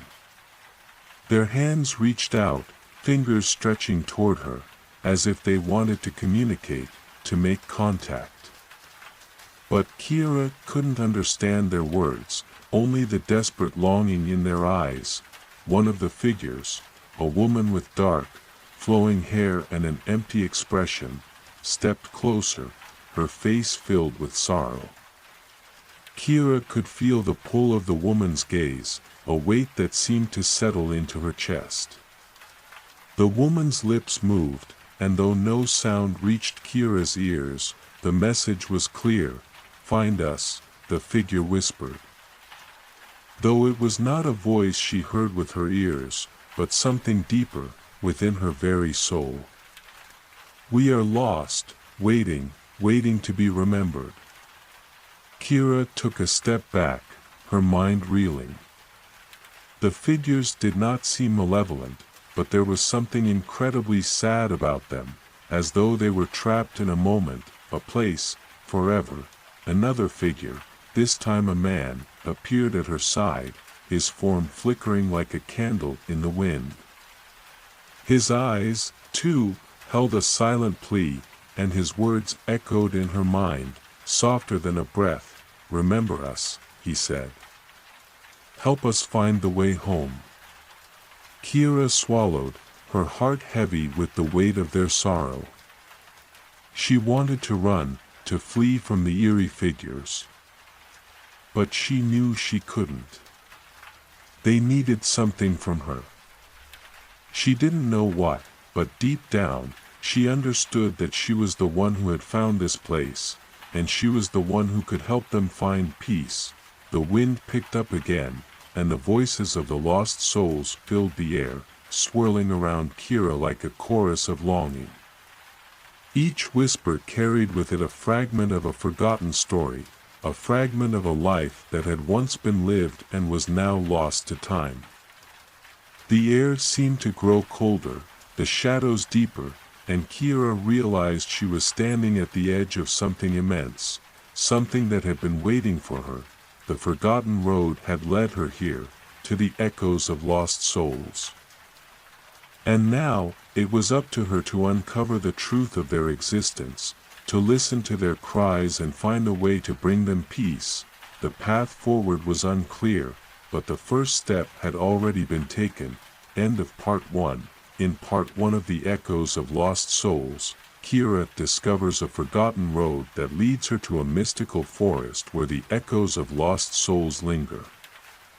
She finds an ancient archway, which transports her to a realm where the spirits of the lost wander, trapped in a state of longing and sorrow. These spirits plead with Kira to help them find peace, and she feels a deep sense of connection to them, knowing that her journey is just beginning. Part 2, The Forgotten Voices. Kira stood frozen, her heart racing, as the figures of the lost souls surrounded her, their presence both haunting and profound. The whispers in the air swirled around her, their words unintelligible at first, but slowly, as if the wind itself was guiding her, the voices began to form shapes, reaching deeper into her mind. Please, help us find peace. A soft voice echoed from behind her, almost like a breeze brushing her ear. Kira turned quickly, but saw nothing but shadows stretching across the marble-like ground. She felt a shiver crawl down her spine as the chill in the air seemed to grow more intense. The woman with dark, flowing hair, the one who had stepped closer to Kira earlier, was now directly before her. Her eyes, once distant and hollow, now bore into Kira's soul with a silent plea. The woman's lips parted again, and though no sound came from her, the message felt clearer than ever. Remember us, the woman whispered, her form flickering like an image seen through a fogged glass. We are not forgotten. We are waiting to be called. Kira's breath caught in her throat. She instinctively stepped back, feeling a weight settle in her chest. It was as though she were standing in a place where time had fractured, where the very essence of the souls around her was trapped between worlds, caught in an endless loop of yearning. What do you need from me? Kira whispered, almost afraid that her voice would break the fragile connection she had with them. Why am I here? The woman's form shifted slightly, and for a moment, Kira thought she saw a glimmer of recognition in her eyes, a deep sorrow, yes, but also something more. Something like hope. Find the mirror, the woman whispered, her voice softer this time, carried away on a gust of wind. It is hidden within the veil, beyond the echoes of time. Only then will we be free. The words hung in the air, heavy with meaning. Kira's mind raced. The mirror. The veil. She had no idea what they meant, but the feeling that she had been chosen for this task was undeniable. It was as if the very fabric of the realm had guided her to this place for a reason, and now, she was being asked to uncover a mystery that had remained hidden for centuries. The spirits around her began to move again, their forms flickering in and out of existence like wisping clouds. Each one, Kira realized, was looking at her, silently begging her to understand. Their eyes were filled with grief, a grief that went beyond death, grief for lives left unfinished, for words left unsaid, for journeys never completed. It was a grief that had bound them to this place, in the limbo between life and death. A voice, this time a man's, broke through the silence. It was low and filled with a desperate longing. The mirror is the key, he said. It will show you what has been lost. Find it, and you will understand the truth. Only then can we move on. Kira's heart clenched. The man's words echoed within her, deep in her bones. She could feel their sorrow pulling at her, urging her to act. The mirror, the veil, it all felt so distant, like pieces of a puzzle she could not yet see. Yet there was a knowing deep within her, an instinct telling her that she could uncover the truth. She had to. I will find it, Kira promised, her voice trembling with determination. She wasn't sure how, or where, but she knew that this was her purpose now, to bring peace to these lost souls, to unravel the mystery that bound them to this realm. The wind shifted once again, and the figures began to fade, their outlines becoming more and more translucent, like smoke drifting on the breeze. The last figure, the man who had spoken to her, gave her one final, piercing look. His eyes were filled with a quiet, but resolute, gratitude. "Thank you," he whispered, his voice fading with the wind. "You will help us," and then, all at once, they were gone. The vast, eerie expanse before her was empty, the whispers of the lost souls now silent, leaving only the faint rustling of the wind in the distance. Kira stood alone, her thoughts swirling. The path ahead was shrouded in uncertainty, but one thing was clear: she could not leave until she had found the mirror. It was the only way to release the souls who had called out to her. With a deep breath, she set her feet forward. The marble-like ground beneath her feet shifting into something more familiar: earth, soil, roots. The forest had returned, but the air felt different now. It was as if the forest was watching her, aware that she had taken the first step toward uncovering the truth. She glanced around, looking for any signs, any clues as to where the mirror might be hidden. The path that had once seemed so unclear now felt like a puzzle slowly starting to take shape. Somewhere, beyond the veil, beyond the boundaries of this realm, the mirror awaited. She had to find it, and soon. As she walked deeper into the forest, the trees seemed to part, creating a narrow trail ahead. There, just at the edge of her sight, Kira saw something, a faint glimmer, like a star fallen from the sky. The light was faint, but unmistakable. She moved toward it, her heart racing, knowing that whatever lay ahead, it would be the key to unlocking the fate of the lost souls. End of Part 2. In Part 2, Kira learns that she must find the mirror, a mysterious object hidden within the veil, in order to help the lost souls find peace. The spirits that surround her are filled with sorrow and longing, trapped in a realm between life and death. With a renewed sense of purpose, Kira sets off to uncover the truth, determined to help these lost souls find their way. Part 3. The Veil of Shadows. Kira's footsteps were soft against the earth, but each step felt heavier than the last, as though the forest itself was testing her resolve. The trees seemed to close in, their branches reaching out like fingers, their leaves rustling with secrets she could not yet understand.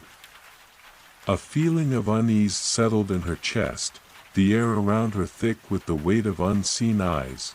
The light she had glimpsed, that faint glimmer, was now almost lost to the shadows, but it drew her forward, like a lighthouse in the distance. Every time she thought she was close, the light seemed to flicker, just out of reach, pulling her deeper into the woods. She could hear nothing but the whisper of the wind and the occasional creak of a distant branch.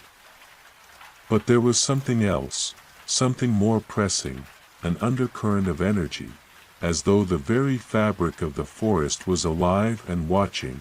Kira's heart beat faster as she followed the narrow trail that twisted and turned through the trees. The feeling of being observed grew stronger, as though the woods were conspiring against her. Yet, despite the creeping sense of dread, there was an undeniable pull, a sense that the glimmering light was meant for her, that she had to follow it. Then, as if by fate, the trees opened up in front of her. The air seemed to shift, becoming colder, thinner.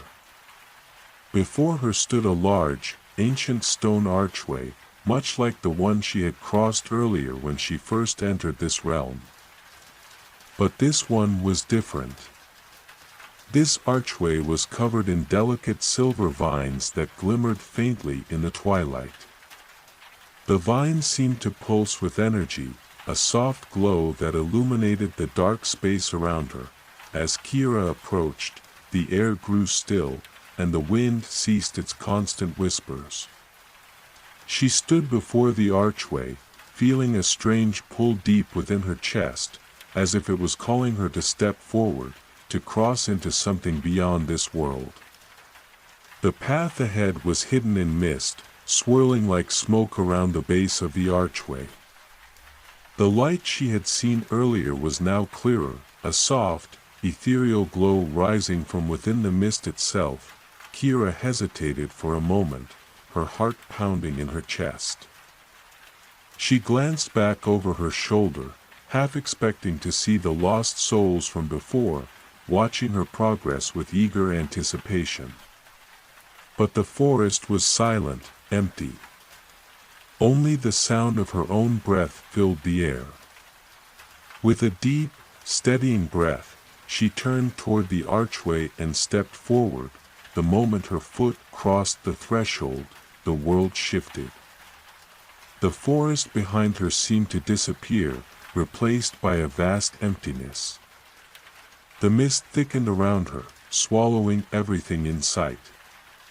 It felt as though time itself had paused, as though she was standing at the edge of two worlds, neither here nor there, suspended in a space that existed beyond the boundaries of the living and the dead.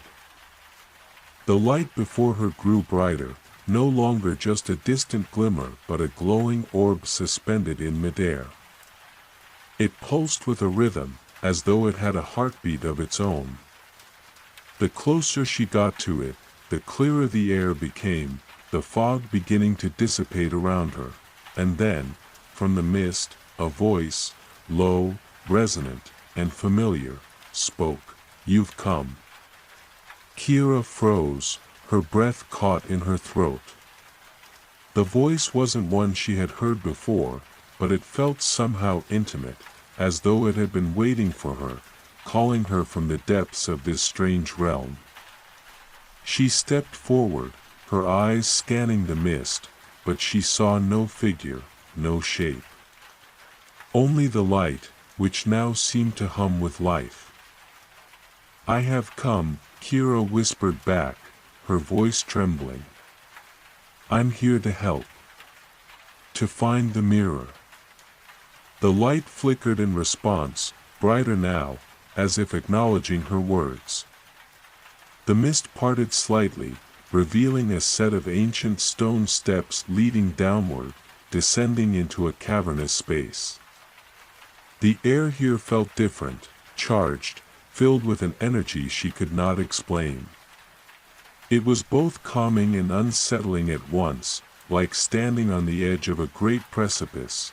"The mirror lies beyond," the voice continued, its tone deep, as if it was an ancient presence, eternal and wise. "But the veil must be crossed. And the truth, it is not easily found." Kira nodded, though she wasn't entirely sure she understood. The veil, was that what she had crossed when she passed through the archway? Or was this just the beginning of another barrier she had to face? Either way, there was no turning back now. She had come this far, and she couldn't stop until she had found the mirror, until she had set the lost souls free. With her heart beating in her throat, she descended the stone steps, each one colder than the last. The light from the orb followed her, glowing faintly in the thickening mist, casting long shadows along the walls. The air grew heavier as she moved deeper, and the sounds of the forest, the rustling leaves, the wind, the cries of the lost souls, faded away, replaced by an eerie silence. At the bottom of the steps, Kira found herself in a vast cavern, its walls covered in intricate carvings that shimmered in the light. These carvings depicted scenes of ancient rites and ceremonies, images of figures reaching out to each other, hands clasped, souls entwined. She could feel the weight of their stories, the echoes of lives long past, seeping through the stones. In the center of the cavern stood a pedestal, upon which rested a large, round mirror. The mirror of endless reflections. The glass was dark, almost black, but as Kira stepped closer, she saw movement within it. The reflection was not of the cavern, but of something else, something distant, hidden. Kira reached out hesitantly, her fingers trembling as they brushed the surface of the mirror. The moment she touched it, the surface rippled, and the room around her began to shift. The carvings on the walls blurred, and the mist in the air swirled around her, growing thick and impenetrable. The voice echoed again, louder this time, as if coming from the very walls themselves. The mirror will show you the truth, but you must be prepared. The veil is not just a boundary, it is a test. Kira's breath caught in her throat as the mirror rippled once more. The reflection within began to take form, a vision of something, or someone, she couldn't quite place. And then, the images within the glass shifted again, revealing a scene so vivid, so full of emotion, that Kira could almost feel it. A memory, her own memory. End of Part 3. In Part 3, Kira crosses through the veil, a mysterious boundary that leads her to an underground cavern where the mirror of endless reflections waits. The mirror begins to reveal glimpses of Kira's own past, suggesting that the answers she seeks may be tied to her own forgotten memories. With the echoes of lost souls around her, Kira is faced with a choice: uncover the truth, but at what cost? Part 4, The Reflection of Truth. Kira stood motionless before the mirror, her hand still hovering just above its surface. The vision within it was a swirl of shapes and colors, fleeting at first but growing more distinct by the moment. The more she looked, the clearer the reflection became, until the images revealed a scene she recognized. Though it was shrouded in confusion, it was her, Kira, standing in a place she couldn't place, her eyes filled with a mix of hope and sorrow. She was younger, her hair long and wild, her clothes torn as though she had been traveling for days. But it wasn't just the image of herself that startled her. Around her, a figure loomed, a man, his face shadowed, his form cloaked in darkness. "Why are you showing me this?" Kira whispered, her voice a breathless echo in the cavern. She reached out, her fingers trembling as they grazed the surface of the mirror. The image shifted again, and suddenly she was no longer seeing herself. Instead, she saw the lost souls, the ones who had reached out to her earlier. They were there too, standing beside her in the vision, their faces filled with confusion and longing. The man in the shadow spoke, his voice deep and filled with urgency. "You know us, Kira. We were once bound to you. But you forgot." The words hung in the air, swirling like smoke. Kira felt a sharp pain in her chest. Forgot. She tried to recall the image, the place, the faces. Her memories were fragmented, like pieces of a puzzle that didn't quite fit. But something within her stirred, a distant recollection that made her skin prickle. The reflection of the man in the shadow stepped forward in the mirror, his face coming into sharper focus. It was no longer just a blur, his features were now clear. A face she recognized, though she could not place where she had seen him before. "Who are you?" Kira whispered, feeling her breath quicken. She had no answers, but the question felt like it had been waiting to be asked for a long time. The mirror seemed to pulse with a low hum, the man's face shifting again into that of someone else, someone she had seen in her dreams. "I am the keeper of your forgotten memories, Kira," the figure spoke, his voice full of ancient sorrow. "And you must remember what you have lost before you can move forward. Before you can help us." Kira staggered backward, her heart racing. The world around her began to tilt, the cavern walls distorting as if they too were caught in the rippling waves of the mirror's reflection. The images swirled faster, and she felt herself being pulled toward them, toward the truth hidden within. Suddenly, the mirror's surface shattered like glass, the shards falling into the air, suspended by some unseen force. The vision of the man and the lost souls dissolved, leaving Kira standing in a vast, empty space, the ground beneath her now solid, yet eerily still. The mirror had broken, but the pull of its truth remained. She blinked rapidly, trying to adjust to the sudden emptiness. The weight of what she had seen, what she had learned, pressed down on her chest. The lost souls, the veil, the forgotten memories, they were all connected. Her journey, the task she had been given, was only a part of something much larger. And it seemed that the key to unlocking the truth lay not only in finding the mirror but in confronting what had been lost within her own past. Kira's hands shook as she took a step back, still reeling from the vision. Her own reflection, once so clear, now felt distant, as if she were a stranger to herself. She had been bound to this world, to the souls that had called out to her, but she could not remember why.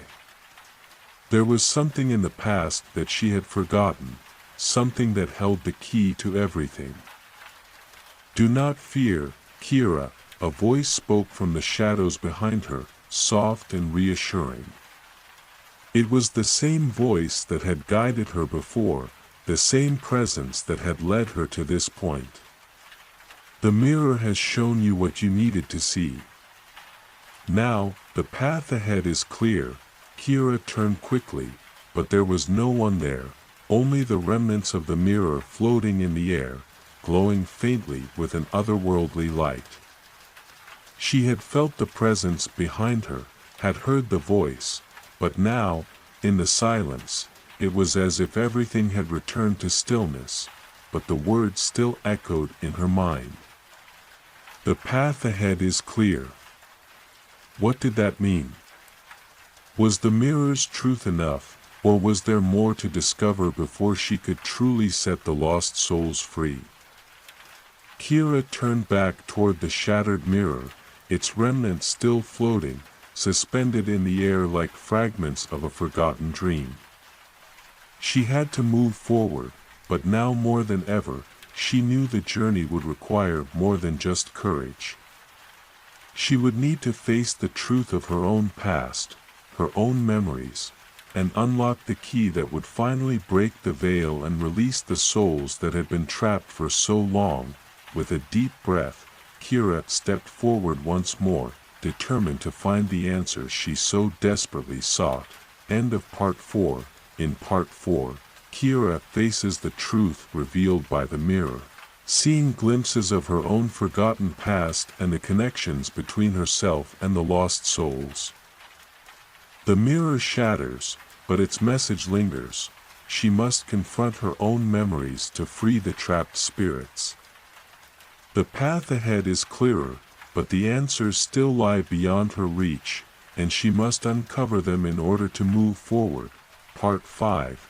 The Path of Forgotten Echoes. Kira's heart pounded in her chest, the weight of the mirror's shattered truth pressing heavily on her. The cavern, once filled with the low hum of the mirror's pulse, now seemed still, as if it too was holding its breath. The pieces of the mirror floated in the air, suspended like fragments of broken glass, each shard shimmering faintly with an ethereal light. She knew now, with unshakable certainty, that her past was entwined with the souls trapped in this realm. The voices, the whispers, and the pull of the mirror had all been leading her to this moment. But what was it that had caused her to forget? Why had she been severed from her memories? And more importantly, what was the significance of the shadowed figure that had appeared in the mirror?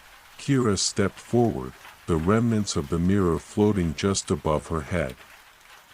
She reached out a trembling hand to touch one of the shards, and as her fingers brushed the glass, a sudden flash of light enveloped her, pulling her back into the vision. This time, the image that appeared was not of herself, but of the lost souls. They were gathered in a circle, their faces blurred and indistinct, their forms flickering like shadows in the wind. The man from before appeared once again, but this time he was not a shadow, he was solid, his features clear and sharp. His eyes, dark and filled with ancient sorrow, locked onto hers. "You must understand, Kira," the figure spoke, his voice deep and filled with urgency. "We are not all that we seem. These souls, they were once yours to protect. You were chosen for this task, long before you forgot." Kira's breath caught in her throat. Chosen. The word echoed in her mind like a distant drumbeat, a sound she had heard before but couldn't quite place. The man continued, his gaze unwavering. "You were bound to us, to this realm, by a promise made long ago. A promise that was broken. Forgotten. The veil was not meant to separate us, it was meant to protect you. But now, it is breaking, and with it, the balance between the living and the dead is crumbling." The scene shifted, and Kira saw a new vision. This time, the lost souls were not standing together, but scattered, their forms fractured and lost within the mist. The darkness was closing in around them, swallowing their light. The man's voice echoed again, but this time it was filled with sorrow. "We were once your guides, Kira. We were your protectors, your companions. But you pushed us away, forgot us, and the veil was created to shield you from the truth." Kira staggered back, her mind spinning. The weight of the words pressed down on her, the realization dawning slowly. She had forgotten them, forgotten her connection to the lost souls, forgotten the promises made long ago. And yet, they had never truly left. They had lingered in the shadows, waiting for her to remember. The mirror shattered again, its pieces falling to the ground like raindrops, scattering in every direction. Kira's head spun, and for a moment, she was unsure of where she was, whether she was still in the cavern or lost within the vision itself. She blinked rapidly, trying to regain her bearings. The cavern was still, the shards of the mirror now lying on the ground like pieces of a broken puzzle. The mist had returned, swirling around her ankles, but it seemed thinner now, less oppressive. From the edge of the mist, a voice called to her, soft and familiar, like a whisper carried on the wind. "Kira." She turned, her heart racing in her chest. Standing just beyond the mist was a figure, a woman, draped in a flowing gown of pale light, her face serene but filled with an ancient wisdom. The woman's presence felt like a balm to Kira's wounded soul, her gaze warm and understanding. "You are not alone," the woman said gently, her voice like the soothing rustle of leaves in the wind. "We have been waiting for you to remember. The veil was created for you to forget, but now it is time for you to reclaim your past and restore balance." The woman stepped closer, and as she did, Kira felt a surge of recognition. She knew this woman, though she could not say how. Her heart ached as if a long-forgotten memory was trying to surface, just out of reach. "You must face the truth, Kira," the woman continued. "You cannot undo what has been done, but you can choose to make it right. The souls you see, the ones trapped in this realm, they were once your companions, your friends. And they will be again, if you are willing to remember." Kira's throat tightened, tears welling in her eyes. She didn't know what had happened, why she had forgotten, but she knew one thing: she couldn't continue running from the truth. She had to face it. No matter how painful, no matter how impossible it seemed. "How?" Kira whispered, her voice breaking. The woman's smile was soft and knowing, as if she had seen this question countless times before. "Through the final crossing. The mirror showed you the past, but the veil must be broken in the present. To free the lost souls, you must give them a new purpose. You must remind them of the promise you once made." Kira looked down at the shards of the mirror, each piece glowing faintly with the light of forgotten memories. She knew that the path ahead would not be easy, that it would require more than just strength. It would require the power of forgiveness, of understanding, and most of all, the willingness to face the shadows of her past. With a deep breath, Kira stepped forward, her hand reaching out toward the shards. As she touched one of the pieces, a surge of energy coursed through her, and the world around her seemed to shift. The mist thickened again, but this time, it wasn't oppressive, it was welcoming, as though the very air was embracing her. The lost souls began to emerge from the shadows, their forms becoming clearer, their faces filled with both relief and uncertainty. Kira could feel their presence now, the weight of their longing and their gratitude. They were waiting for her to guide them, to remember them, to set them free. "You must speak their names." The woman's voice echoed, guiding her. Only then can the veil be lifted. Kira closed her eyes, steadying her breath. The names of the lost souls swirled in her mind, fragments of their stories, their lives, and their memories. She whispered them softly, one by one, each name carrying with it a wave of recognition, a glimmer of connection. As she spoke the final name, the veil trembled, the mist parted, and the lost souls began to glow with a soft, ethereal light. The world around her shifted once again, and for the first time, she felt as though she were standing at the threshold of something vast, something beyond herself. The lost souls were free. End of Part 5. In Part 5, Kira uncovers the painful truth about her connection to the lost souls. She learns that she had once been their protector and that the veil was created to shield her from the truth. With the help of a mysterious figure, she begins the process of reclaiming her past and setting the souls free. As she speaks their names, the veil begins to lift, and the souls are released, but the journey is far from over. Part 6. The Awakening of Forgotten Bonds. Kira stood in the midst of the now calm mist, the air thick with the presence of the freed souls. The once oppressive fog had lifted, leaving behind a sense of serenity. She could feel them all around her, benevolent, gentle, yet full of yearning for the release they had been denied for so long. The veil had shattered, and the world seemed to hold its breath, waiting for the next step in the journey. The woman in the glowing gown stood before her, still serene and unhurried.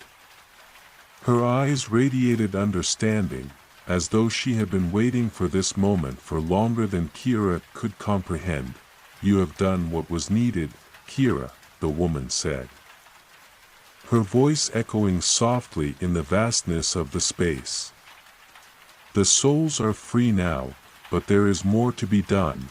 Kira swallowed, her mind still swirling with the enormity of what had just happened. The names. The memories. The veil.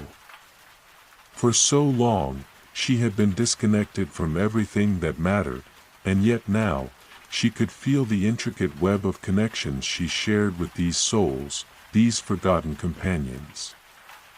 But even in the peacefulness that surrounded her now, there was a lingering question: what happens next? Kira asked softly, her voice hoarse. "The souls are free, but what about me? What do I do now?" The woman stepped forward, her expression filled with gentle compassion. "Now, you must understand that the veil was never just a barrier between this world and the next. It was a test, Kira. A challenge for your soul to awaken, to remember who you truly are. The bond between you and these souls, these spirits, was never fully broken, only obscured. But in reclaiming your past, in releasing them, you have begun to reclaim yourself." Kira shook her head slightly, still struggling to piece together the fragments of her memories. She was grateful that the souls were freed, but her own path seemed so uncertain now. There were more questions than answers, more shadows than light. "But why me?" Kira asked, her voice trembling with the weight of her uncertainty. "Why was I chosen for this task? Why was I bound to these souls in the first place?" The woman smiled softly, her gaze distant as though she were remembering something long past. "The bond between you and these souls was forged in the distant past. You were once a protector, a guide, a keeper of balance between the realms. Your soul was marked by the same light that guided these spirits. They were entrusted to you, and you to them. You were their anchor, their strength." Kira's heart ached as the fragments of her past flickered like distant stars, just out of reach.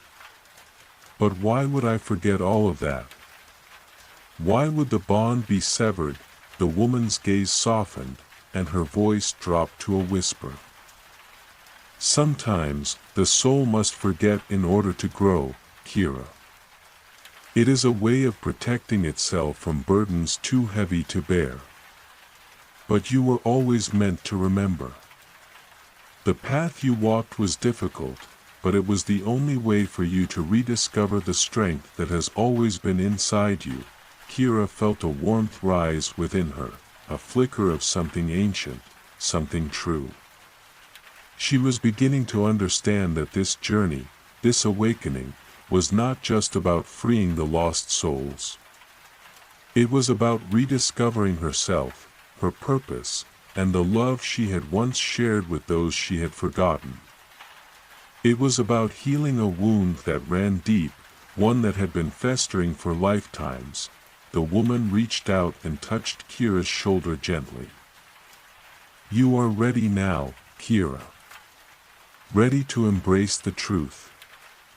Ready to find the final piece of the puzzle." Kira's breath caught in her throat. "What final piece?" she asked, her voice barely a whisper. "The key to restoring balance," the woman replied, her eyes shining with an almost otherworldly light. "The key to bringing peace to the realms that have long been divided. The truth lies in the heart of the veil. You must journey to the heart of the Mistlands, where the veil was born, and find what was lost." Kira's pulse quickened. The Mistlands, the place where the veil had first formed. She had heard whispers of it in the past, but it had always been a distant, unreachable place.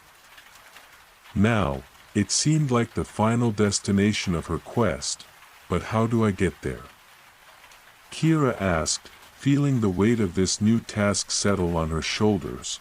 The woman stepped back, her form beginning to dissolve into the mist, her light growing fainter with each passing moment. You already have the answer within you. The journey to the heart of the Mistlands is one that only you can take. Follow the path of the wind, listen to the whispers of the lost souls, and trust in the strength that lies in your heart. As the woman's form faded completely, Kira stood alone once again in the clearing, surrounded by the souls she had freed. They were no longer shadows or whispers, they were now vibrant. Glowing forms, their faces peaceful and filled with gratitude. They had found peace, but Kira knew her journey was far from over. She could feel the presence of the lost souls now, their warmth surrounding her, guiding her. The wind picked up, carrying with it the scent of earth and rain. Kira closed her eyes, inhaling deeply. The whispers of the wind were soft at first, barely audible, but they grew louder, clearer, as though they were calling her to the next step. With newfound clarity, Kira set her gaze on the horizon, where the Mistlands awaited. The path was uncertain, but she could no longer doubt her purpose. The final piece of the puzzle was within reach, and it was time to find it. The wind whispered one last time, carrying a message from the lost souls. Go, Kira. Find what was lost. You are the key to our freedom, and to your own. End of Part 6. In Part 6, Kira gains a deeper understanding of her connection to the lost souls and the role she was meant to play in their liberation. The woman, a guide who helped Kira rediscover her purpose, reveals that Kira must journey to the heart of the Mistlands to restore balance.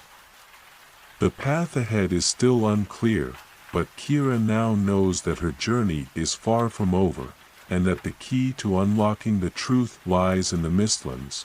Part 7. The Journey to the Mistlands. Kira stood at the edge of the clearing, her heart filled with both anticipation and uncertainty. The wind, ever gentle, continued to whisper to her, its touch like a guiding hand. It was as though the world itself was urging her forward, toward the unknown. The spirits of the freed souls were no longer visible, but Kira could feel their presence all around her, silent, steady, and full of hope. The Mistlands. That distant, forgotten place, where the veil had been born. The journey ahead would be perilous, but the path had been laid before her, and she had no choice but to follow it. She took a deep breath and began to walk.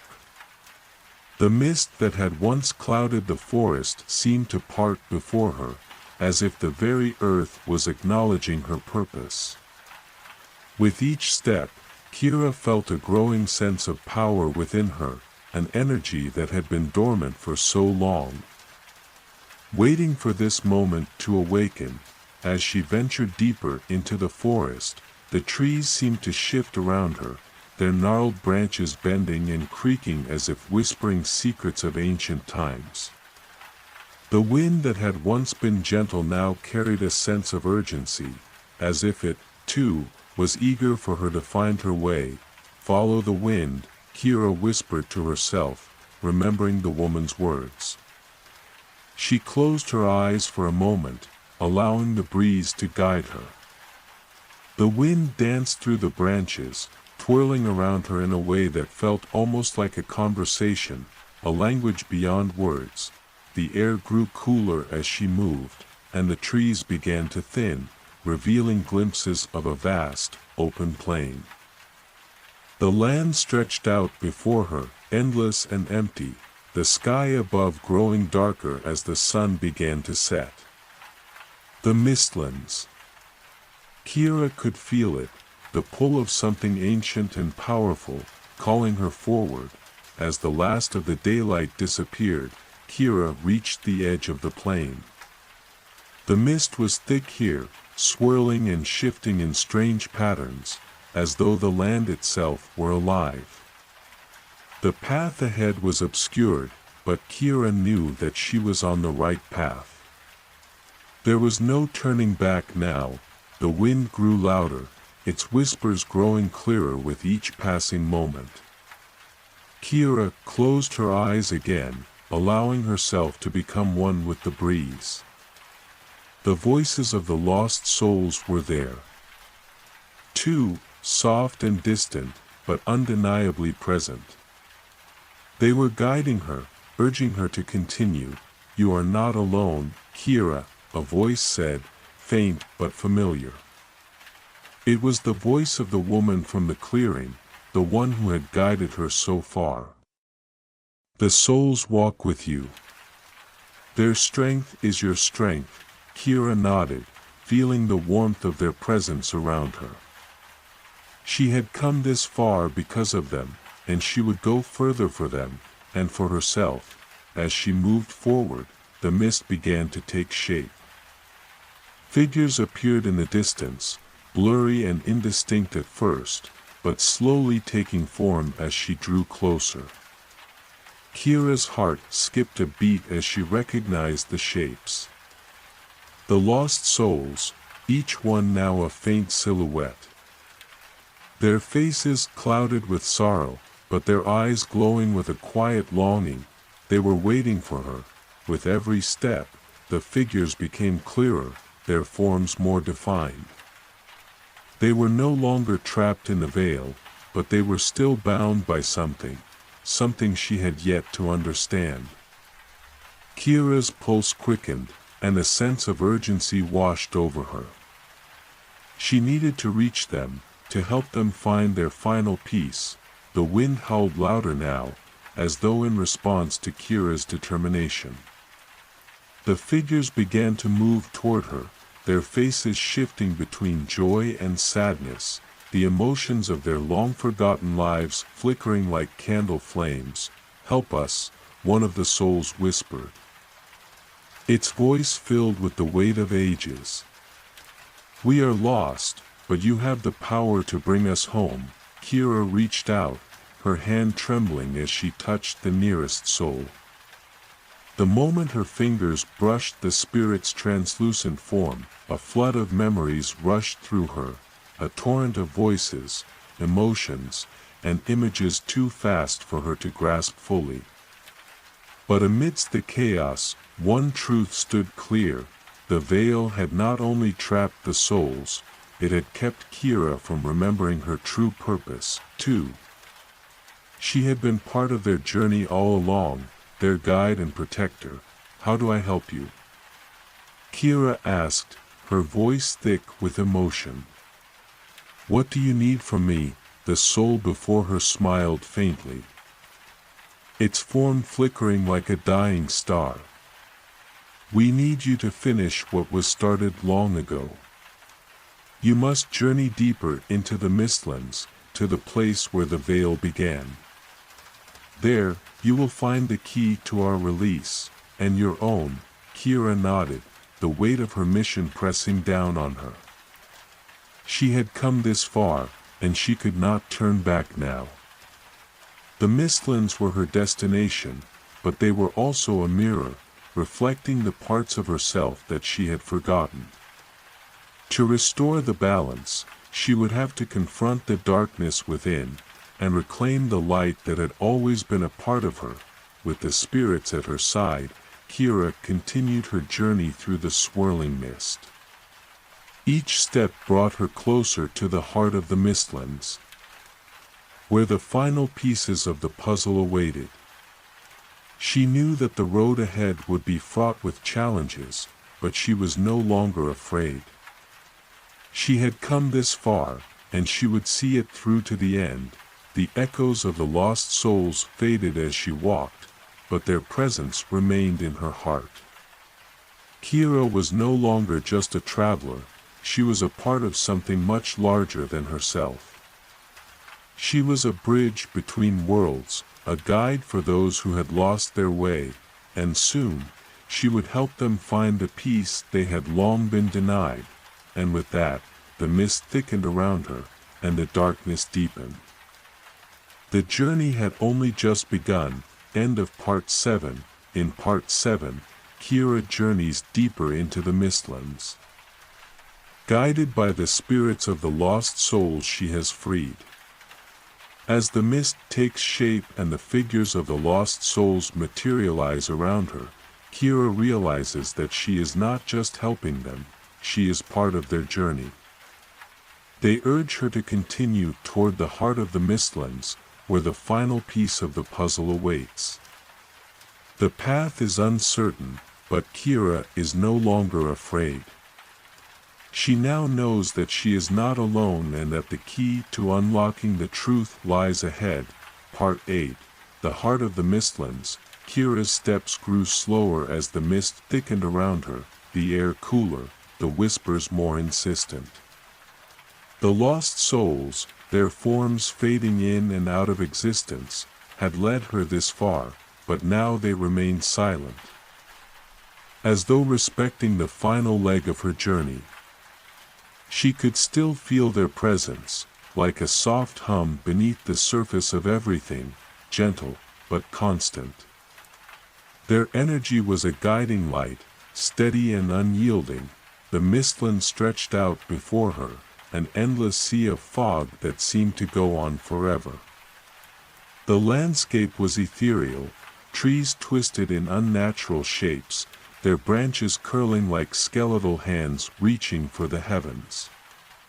The ground beneath her feet was uneven, covered in thick moss and rocks that seemed to shimmer in the faint light. It was a place that felt both ancient and timeless, as though it existed outside the realm of ordinary life. In the distance, Kira saw a faint glow, a pulse of light flickering like a distant star. The glow was faint at first, barely visible, but it grew stronger as she moved toward it.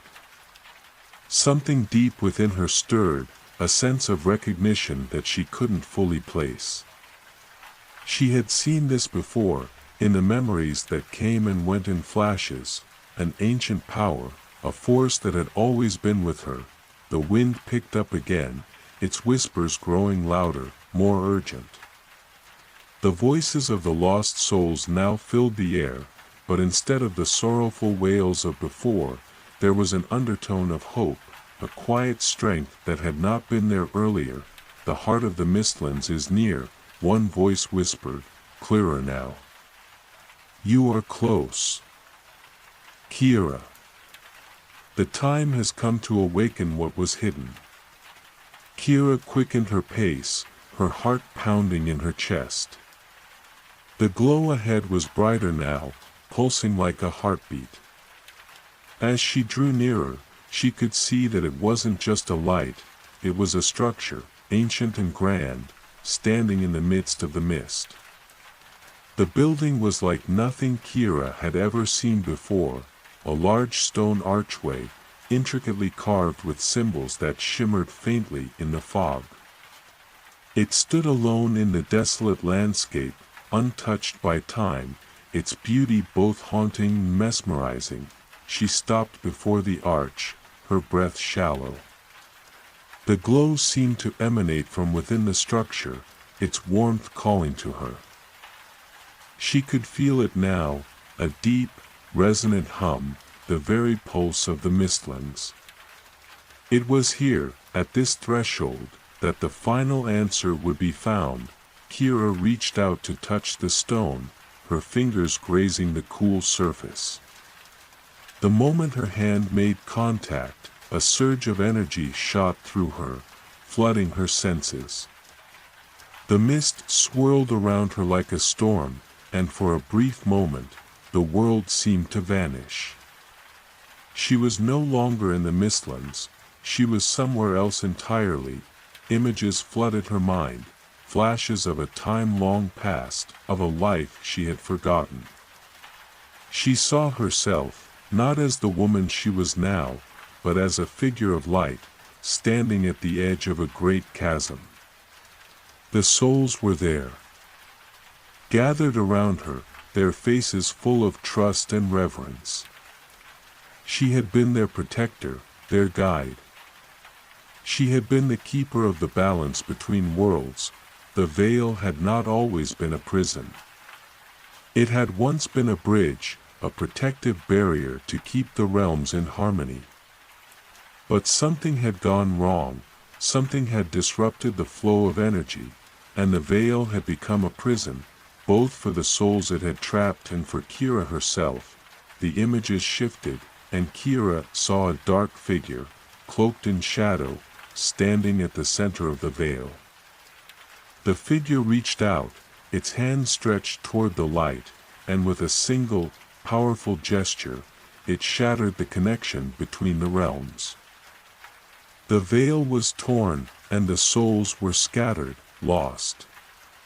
Kira, too, had been severed from her purpose, her memories erased, her connection to the spirits broken, but the light that had once filled her heart had never truly disappeared. It had only been buried, waiting for this moment to rise again. Kira's hand tightened on the stone archway, the images fading as quickly as they had come. She blinked, disoriented, but the knowledge was now within her. She understood what had happened, the veil, the souls, the darkness that had caused the rift. And now, she knew what she had to do.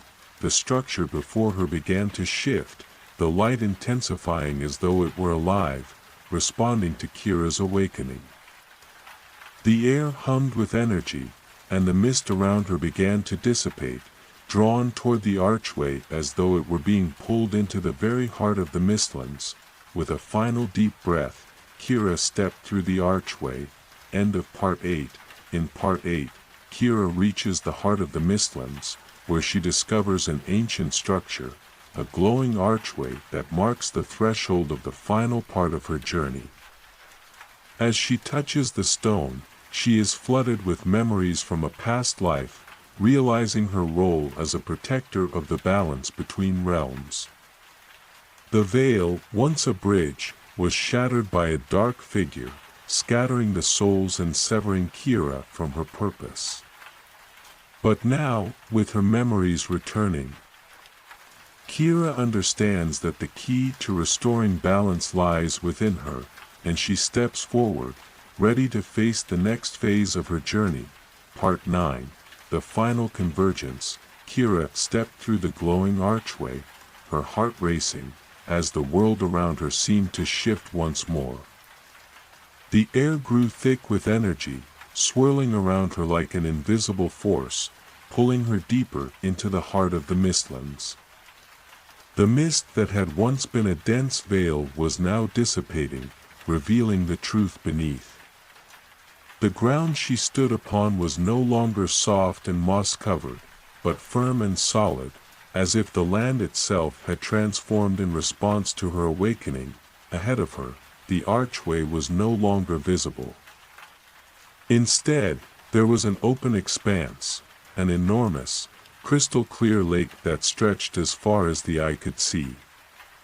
The water shimmered with an unnatural light, glowing with the same ethereal pulse that had drawn her in from the very beginning. The lake was beautiful, but there was something haunting about it, as though it held the memories of everything that had been lost. Kira felt a tug deep within her chest, a magnetic pull toward the water.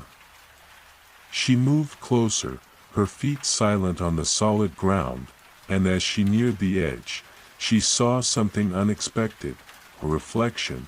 The water was perfectly still, but it reflected not just Kira's face but the faces of the lost souls, each one pale and translucent, looking back at her with expressions filled with both sorrow and hope.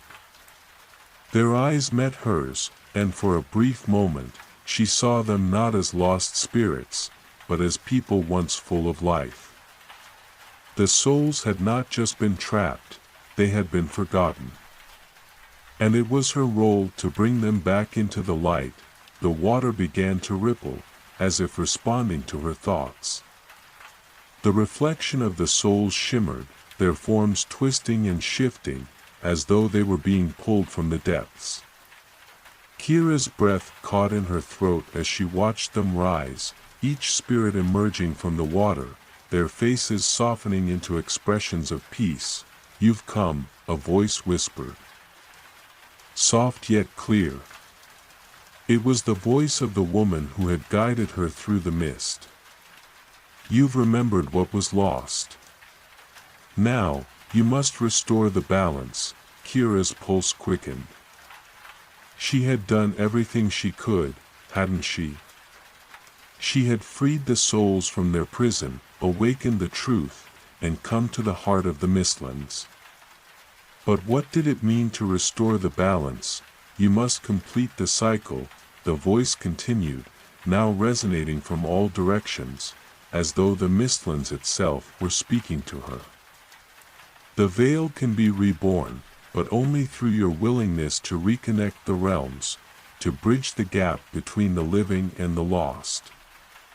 Only you can unite the broken parts of the world." Kira stood on the edge of the lake, the words echoing in her mind. The veil. The bridge between the living and the lost. She had always known there was a greater purpose for her, a reason she had been drawn to these souls. But she hadn't understood until now.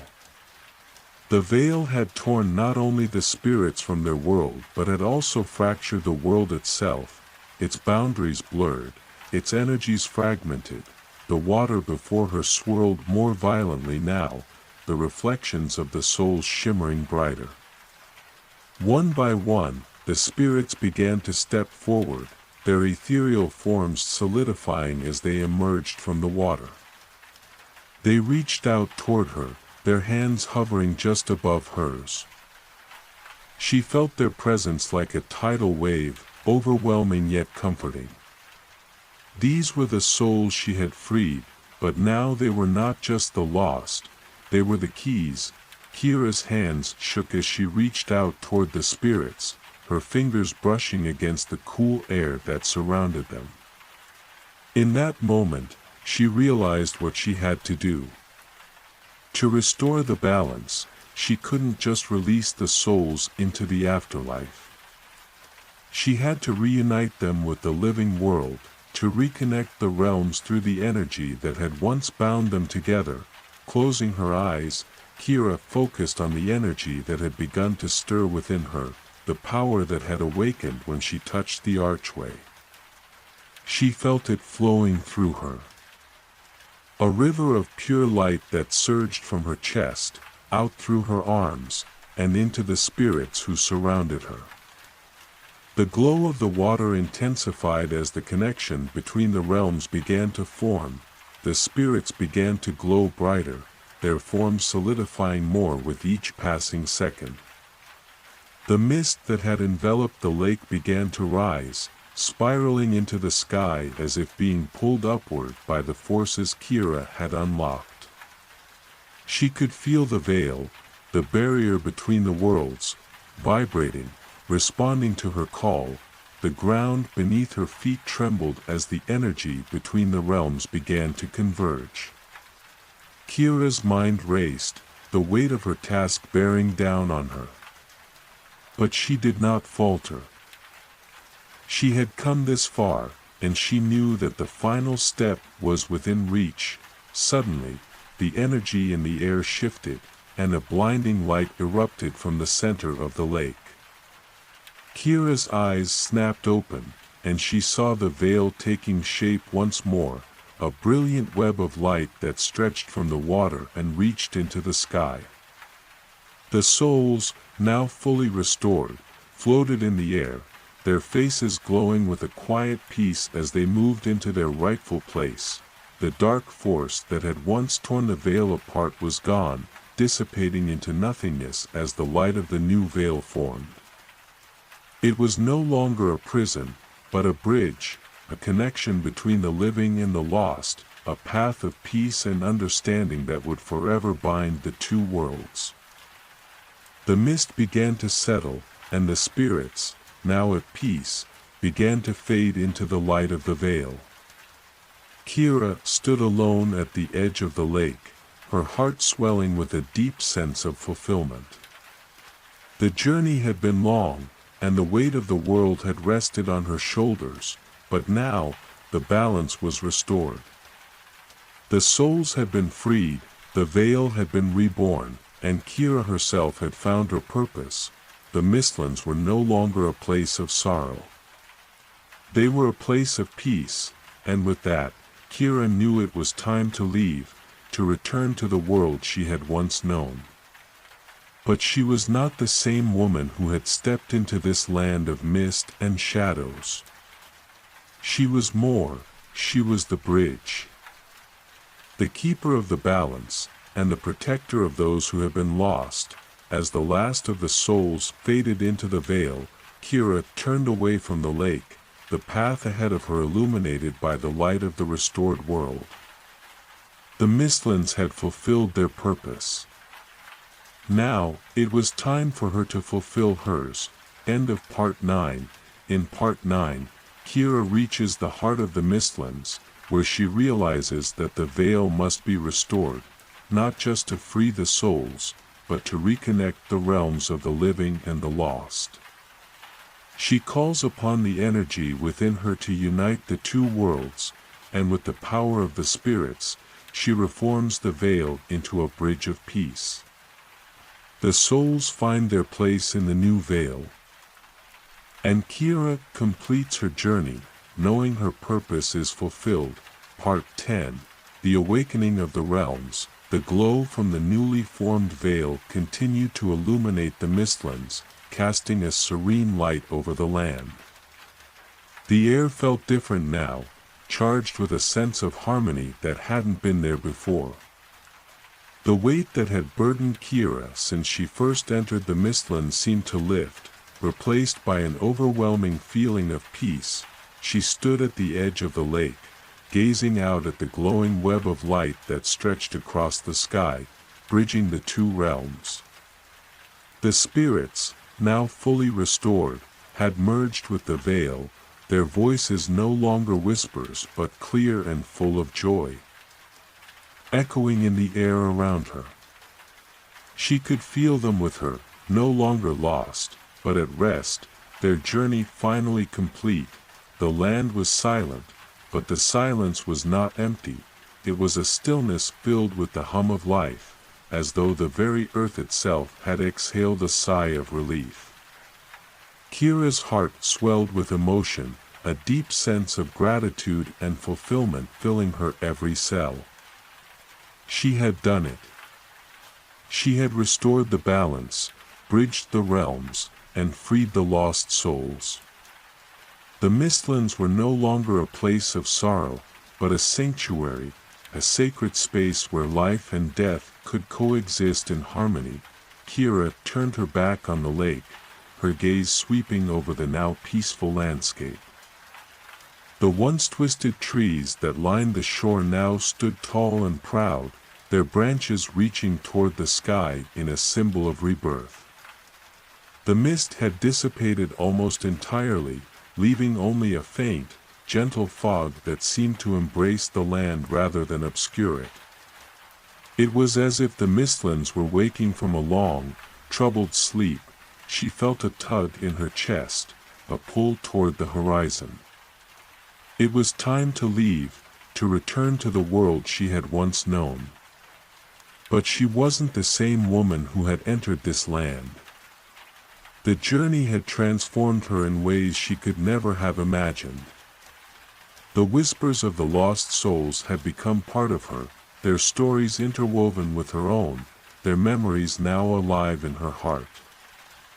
As Kira walked away from the lake, she looked up at the sky. The stars that once seemed distant and unreachable were now close, their light shining down like a million watchful eyes. The balance had been restored, not just in the Mistlands, but in the very fabric of the universe. The realms, once torn apart, were now reunited, and the echoes of lost souls no longer whispered in agony but in gratitude. The path ahead was unknown, but Kira no longer felt afraid. She had learned that she was the keeper of the balance, a protector of the threshold between worlds. She would continue her journey, carrying the lessons of the Mistlands with her, and ensuring that the peace she had restored would endure. As she walked, the ground beneath her feet seemed to pulse with life, every step a reminder of the power she held, of the purpose she had embraced. The Mistlands had awakened, and so had she. The journey had come to its end, but in that end, there was the promise of new beginnings, and so, Kira walked forward, the light of the veil still shining behind her, guiding her into the future, a future where the lost souls were never forgotten, and the balance between realms would always be kept. The end. In Part 10, Kira completes her journey, restoring the balance between the realms and freeing the lost souls. The Mistlands transform into a place of peace, and the veil becomes a bridge between the living and the lost. Kira, now the keeper of the balance, walks into the future with the knowledge and wisdom gained from her journey, ready to protect the harmony she has fought so hard to restore. The Forgotten Library, Part 1, The Hidden Door. The town of Eldergrove was quiet and quaint, nestled between rolling hills and thick, ancient forests. Its cobbled streets twisted and turned, leading past small stone cottages, the scent of wood smoke and herbs hanging in the cool evening air. Among its few landmarks, one stood out, a grand building with tall, arched windows and ivy climbing up its stone facade. It was the library, though the townspeople rarely spoke of it, as if the building itself was merely a distant memory, long forgotten. Lena had lived in Eldergrove all her life, and yet, she had never set foot inside the library.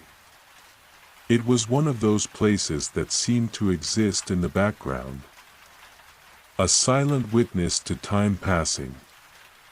No one ever mentioned it anymore, and the few that had stories to share spoke of it only in whispers, as if the library itself were a thing of legend.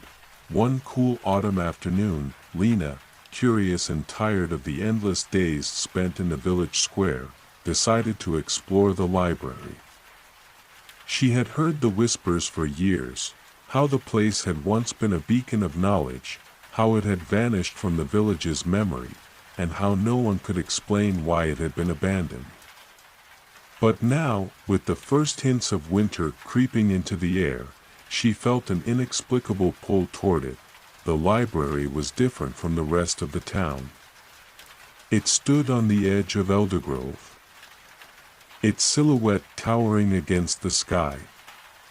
As Lena approached, she felt a chill in the air, though the sun was still high in the sky.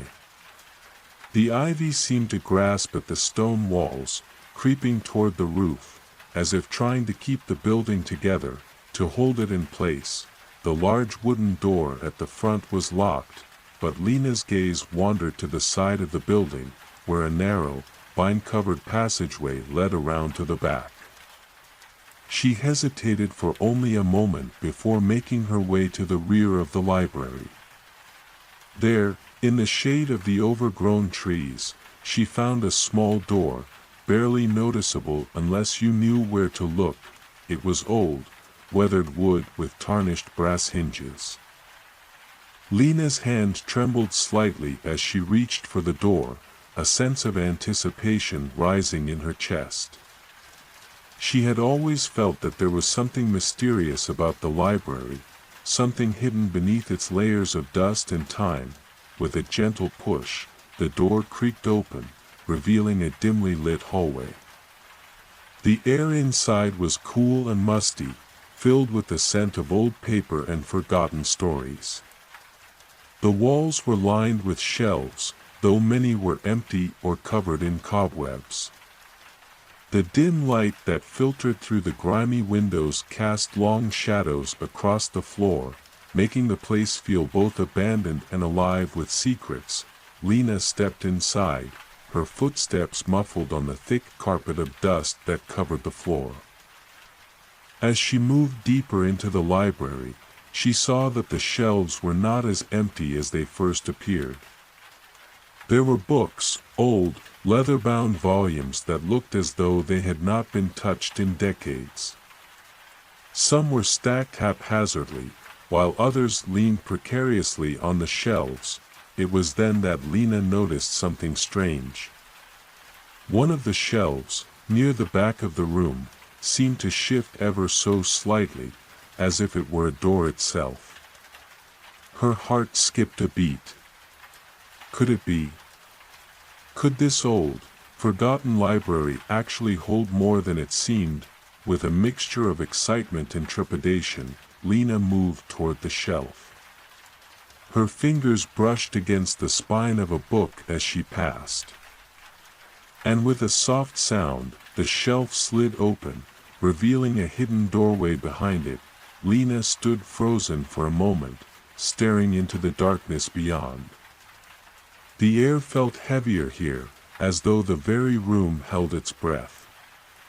The door beyond the shelf was ancient, its wood worn and cracked, but it seemed to beckon her. Her curiosity outweighed her hesitation, and before she knew it, Lena found herself stepping into the unknown. Beyond the hidden door was a narrow staircase, spiraling downward into the depths of the library. The stairs were steep, and the air grew colder the further she descended. The faint sound of dripping water echoed from below, adding to the eerie atmosphere of the place. But Lena's resolve did not waver. Her desire to uncover the secrets of the forgotten library was stronger than any fear she might have had. At the bottom of the stairs, she found herself in a vast, underground chamber.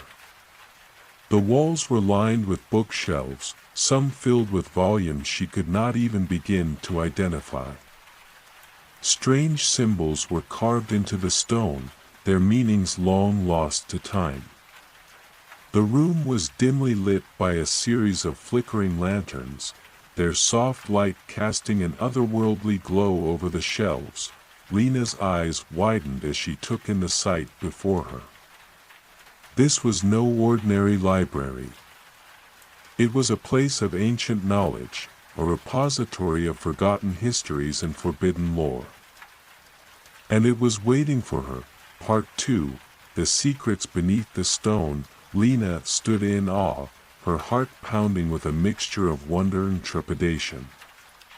The underground chamber stretched out before her, its stone walls adorned with intricate carvings that seemed to shift and change in the flickering light. It was as though the room itself was alive, breathing in the shadows and whispers of a time long forgotten. The bookshelves were filled with volumes bound in worn leather, their pages yellowed with age. Some were thick and heavy, while others were thin and fragile, as if they had been untouched for centuries. The air was thick with dust, but beneath it, Lena could almost smell the faint scent of ink and parchment, old, timeless knowledge waiting to be uncovered. As she stepped further into the room, her gaze was drawn to a large stone table in the center. It was covered in ancient scrolls, some unfurled and others still tightly bound. A faded map lay spread across the table's surface, its edges curling and tattered from years of neglect. The symbols on the map were unfamiliar to her, their meaning elusive and cryptic. Lena felt the weight of the room press down on her. It was as if the very walls were watching her, waiting for her to make the next move. Her fingers itched to reach for the books, to pull the scrolls from the table and learn their secrets. But there was something else, a feeling that this place, this forgotten library, held more than just knowledge. It held power. And it was waiting for someone to unlock it. Her eyes wandered to the far corner of the room, where a tall, ornate door stood. It was made of dark wood, carved with intricate patterns and adorned with symbols she had never seen before. The door seemed to glow faintly in the dim light, as though it contained something both precious and dangerous. Lena's curiosity tugged at her, urging her to approach, but she hesitated. There was an ancient energy in the air, a presence that made her feel as though she were standing on the edge of something she could not yet understand. Before she could take a step forward, a low sound echoed through the chamber, a soft, rumbling noise, like the deep groan of the earth itself. The door creaked, and to Lena's astonishment, it began to open, slowly, revealing a passageway that led deeper into the bowels of the library. The cold draft rushed past her, carrying with it the scent of damp stone and something else, something faintly metallic. It was a scent that made her blood run cold. But her curiosity, ever the driving force behind her actions, pushed her forward. She had to know what lay beyond that door. Taking a deep breath, Lena crossed the room and approached the open doorway. The passage beyond was narrow and winding, its walls lined with more shelves. Though these books appeared even older, their bindings cracked and fragile. As she moved deeper into the tunnel, she noticed that the air grew colder, and the flickering lanterns cast long, eerie shadows along the walls. At the end of the passage, she came to a small alcove. In the center of the alcove, resting upon a pedestal of polished stone, was a single book. It was unlike any book Lena had ever seen. The cover was made of a dark, smooth material that shimmered in the dim light, its surface etched with strange, shifting symbols. The book seemed to pulse with an energy of its own, as if it were alive. Lena's hand trembled as she reached for the book, the air around her charged with an electric tension. She had no idea what the book contained, but she knew that touching it would change everything. She could feel the pull of it, the magnetic force drawing her closer, as if the book had been waiting for her. Her fingers brushed the cover, and the moment she made contact, a burst of light exploded from the book, filling the alcove with blinding brilliance. Lena stumbled backward, her heart racing, but the light did not harm her. Instead, it surrounded her, wrapping her in its warmth and energy. For a moment, everything seemed to go silent. The world outside the library, the very air itself, held its breath. Then, as suddenly as it had appeared, the light faded, leaving Lena standing in the alcove, the book now open in front of her. The pages were filled with strange, flowing script, written in a language she could not understand. Yet, as her eyes scanned the words, something inside her stirred, a deep, primal understanding that transcended language. The book was speaking to her, revealing its secrets not through words, but through feelings and visions. Lena closed her eyes for a moment, and in the darkness behind her eyelids, she saw flashes of images, fragments of a story long lost. A great battle, a shattered world, a forgotten civilization. The images shifted, fast and fleeting, until they settled on a single image, a tower, rising high above a vast landscape, its spire reaching toward the heavens. The vision faded as quickly as it had come, leaving Lena breathless. She opened her eyes to find the book still open before her, the words now appearing clearer, as if they were waiting for her to read them. Suddenly, Lena understood. This was no ordinary book. It held the key to the history of the world. forgotten knowledge that had been hidden away for centuries, waiting for someone to unlock its secrets. And now, that someone was her, but as she turned the page, a strange feeling washed over her, a feeling that she was not alone. She could sense eyes watching her, shadows lingering just beyond the edges of the light. Something, or someone, was waiting. And she wasn't sure if she was ready to face what that meant. Part 3, The Whispering Shadows. Lena stood frozen, her fingers still brushing the pages of the book. The eerie silence of the underground chamber pressed against her, heavy with the weight of what she had just discovered. The book's pages seemed to glow faintly, the strange symbols etched in their corners almost alive, shifting and changing as if they were responding to her presence. The sensation of being watched had not faded. In fact, it had only intensified. The shadows in the room seemed to stretch, curling and twisting in unnatural ways, as though they were reaching out, drawn to her like tendrils of dark smoke. Lena's heart raced, and she quickly glanced over her shoulder, but the chamber behind her remained empty. Save for the flickering lanterns and towering shelves of ancient books, yet, something was wrong. She could feel it.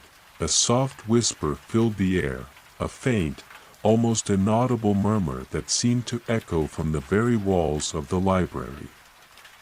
Lena strained her ears, trying to make out the words, but they were elusive, like fragments of a dream slipping through her fingers. Slowly, she closed the book, her pulse quickening. The whispering ceased, but the air remained thick with an unsettling energy. She felt the weight of the book in her hands, its cover smooth and cool to the touch. The cryptic symbols on the front seemed to pulse with an otherworldly rhythm, as if the book was alive and aware of her presence.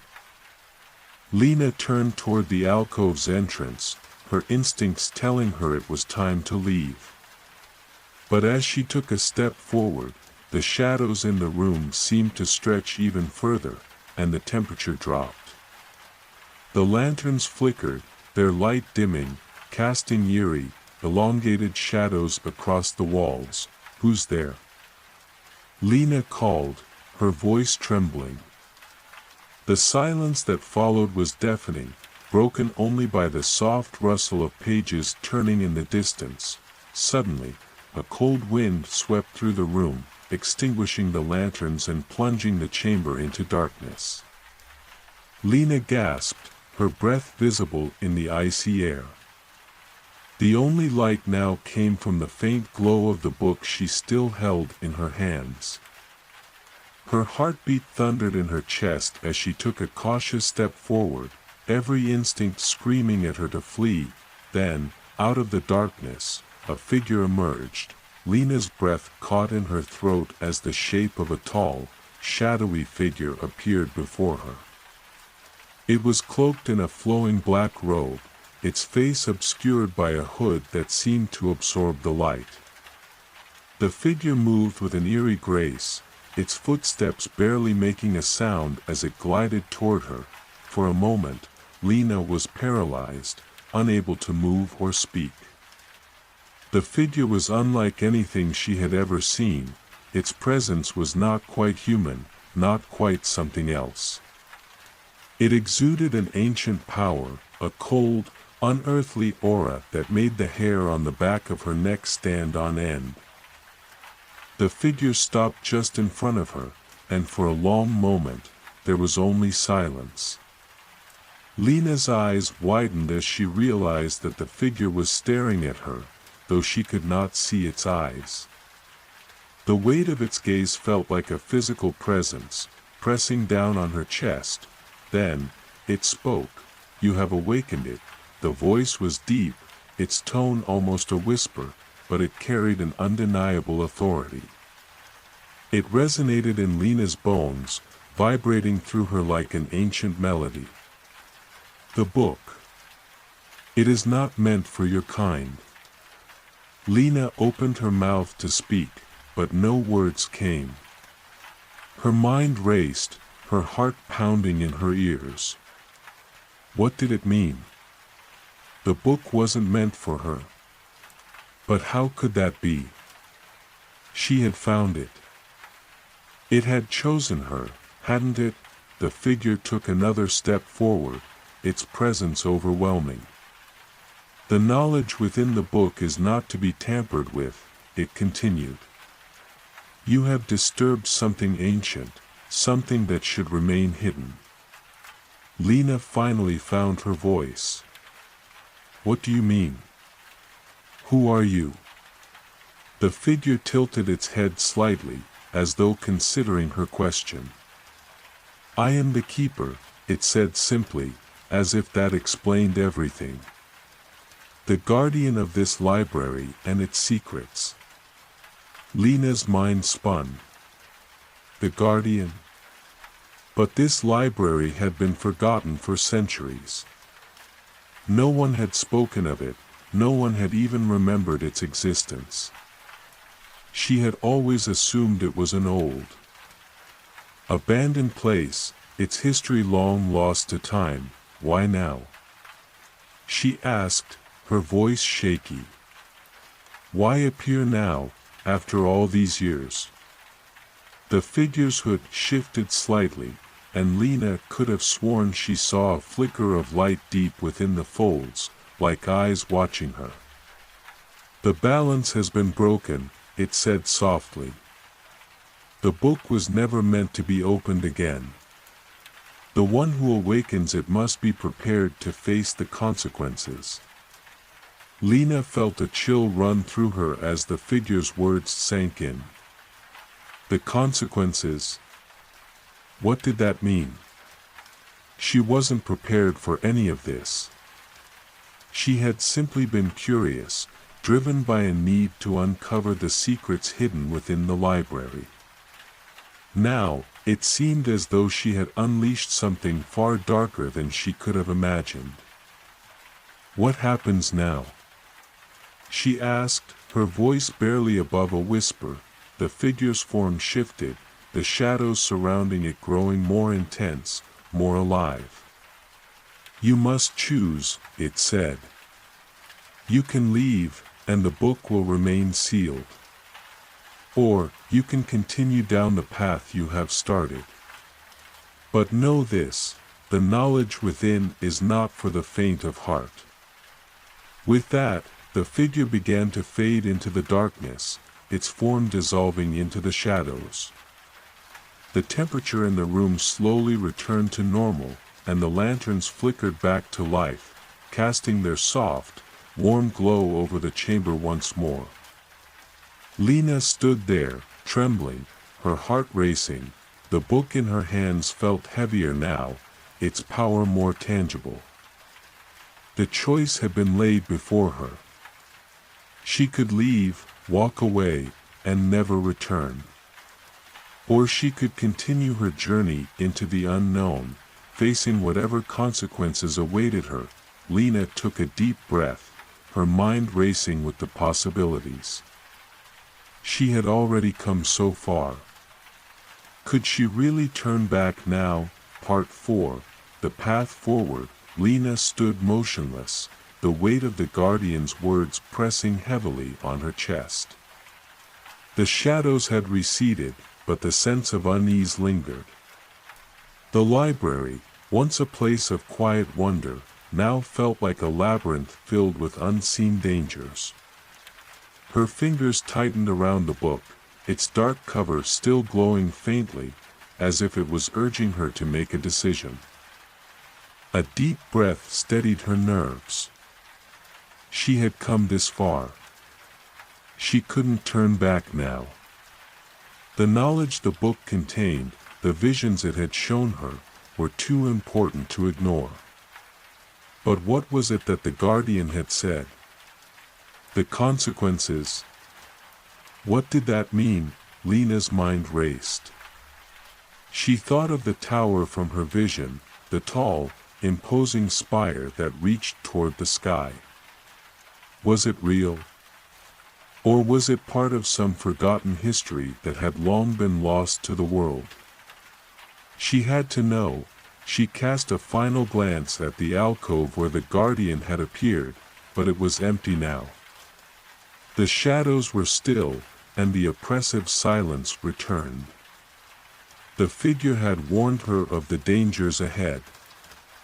But it hadn't stopped her from uncovering the truth. There was more to this place, more than just the book. More than just forgotten pages and cryptic symbols. The library itself was part of something larger, something far older than she had imagined. As she turned to leave the alcove, the book in her hands felt heavier, as if it were alive, sensing her thoughts. Her footsteps echoed as she retraced her path down the narrow corridor, back into the main chamber. The shelves of ancient tomes loomed on either side, but now, they seemed to whisper, soft, unreadable murmurs that added to the growing tension in the air. Lena paused by the stone table where the map had been, her eyes falling once more on the faded parchment. The symbols were still foreign to her, but now, with the book in her hands, they seemed less alien, as though they were slowly beginning to make sense. There were patterns, intricate lines, and curves that hinted at something hidden beneath the surface. She spread the map out before her, her fingers tracing the symbols lightly. They seemed to be guiding her, pointing towards something far off, beyond the walls of the library, out into the world she knew. The image of the tower, the spire reaching toward the heavens, came to mind again. Could this be a map to the tower she had seen in her vision? The room around her grew darker, the shadows seeming to grow longer and deeper with every passing second. She could feel the weight of the library pressing in on her, as if it was urging her to leave, to turn away from the path she was about to take. But Lena knew she couldn't. She had to follow the map, wherever it led.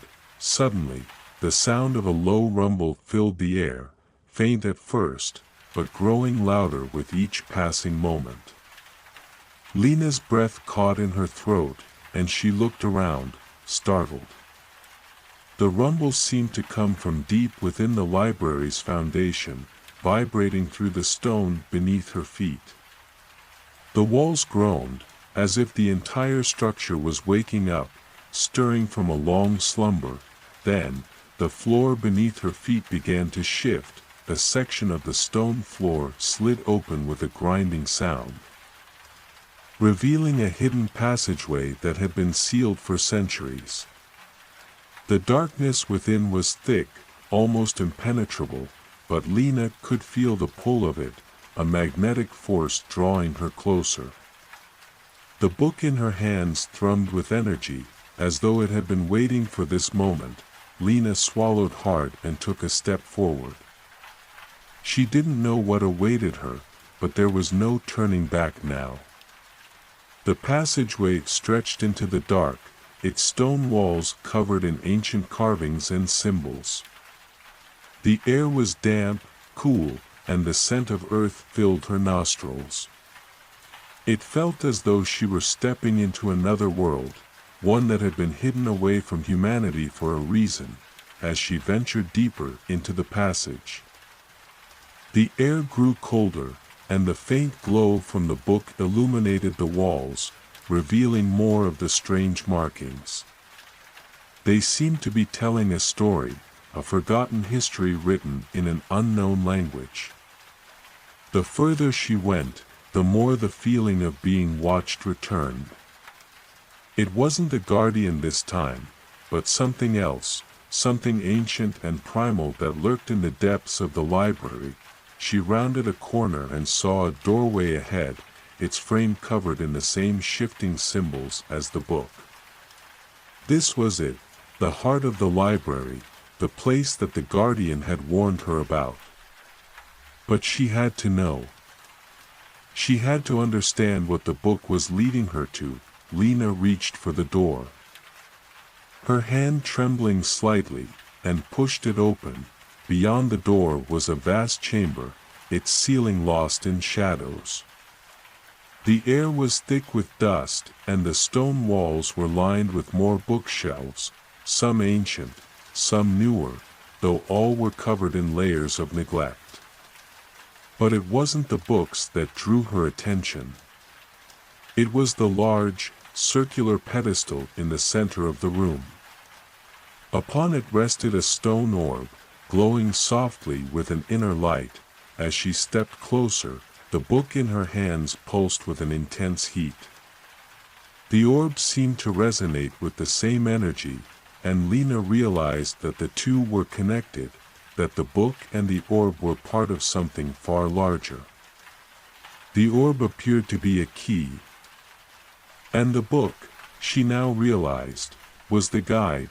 Before she could reach out and touch the orb, a voice echoed through the chamber, low and melodic, like the wind whispering through the trees. "Welcome, seeker," the voice said, and Lena froze. The voice was not human, it felt ancient, echoing with a power that made her blood run cold. "You have come to unlock the secrets of the past. But know this, once you do, there is no going back." Lena's heart skipped a beat. The voice seemed to emanate from the orb itself, vibrating through the air. She was no longer alone in the chamber. Part 5, The Keeper's Warning. Lena stood motionless, the weight of the orb's presence pressing heavily on her. The voice, ancient and commanding, echoed around her, vibrating the very air. Every inch of her body screamed to turn back, to abandon the orb and flee from this place. But the allure of the knowledge it promised was too powerful, too enticing to ignore. The chamber was silent for a moment, save for the soft hum of the orb's glow. Lena's hand hovered above it, the book in her other hand now pulsing with a strange, rhythmic beat. It was as though the two objects were communicating with each other, their energies intertwined. Then the voice spoke again, deeper this time, as though it were speaking directly into her mind. "You are not the first to seek what lies here," the voice intoned. "Many have come before you, drawn by the promise of forbidden knowledge. But none have returned unscathed." Lena's throat tightened. She couldn't speak, could only listen as the voice continued, its tone both grave and sorrowful. "The book you carry is more than a mere artifact," it said. "It is a vessel of power, a key to unlock the deepest secrets of the world. But with this power comes a price. A price that even the bravest have not been willing to pay." Lena's fingers brushed the cover of the book, the symbols shimmering in response. She could feel its energy pulsing through her, urging her to act, to make a choice. "Who are you?" she finally asked, her voice trembling. The words felt strange to her, as though they were being pulled from her against her will. "What is this place?" The orb's glow intensified, casting long shadows across the room, and the voice answered, now soft, like a whisper carried on the wind, "I am the keeper of this place. The guardian of its secrets," the voice said. "I have watched over the library for eons, ensuring that the knowledge it holds remains hidden from those who would misuse it." Lena's heart raced. The keeper, was this the same figure she had encountered earlier? Was the guardian of the library one and the same as the voice that now spoke to her? "You have already awakened the first of many steps," the voice continued. "The book has chosen you, Lena. But beware, the path you walk now is fraught with dangers. There are forces at work that seek to control the knowledge you seek. Lena's thoughts were a whirlwind. Forces. Who? What were the true consequences of her actions? She had only come here out of curiosity, driven by a need to understand. But now, standing before the orb, she realized that she had stumbled into something far greater than she had ever imagined. Her fingers brushed the orb's surface, and she felt a pulse of energy shoot through her arm. The ground beneath her feet seemed to tremble in response, and the air grew thick with an overwhelming sense of anticipation. The knowledge you seek is not meant for you alone. The voice warned. The power of the book is shared with all who are brave enough to wield it, but not without consequence. To understand the ancient truths it reveals is to take on the burden of their weight. Lena's mind raced. She had always dreamed of uncovering forgotten knowledge, of unveiling the mysteries that had been hidden from the world. But now, standing here, it felt as though the price of that knowledge might be too high. What will happen if I continue?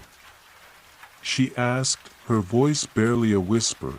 There was a long pause before the voice answered, and when it did, it carried with it a deep sadness, as though it carried the weight of centuries of regret. If you continue.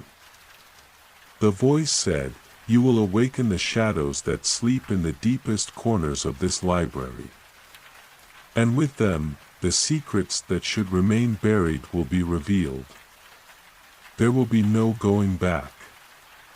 The balance will be shattered, and the world as you know it will change forever. The air around Lena seemed to grow colder, and the room felt darker, as though the very walls were closing in around her. The orb's glow flickered, casting strange, shifting shadows across the floor. Lena's heart hammered in her chest, but her hand remained outstretched, drawn toward the orb. She knew what she had to do. Her fingers brushed the surface of the orb, and in that moment, everything changed. The chamber seemed to spin, the walls warping and twisting. The ground beneath her feet trembled, and the sound of rushing wind filled the room, as though the entire library was coming to life. The symbols on the orb began to shift, glowing brightly, and Lena's body was filled with an overwhelming surge of energy. The book in her hands responded, its pages flipping rapidly, as if being guided by an unseen force. Suddenly, everything stopped. The chamber was still. The orb's glow faded, leaving only the faintest outline, and the book fell silent in Lena's hands. The energy that had surged through her dissipated, leaving her feeling strangely empty, yet full of something else, something ancient. Something powerful. Lena took a shaky breath, her mind spinning with the knowledge that now flooded her consciousness. The secrets of the library, the forbidden truths, were now hers to wield. But at what cost? She stood there for a long moment, the weight of the choice she had made settling heavily upon her.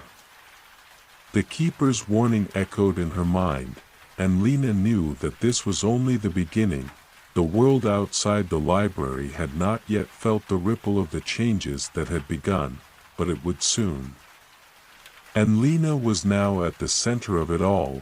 The orb had been the key, but it had also unlocked something far more dangerous. There was no turning back. Part 6. The Shattered Balance. Lena stood in the center of the chamber, the weight of the ancient knowledge now flooding her senses. Her mind raced, the pieces of the puzzle falling into place, but the feeling that something was wrong, something deep within the very fabric of the library, gnawed at her. The power she had unlocked was more than she had anticipated, and it felt both exhilarating and terrifying. the once still air around her now hummed with an unsettling energy, thick and charged. The walls of the library seemed to pulse, as if reacting to the knowledge she had released. A low rumble echoed from deep within the stone, and the temperature dropped sharply, sending a chill through her body. Lena's fingers tightened around the book. She could feel the weight of its power, but it no longer felt like a guide, it felt like a heavy burden. The orb, now dim and lifeless, had left its mark on her.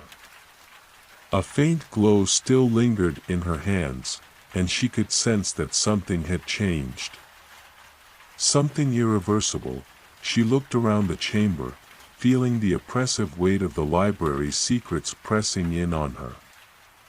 The shelves of books seemed to stretch endlessly into the shadows, and the eerie silence that had once enveloped her now felt suffocating. It was as if the library was holding its breath, waiting for something to happen, and then, she heard it, a faint sound at first, a soft scraping noise. Like the sound of ancient stone grinding against stone. Lena turned toward the far side of the room, her heart quickening. There, in the shadows, a figure slowly emerged. It was tall, cloaked in darkness, its face hidden beneath a hood. The figure moved with a slow, deliberate grace, its presence filling the room with an unmistakable aura of authority. Lena felt a surge of fear. She had felt something watching her since she had entered the library, but she hadn't expected this. The figure stopped a few paces away, and for a moment, the room was utterly still. The figure's presence seemed to distort the very air around it. "You have awakened it," the figure spoke, its voice deep and echoing, carrying the weight of centuries. It wasn't the same voice she had heard earlier, the one from the orb, but something equally ancient and filled with purpose. Lena didn't speak. She could only stare at the figure, feeling an overwhelming sense of dread.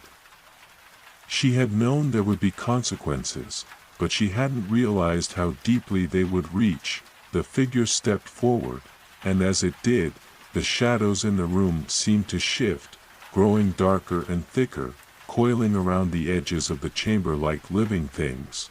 "You should not have come here," the figure continued, its tone cold, almost mournful. "You were not meant to find this place, Lena. The knowledge you have unlocked is not for human minds. It was sealed away for a reason." Lena's thoughts spun wildly. She had thought she was the seeker, the one who was meant to uncover the hidden truths of the world. But now, standing in the presence of this figure, she realized how naive she had been. She had only scratched the surface, and already the very foundation of the world seemed to be crumbling beneath her. What are you?" Lena asked, her voice barely a whisper, the words trembling in the air. The figure tilted its head, its face still obscured by the darkness of its hood. "I am the Watcher," it said, its voice laced with an ancient sorrow. "I have stood guard over the library for eons, keeping its secrets safe. And now, because of you, the balance is shattered. The threads that hold the world together are beginning to unravel." Lena's heart pounded in her chest. "Balance? What do you mean?" The Watcher moved closer, its steps silent, its presence overwhelming. "The library is more than just a collection of books. It is the heart of the world's knowledge, a bridge between realms. It holds the threads of reality, the secrets of existence itself. The knowledge you have unlocked is powerful, yes, but it comes with great consequences. Forces that have lain dormant for millennia are now awakening. Lena's mind raced. What forces? What will happen?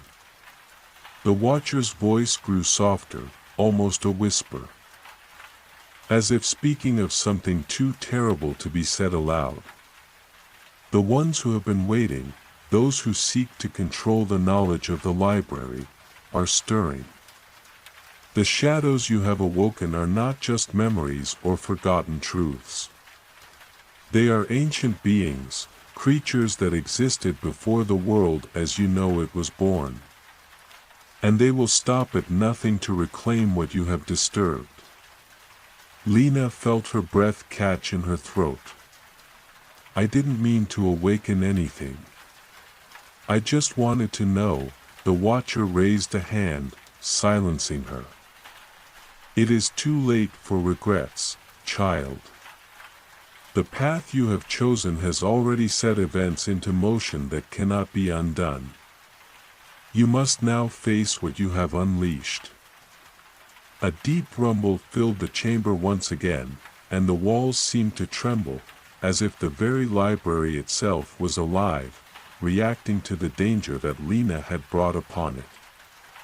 The air grew thick with the presence of something ancient and malevolent, and Lena could feel the darkness pressing in, suffocating her. The watcher stepped back, its form fading into the shadows, but its voice remained, lingering in the air like a cold breeze. You must leave this place, it said. The library can no longer protect you. You have made your choice. Now, you must face the consequences of your actions. Lena stood frozen, her mind reeling from the weight of the watcher's words. She could feel the tremors of the world shifting beneath her feet. The balance of everything she had ever known beginning to falter, the shadows grew darker, and the sound of something distant and terrible began to echo through the library. She didn't know what it was, but she knew one thing for certain: it was coming. Lena turned toward the doorway, but the path ahead was no longer clear. The library, once a sanctuary of forgotten knowledge, had become a place of shadows and ancient, awakened forces.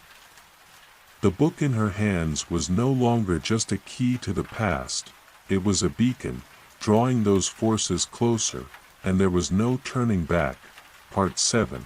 The shadows awakened. The library seemed to hold its breath, its walls vibrating with the ancient energies now stirring beneath its floorboards. The oppressive silence weighed heavily on Lena as she stood, the book still clutched tightly in her hands, the words of the watcher echoing in her mind. She had awakened something far beyond her understanding, and the knowledge now coursing through her veins felt like a heavy burden she wasn't sure she could carry. The shadows in the corners of the room grew thicker, twisting and curling like living creatures. It was as if the very air was being consumed by the darkness. The once calm and orderly shelves of books seemed to shift, as though they were alive, their contents now stirring with restless energy. Lena turned to look back at the watcher, but it was gone. The figure had faded into the shadows, leaving her alone in the heart of the library. She could feel the weight of its words pressing down on her. There was no turning back. Whatever she had unleashed was now beginning to emerge from its slumber. The distant rumbling she had felt earlier grew louder, resonating from deep within the bowels of the library. It was not just the rumble of the earth, but something more primal, something that felt like it was coming from the very core of existence. The library, it seemed, was not just a place of knowledge, it was a nexus, a crossroads between worlds. Lena's pulse quickened. She knew she had to leave, but the way out was no longer clear. The path she had entered from was now obscured, swallowed by the shadows that had taken root in the space. The very air seemed to shift and pulse with a dark, throbbing energy. It felt as though the library itself had become an extension of the darkness. Suddenly, a sharp, shrill sound pierced the stillness, like the screech of metal against stone. Lena spun around, her heart hammering in her chest. From the farthest corner of the library, a figure emerged, its movements slow and deliberate. It was tall, its body cloaked in darkness, and its eyes burned with an otherworldly light. The figure did not speak, but its presence radiated with an unmistakable sense of power and malice. Lena took a step back, her legs trembling. She instinctively reached for the book, as though it might offer some protection. The book pulsed in her hands, its pages fluttering as if alive. The figure's eyes fixed on her, and she could feel its gaze cutting through her like a blade. "You have disturbed the sleeping ones," the figure said, its voice like a low growl, reverberating through the library. It was not the Watcher, but something else, something far older and far more dangerous. Lena swallowed hard, her throat dry. "I didn't mean to, you do not understand," the figure interrupted, its voice rising in pitch. "The knowledge you seek has a price. The balance you have shattered cannot be repaired." Lena's mind raced. What did it want from her? Was this one of the forces the Watcher had warned her about? The figure raised a hand, and in that instant, the shadows around Lena seemed to close in, pressing tighter and tighter. The library's walls, once towering and grand, now felt like they were encroaching upon her, threatening to crush her under their weight. She could barely breathe as the figure took another step toward her, but then, something unexpected happened. The book in her hands began to glow with an intense light, its pages turning rapidly as if guided by an unseen force. Lena didn't know what was happening, but she could feel a surge of power coursing through her. It was as if the very knowledge she had unlocked was now coming alive within her. The energy was overwhelming. And yet, somehow, it felt familiar, like something she had always known, buried deep inside her. The figure recoiled as the light from the book intensified. Its glowing eyes narrowed in anger, but it could not approach. The shadows that had once clung to the library seemed to flinch, drawn back by the radiance of the book. "Impossible," the figure hissed. "The book cannot protect you from what is coming." Lena's heart raced, but she stood her ground. "I'm not afraid of you," she said, her voice stronger than she felt. "I didn't come here to destroy anything. I only wanted to learn the truth." The figure sneered. "The truth is a double-edged sword, child. You have awakened something that should have never been touched. The forces that stir now cannot be stopped. And you will be the one to face the consequences." Suddenly, the room shook violently, and a low, guttural roar echoed through the library. It was not the figure speaking, it was something else, something far deeper and more terrifying. The ground trembled beneath Lena's feet, and she had to steady herself to keep from falling. The book in her hands pulsed again, and the glow from its pages seemed to grow even brighter. She could hear whispers now, voices from the past, speaking to her in languages she could not understand. The knowledge she had unlocked was beginning to flood her senses, revealing ancient secrets and forgotten histories. But along with this flood of information came a sense of impending doom, as though the world was about to change in ways she couldn't control. The figure raised both hands, and the shadows around them began to twist, forming into tendrils of darkness that reached for Lena. But the light from the book repelled them, pushing the shadows back. "You cannot escape," the figure snarled. "The darkness is already here." Lena's thoughts spun as she felt the weight of the figure's words. But the book was still glowing in her hands, its light fighting back against the darkness. She had one last chance to stop this, one last chance to make things right. With a surge of determination, Lena held the book up, its light radiating outward in a brilliant burst. The figure screamed in fury, its form writhing in the light, but it could not withstand the force Lena had unleashed. The shadows retreated, the roar from deep within the library growing quieter. For a moment, the room was still, the air thick with the remnants of the battle that had just transpired, but Lena knew this was only the beginning. The knowledge she had unlocked could not be undone. And the shadows, those ancient forces, were not gone.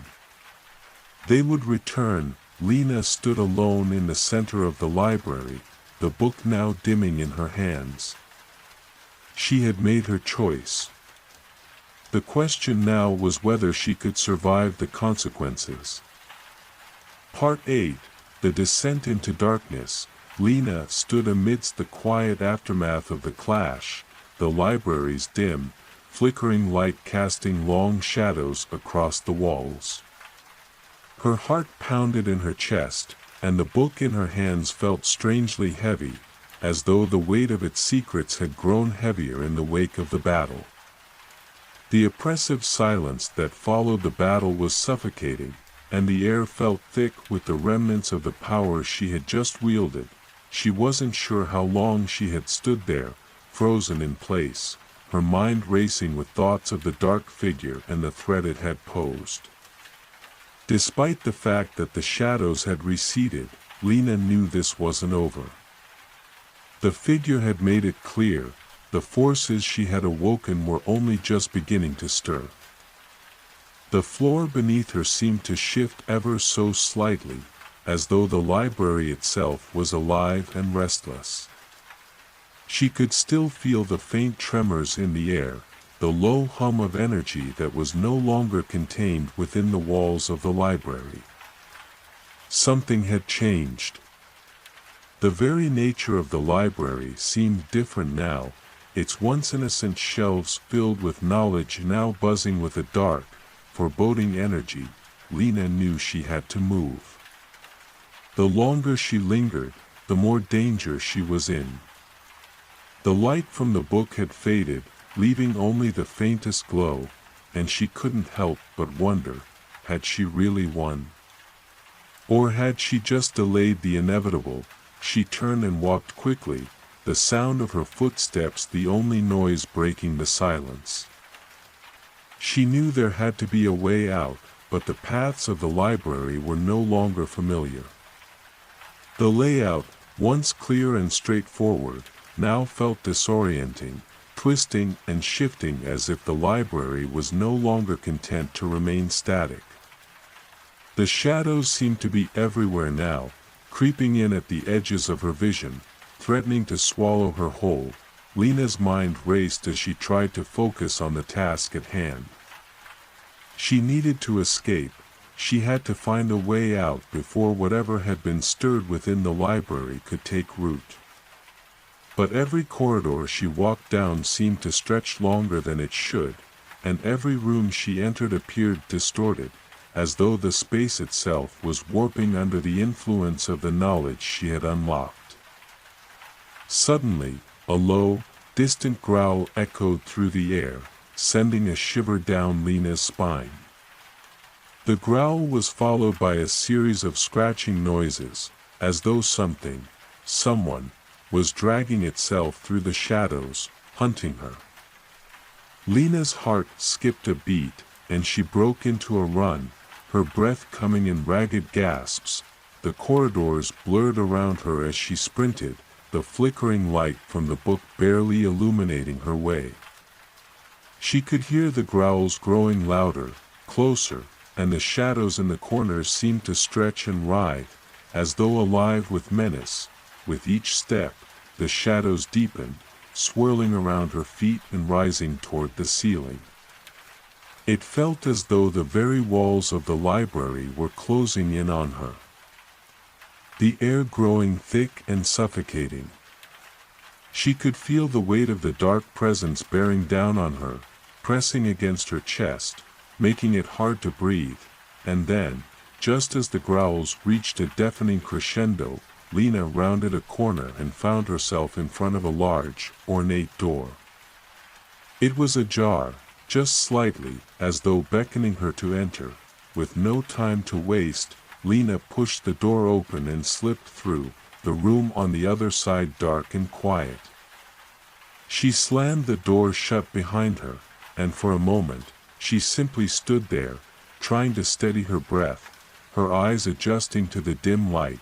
The room she had entered was unlike any she had seen before. It was circular. Its walls lined with tall bookshelves, but the shelves were empty, devoid of the books that had once filled them. The center of the room was dominated by a large stone pedestal, upon which sat an ornate, golden key. The key glimmered faintly in the dark, as though it held some sort of hidden power. Lena felt an irresistible pull toward it. The key seemed to call to her, its gleam both inviting and dangerous. Her instincts told her to leave, but something deeper inside her urged her forward. She couldn't explain it, but she knew that the key was important, perhaps the key to stopping what she had awakened. With trembling hands, Lena reached for the key. The moment her fingers brushed against the cold metal, a surge of energy shot through her, and the entire room seemed to come alive. The walls began to tremble, and the shadows that had been lingering outside the door now surged inward, clawing at the air like hungry beasts. Lena pulled the key from its pedestal, and as she did, the door she had entered through slammed shut, trapping her in the center of the room. The shadows twisted and writhed around her, their growls now a chorus of anger and hunger.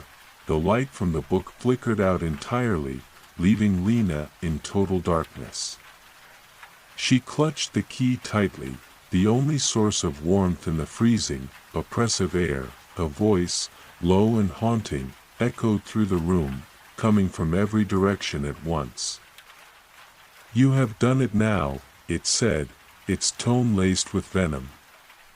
"The key cannot be undone.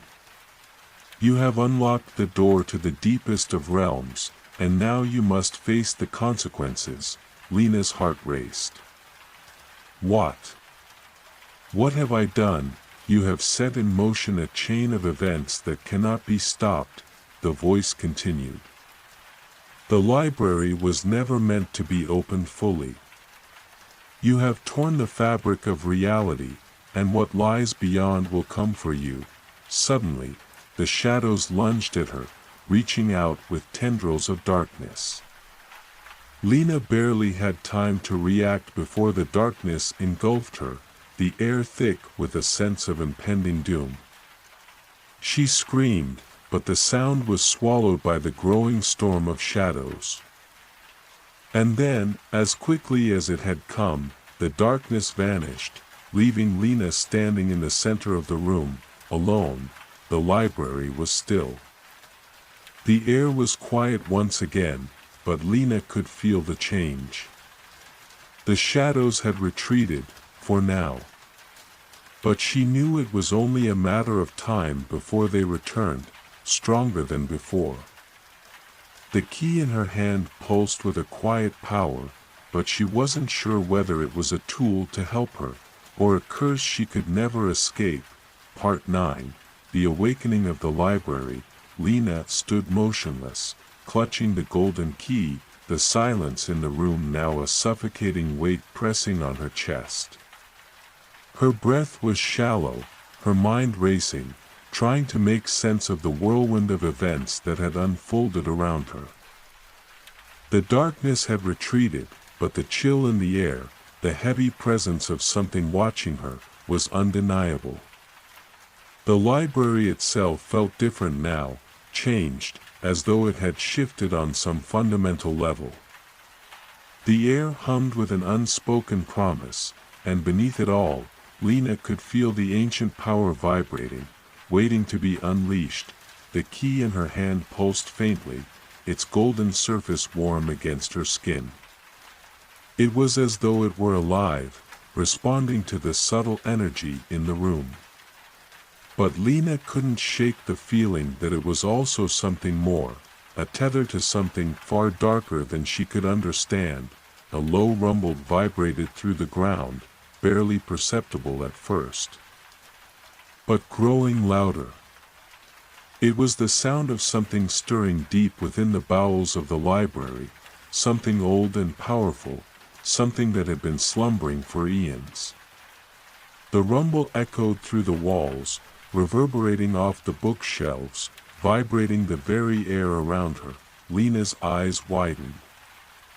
She wasn't alone. The library had always felt like a safe haven, a sanctuary for those in search of knowledge. But now, it felt like a living, breathing entity, a place of immense power, capable of both creation and destruction. And something had been awakened by her actions. The shadows had been driven back, but they were not gone. The key had opened a door, and now the library itself was stirring. Preparing for something far worse than anything Lena had faced before, a low voice echoed in her mind, chilling and distant. "You have touched the core of the library, child. Now you must face its awakening." Lena's heart raced, and she turned frantically, looking for the source of the voice, but there was nothing.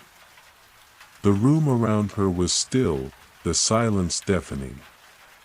The only sound now was the distant rumble beneath her feet, growing ever closer.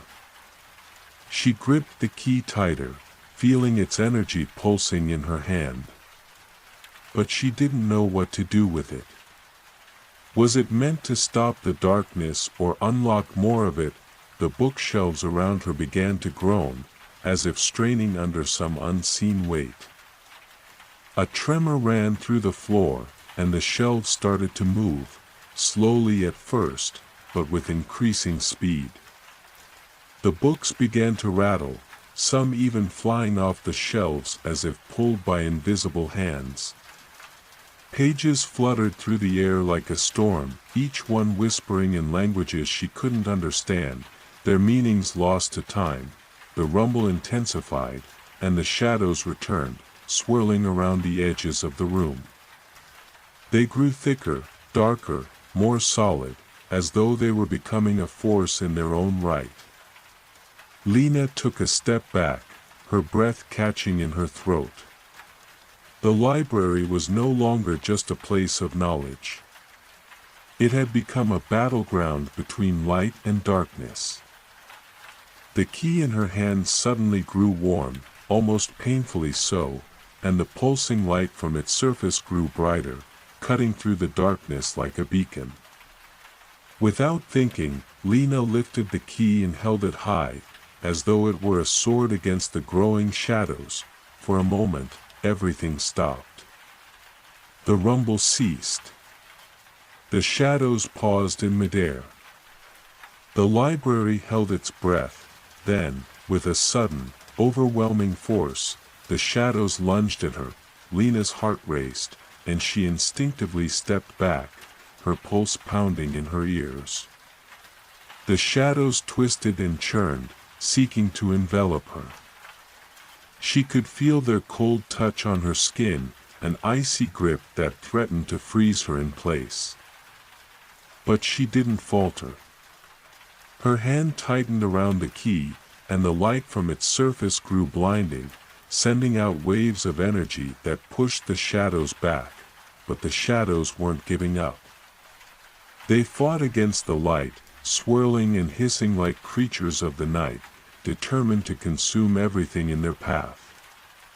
The library trembled with the force of their struggle, as if the walls themselves were caught between two worlds, Lena's mind raced. She had to do something, but what? The key, what was its true power? Could it stop the shadows, or was it merely a conduit for the darkness? She thought back to the Watcher's warning, the way the figure had told her that the library's secrets came with a price. Was the key the price? Or was there something more she hadn't yet uncovered? With no time to waste, Lena closed her eyes and reached deep inside herself, trying to find the strength to face the darkness. She could feel the power of the library, the vast knowledge it held within its ancient walls. And beneath that knowledge, she could sense something else, something pure, something that wasn't tainted by the shadows. It was a force of balance, a force that had been trapped beneath the weight of centuries of forgotten knowledge. The key in her hand pulsed with new energy, and Lena felt a surge of understanding flow through her. The key was not just a tool, it was a bridge between the two worlds. The key could not banish the shadows completely, but it could restore the balance, reawakening the power that had been dormant in the library for so long. She focused on that energy, letting it flow through her, and as she did, the light from the key intensified, casting a brilliant glow that filled the room. The shadows writhed and hissed, but they could not withstand the force of the light. Slowly, they began to shrink back, retreating into the corners of the room, unwilling to face the power that Lena had unlocked. The rumble beneath her feet began to quiet, and the tremors in the library subsided. The shadows were no longer a constant threat, but they still lingered at the edges of her vision.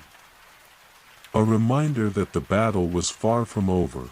Lena lowered the key, her body trembling from the effort. She was exhausted, both physically and mentally, but she knew that the library had not been fully restored. The balance had been temporarily regained, but the darkness was still out there, waiting for the right moment to return. She glanced around the room, taking in the scattered books and the twisted shelves. The library was changing, evolving. It was no longer just a place of knowledge, it had become a place of power, a place where the forces of light and dark would forever clash. Lena took a deep breath and steeled herself. She had come here seeking answers, and she had found them. But now, the real journey had just begun. Part 10, the final chapter. The library was quiet, its once shifting walls now still. But the calm was an illusion. Lena could feel it deep within her bones. The library had not been fully healed. The shadows, though they had receded for now, still lingered in the dark corners, watching and waiting for their moment to return. She stood at the center of the room, the golden key still pulsing in her hand, its warmth a constant reminder of the power she now wielded. But the key was not enough. The library had given her a taste of its power, but it was clear that something more was required if she was to fully restore balance. The darkness would not be banished so easily. Lena had come to understand the key's true nature. It was a symbol of power, yes, but also a conduit for the library's ancient energy, a bridge between realms, both light and dark. And she had learned that the library was not just a collection of books. It was a living entity, a vast repository of knowledge and power that transcended time and space. And it was in peril. The shadows were not merely a force of evil, they were part of the library's own essence. They had always existed, waiting for the right moment to emerge. But now, with the power of the key awakened, the balance between the light and the dark had been disturbed. The very fabric of the library had been torn, and only by restoring that balance could the library be saved. Lena knew what she had to do. But it wasn't going to be easy. The final test was ahead of her, a test that would require everything she had learned, everything she had come to understand about the library, and about herself. With a steadying breath, she turned toward the heart of the library. The great hall, where the oldest books rested on shelves as tall as the sky, was her destination. She had seen it in her dreams, the place where all the answers lay. The heart of the library was where the power of the key had been forged, and where its true potential could be realized. She began walking, her footsteps echoing in the vastness of the space. The closer she got to the heart, the more the library seemed to pulse with energy. The air felt thick, almost alive, as though the very walls were breathing in unison with her. It was as if the library was aware of her presence, waiting for her to make her move. When she finally reached the great hall, she saw it. At the center of the room, resting atop a stone pedestal, was the ancient book. It was unlike any book she had ever seen. Its cover was made of a dark, smooth material, almost like obsidian, with golden runes carved into its surface. The book glimmered faintly in the dim light, as if beckoning her to approach. Lena hesitated. She had felt this pull before, but now, it was stronger than ever. This was the book that had started it all, the source of the library's power. And the heart of the darkness. She knew that unlocking its secrets was the only way to restore balance, but she also knew that the book was dangerous. It had caused the chaos she had already witnessed, the shadows, the tremors, the darkness that threatened to consume the library. Lena had to decide if she was willing to take the final step, to risk everything in order to heal what had been broken. With a deep breath, she reached out and opened the book. The moment her fingers touched the cover, the room seemed to shift. A surge of energy flooded through her, filling her with knowledge and power beyond anything she had ever imagined. The library's history, its secrets, its true nature, all flooded into her mind in a torrent. She saw visions of ancient times, of scholars and keepers who had once protected the library, and of the darkness that had always existed alongside the light. But she also saw something else, something that made her heart race with fear. She saw herself, standing in the heart of the library, the key in her hand, and the shadows closing in around her. She saw the moment when the library would be torn apart, when the forces of darkness would consume everything, and then, she saw the answer. The key was not just a tool of power, it was a key to a doorway that led to the heart of the library itself. To restore balance, Lena had to return the key to its rightful place. Only then could the shadows be sealed away for good. With that realization, Lena stood tall, her resolve solidified. The library was alive, and it was her responsibility to protect it. The journey she had started was not just about finding knowledge, it was about restoring the delicate balance between light and dark, between the forces that had shaped the library for eons. She closed the book, the knowledge now settled within her. The weight of the task ahead felt heavy, but Lena knew she could not turn back. The shadows were not gone, they were only waiting for the moment when the library's protection would falter. And now, it was up to her to ensure that the balance was maintained. With the key still glowing faintly in her hand, Lena turned and began to make her way back to the heart of the library. The shadows were already stirring, but she could feel the strength of the library's energy flowing through her. steadying her resolve. The final chapter of the library story was about to be written, and it was up to her to ensure that it ended in peace. As she reached the pedestal where the key had once rested, she placed it back in its rightful place, the warmth of its glow spreading through the room.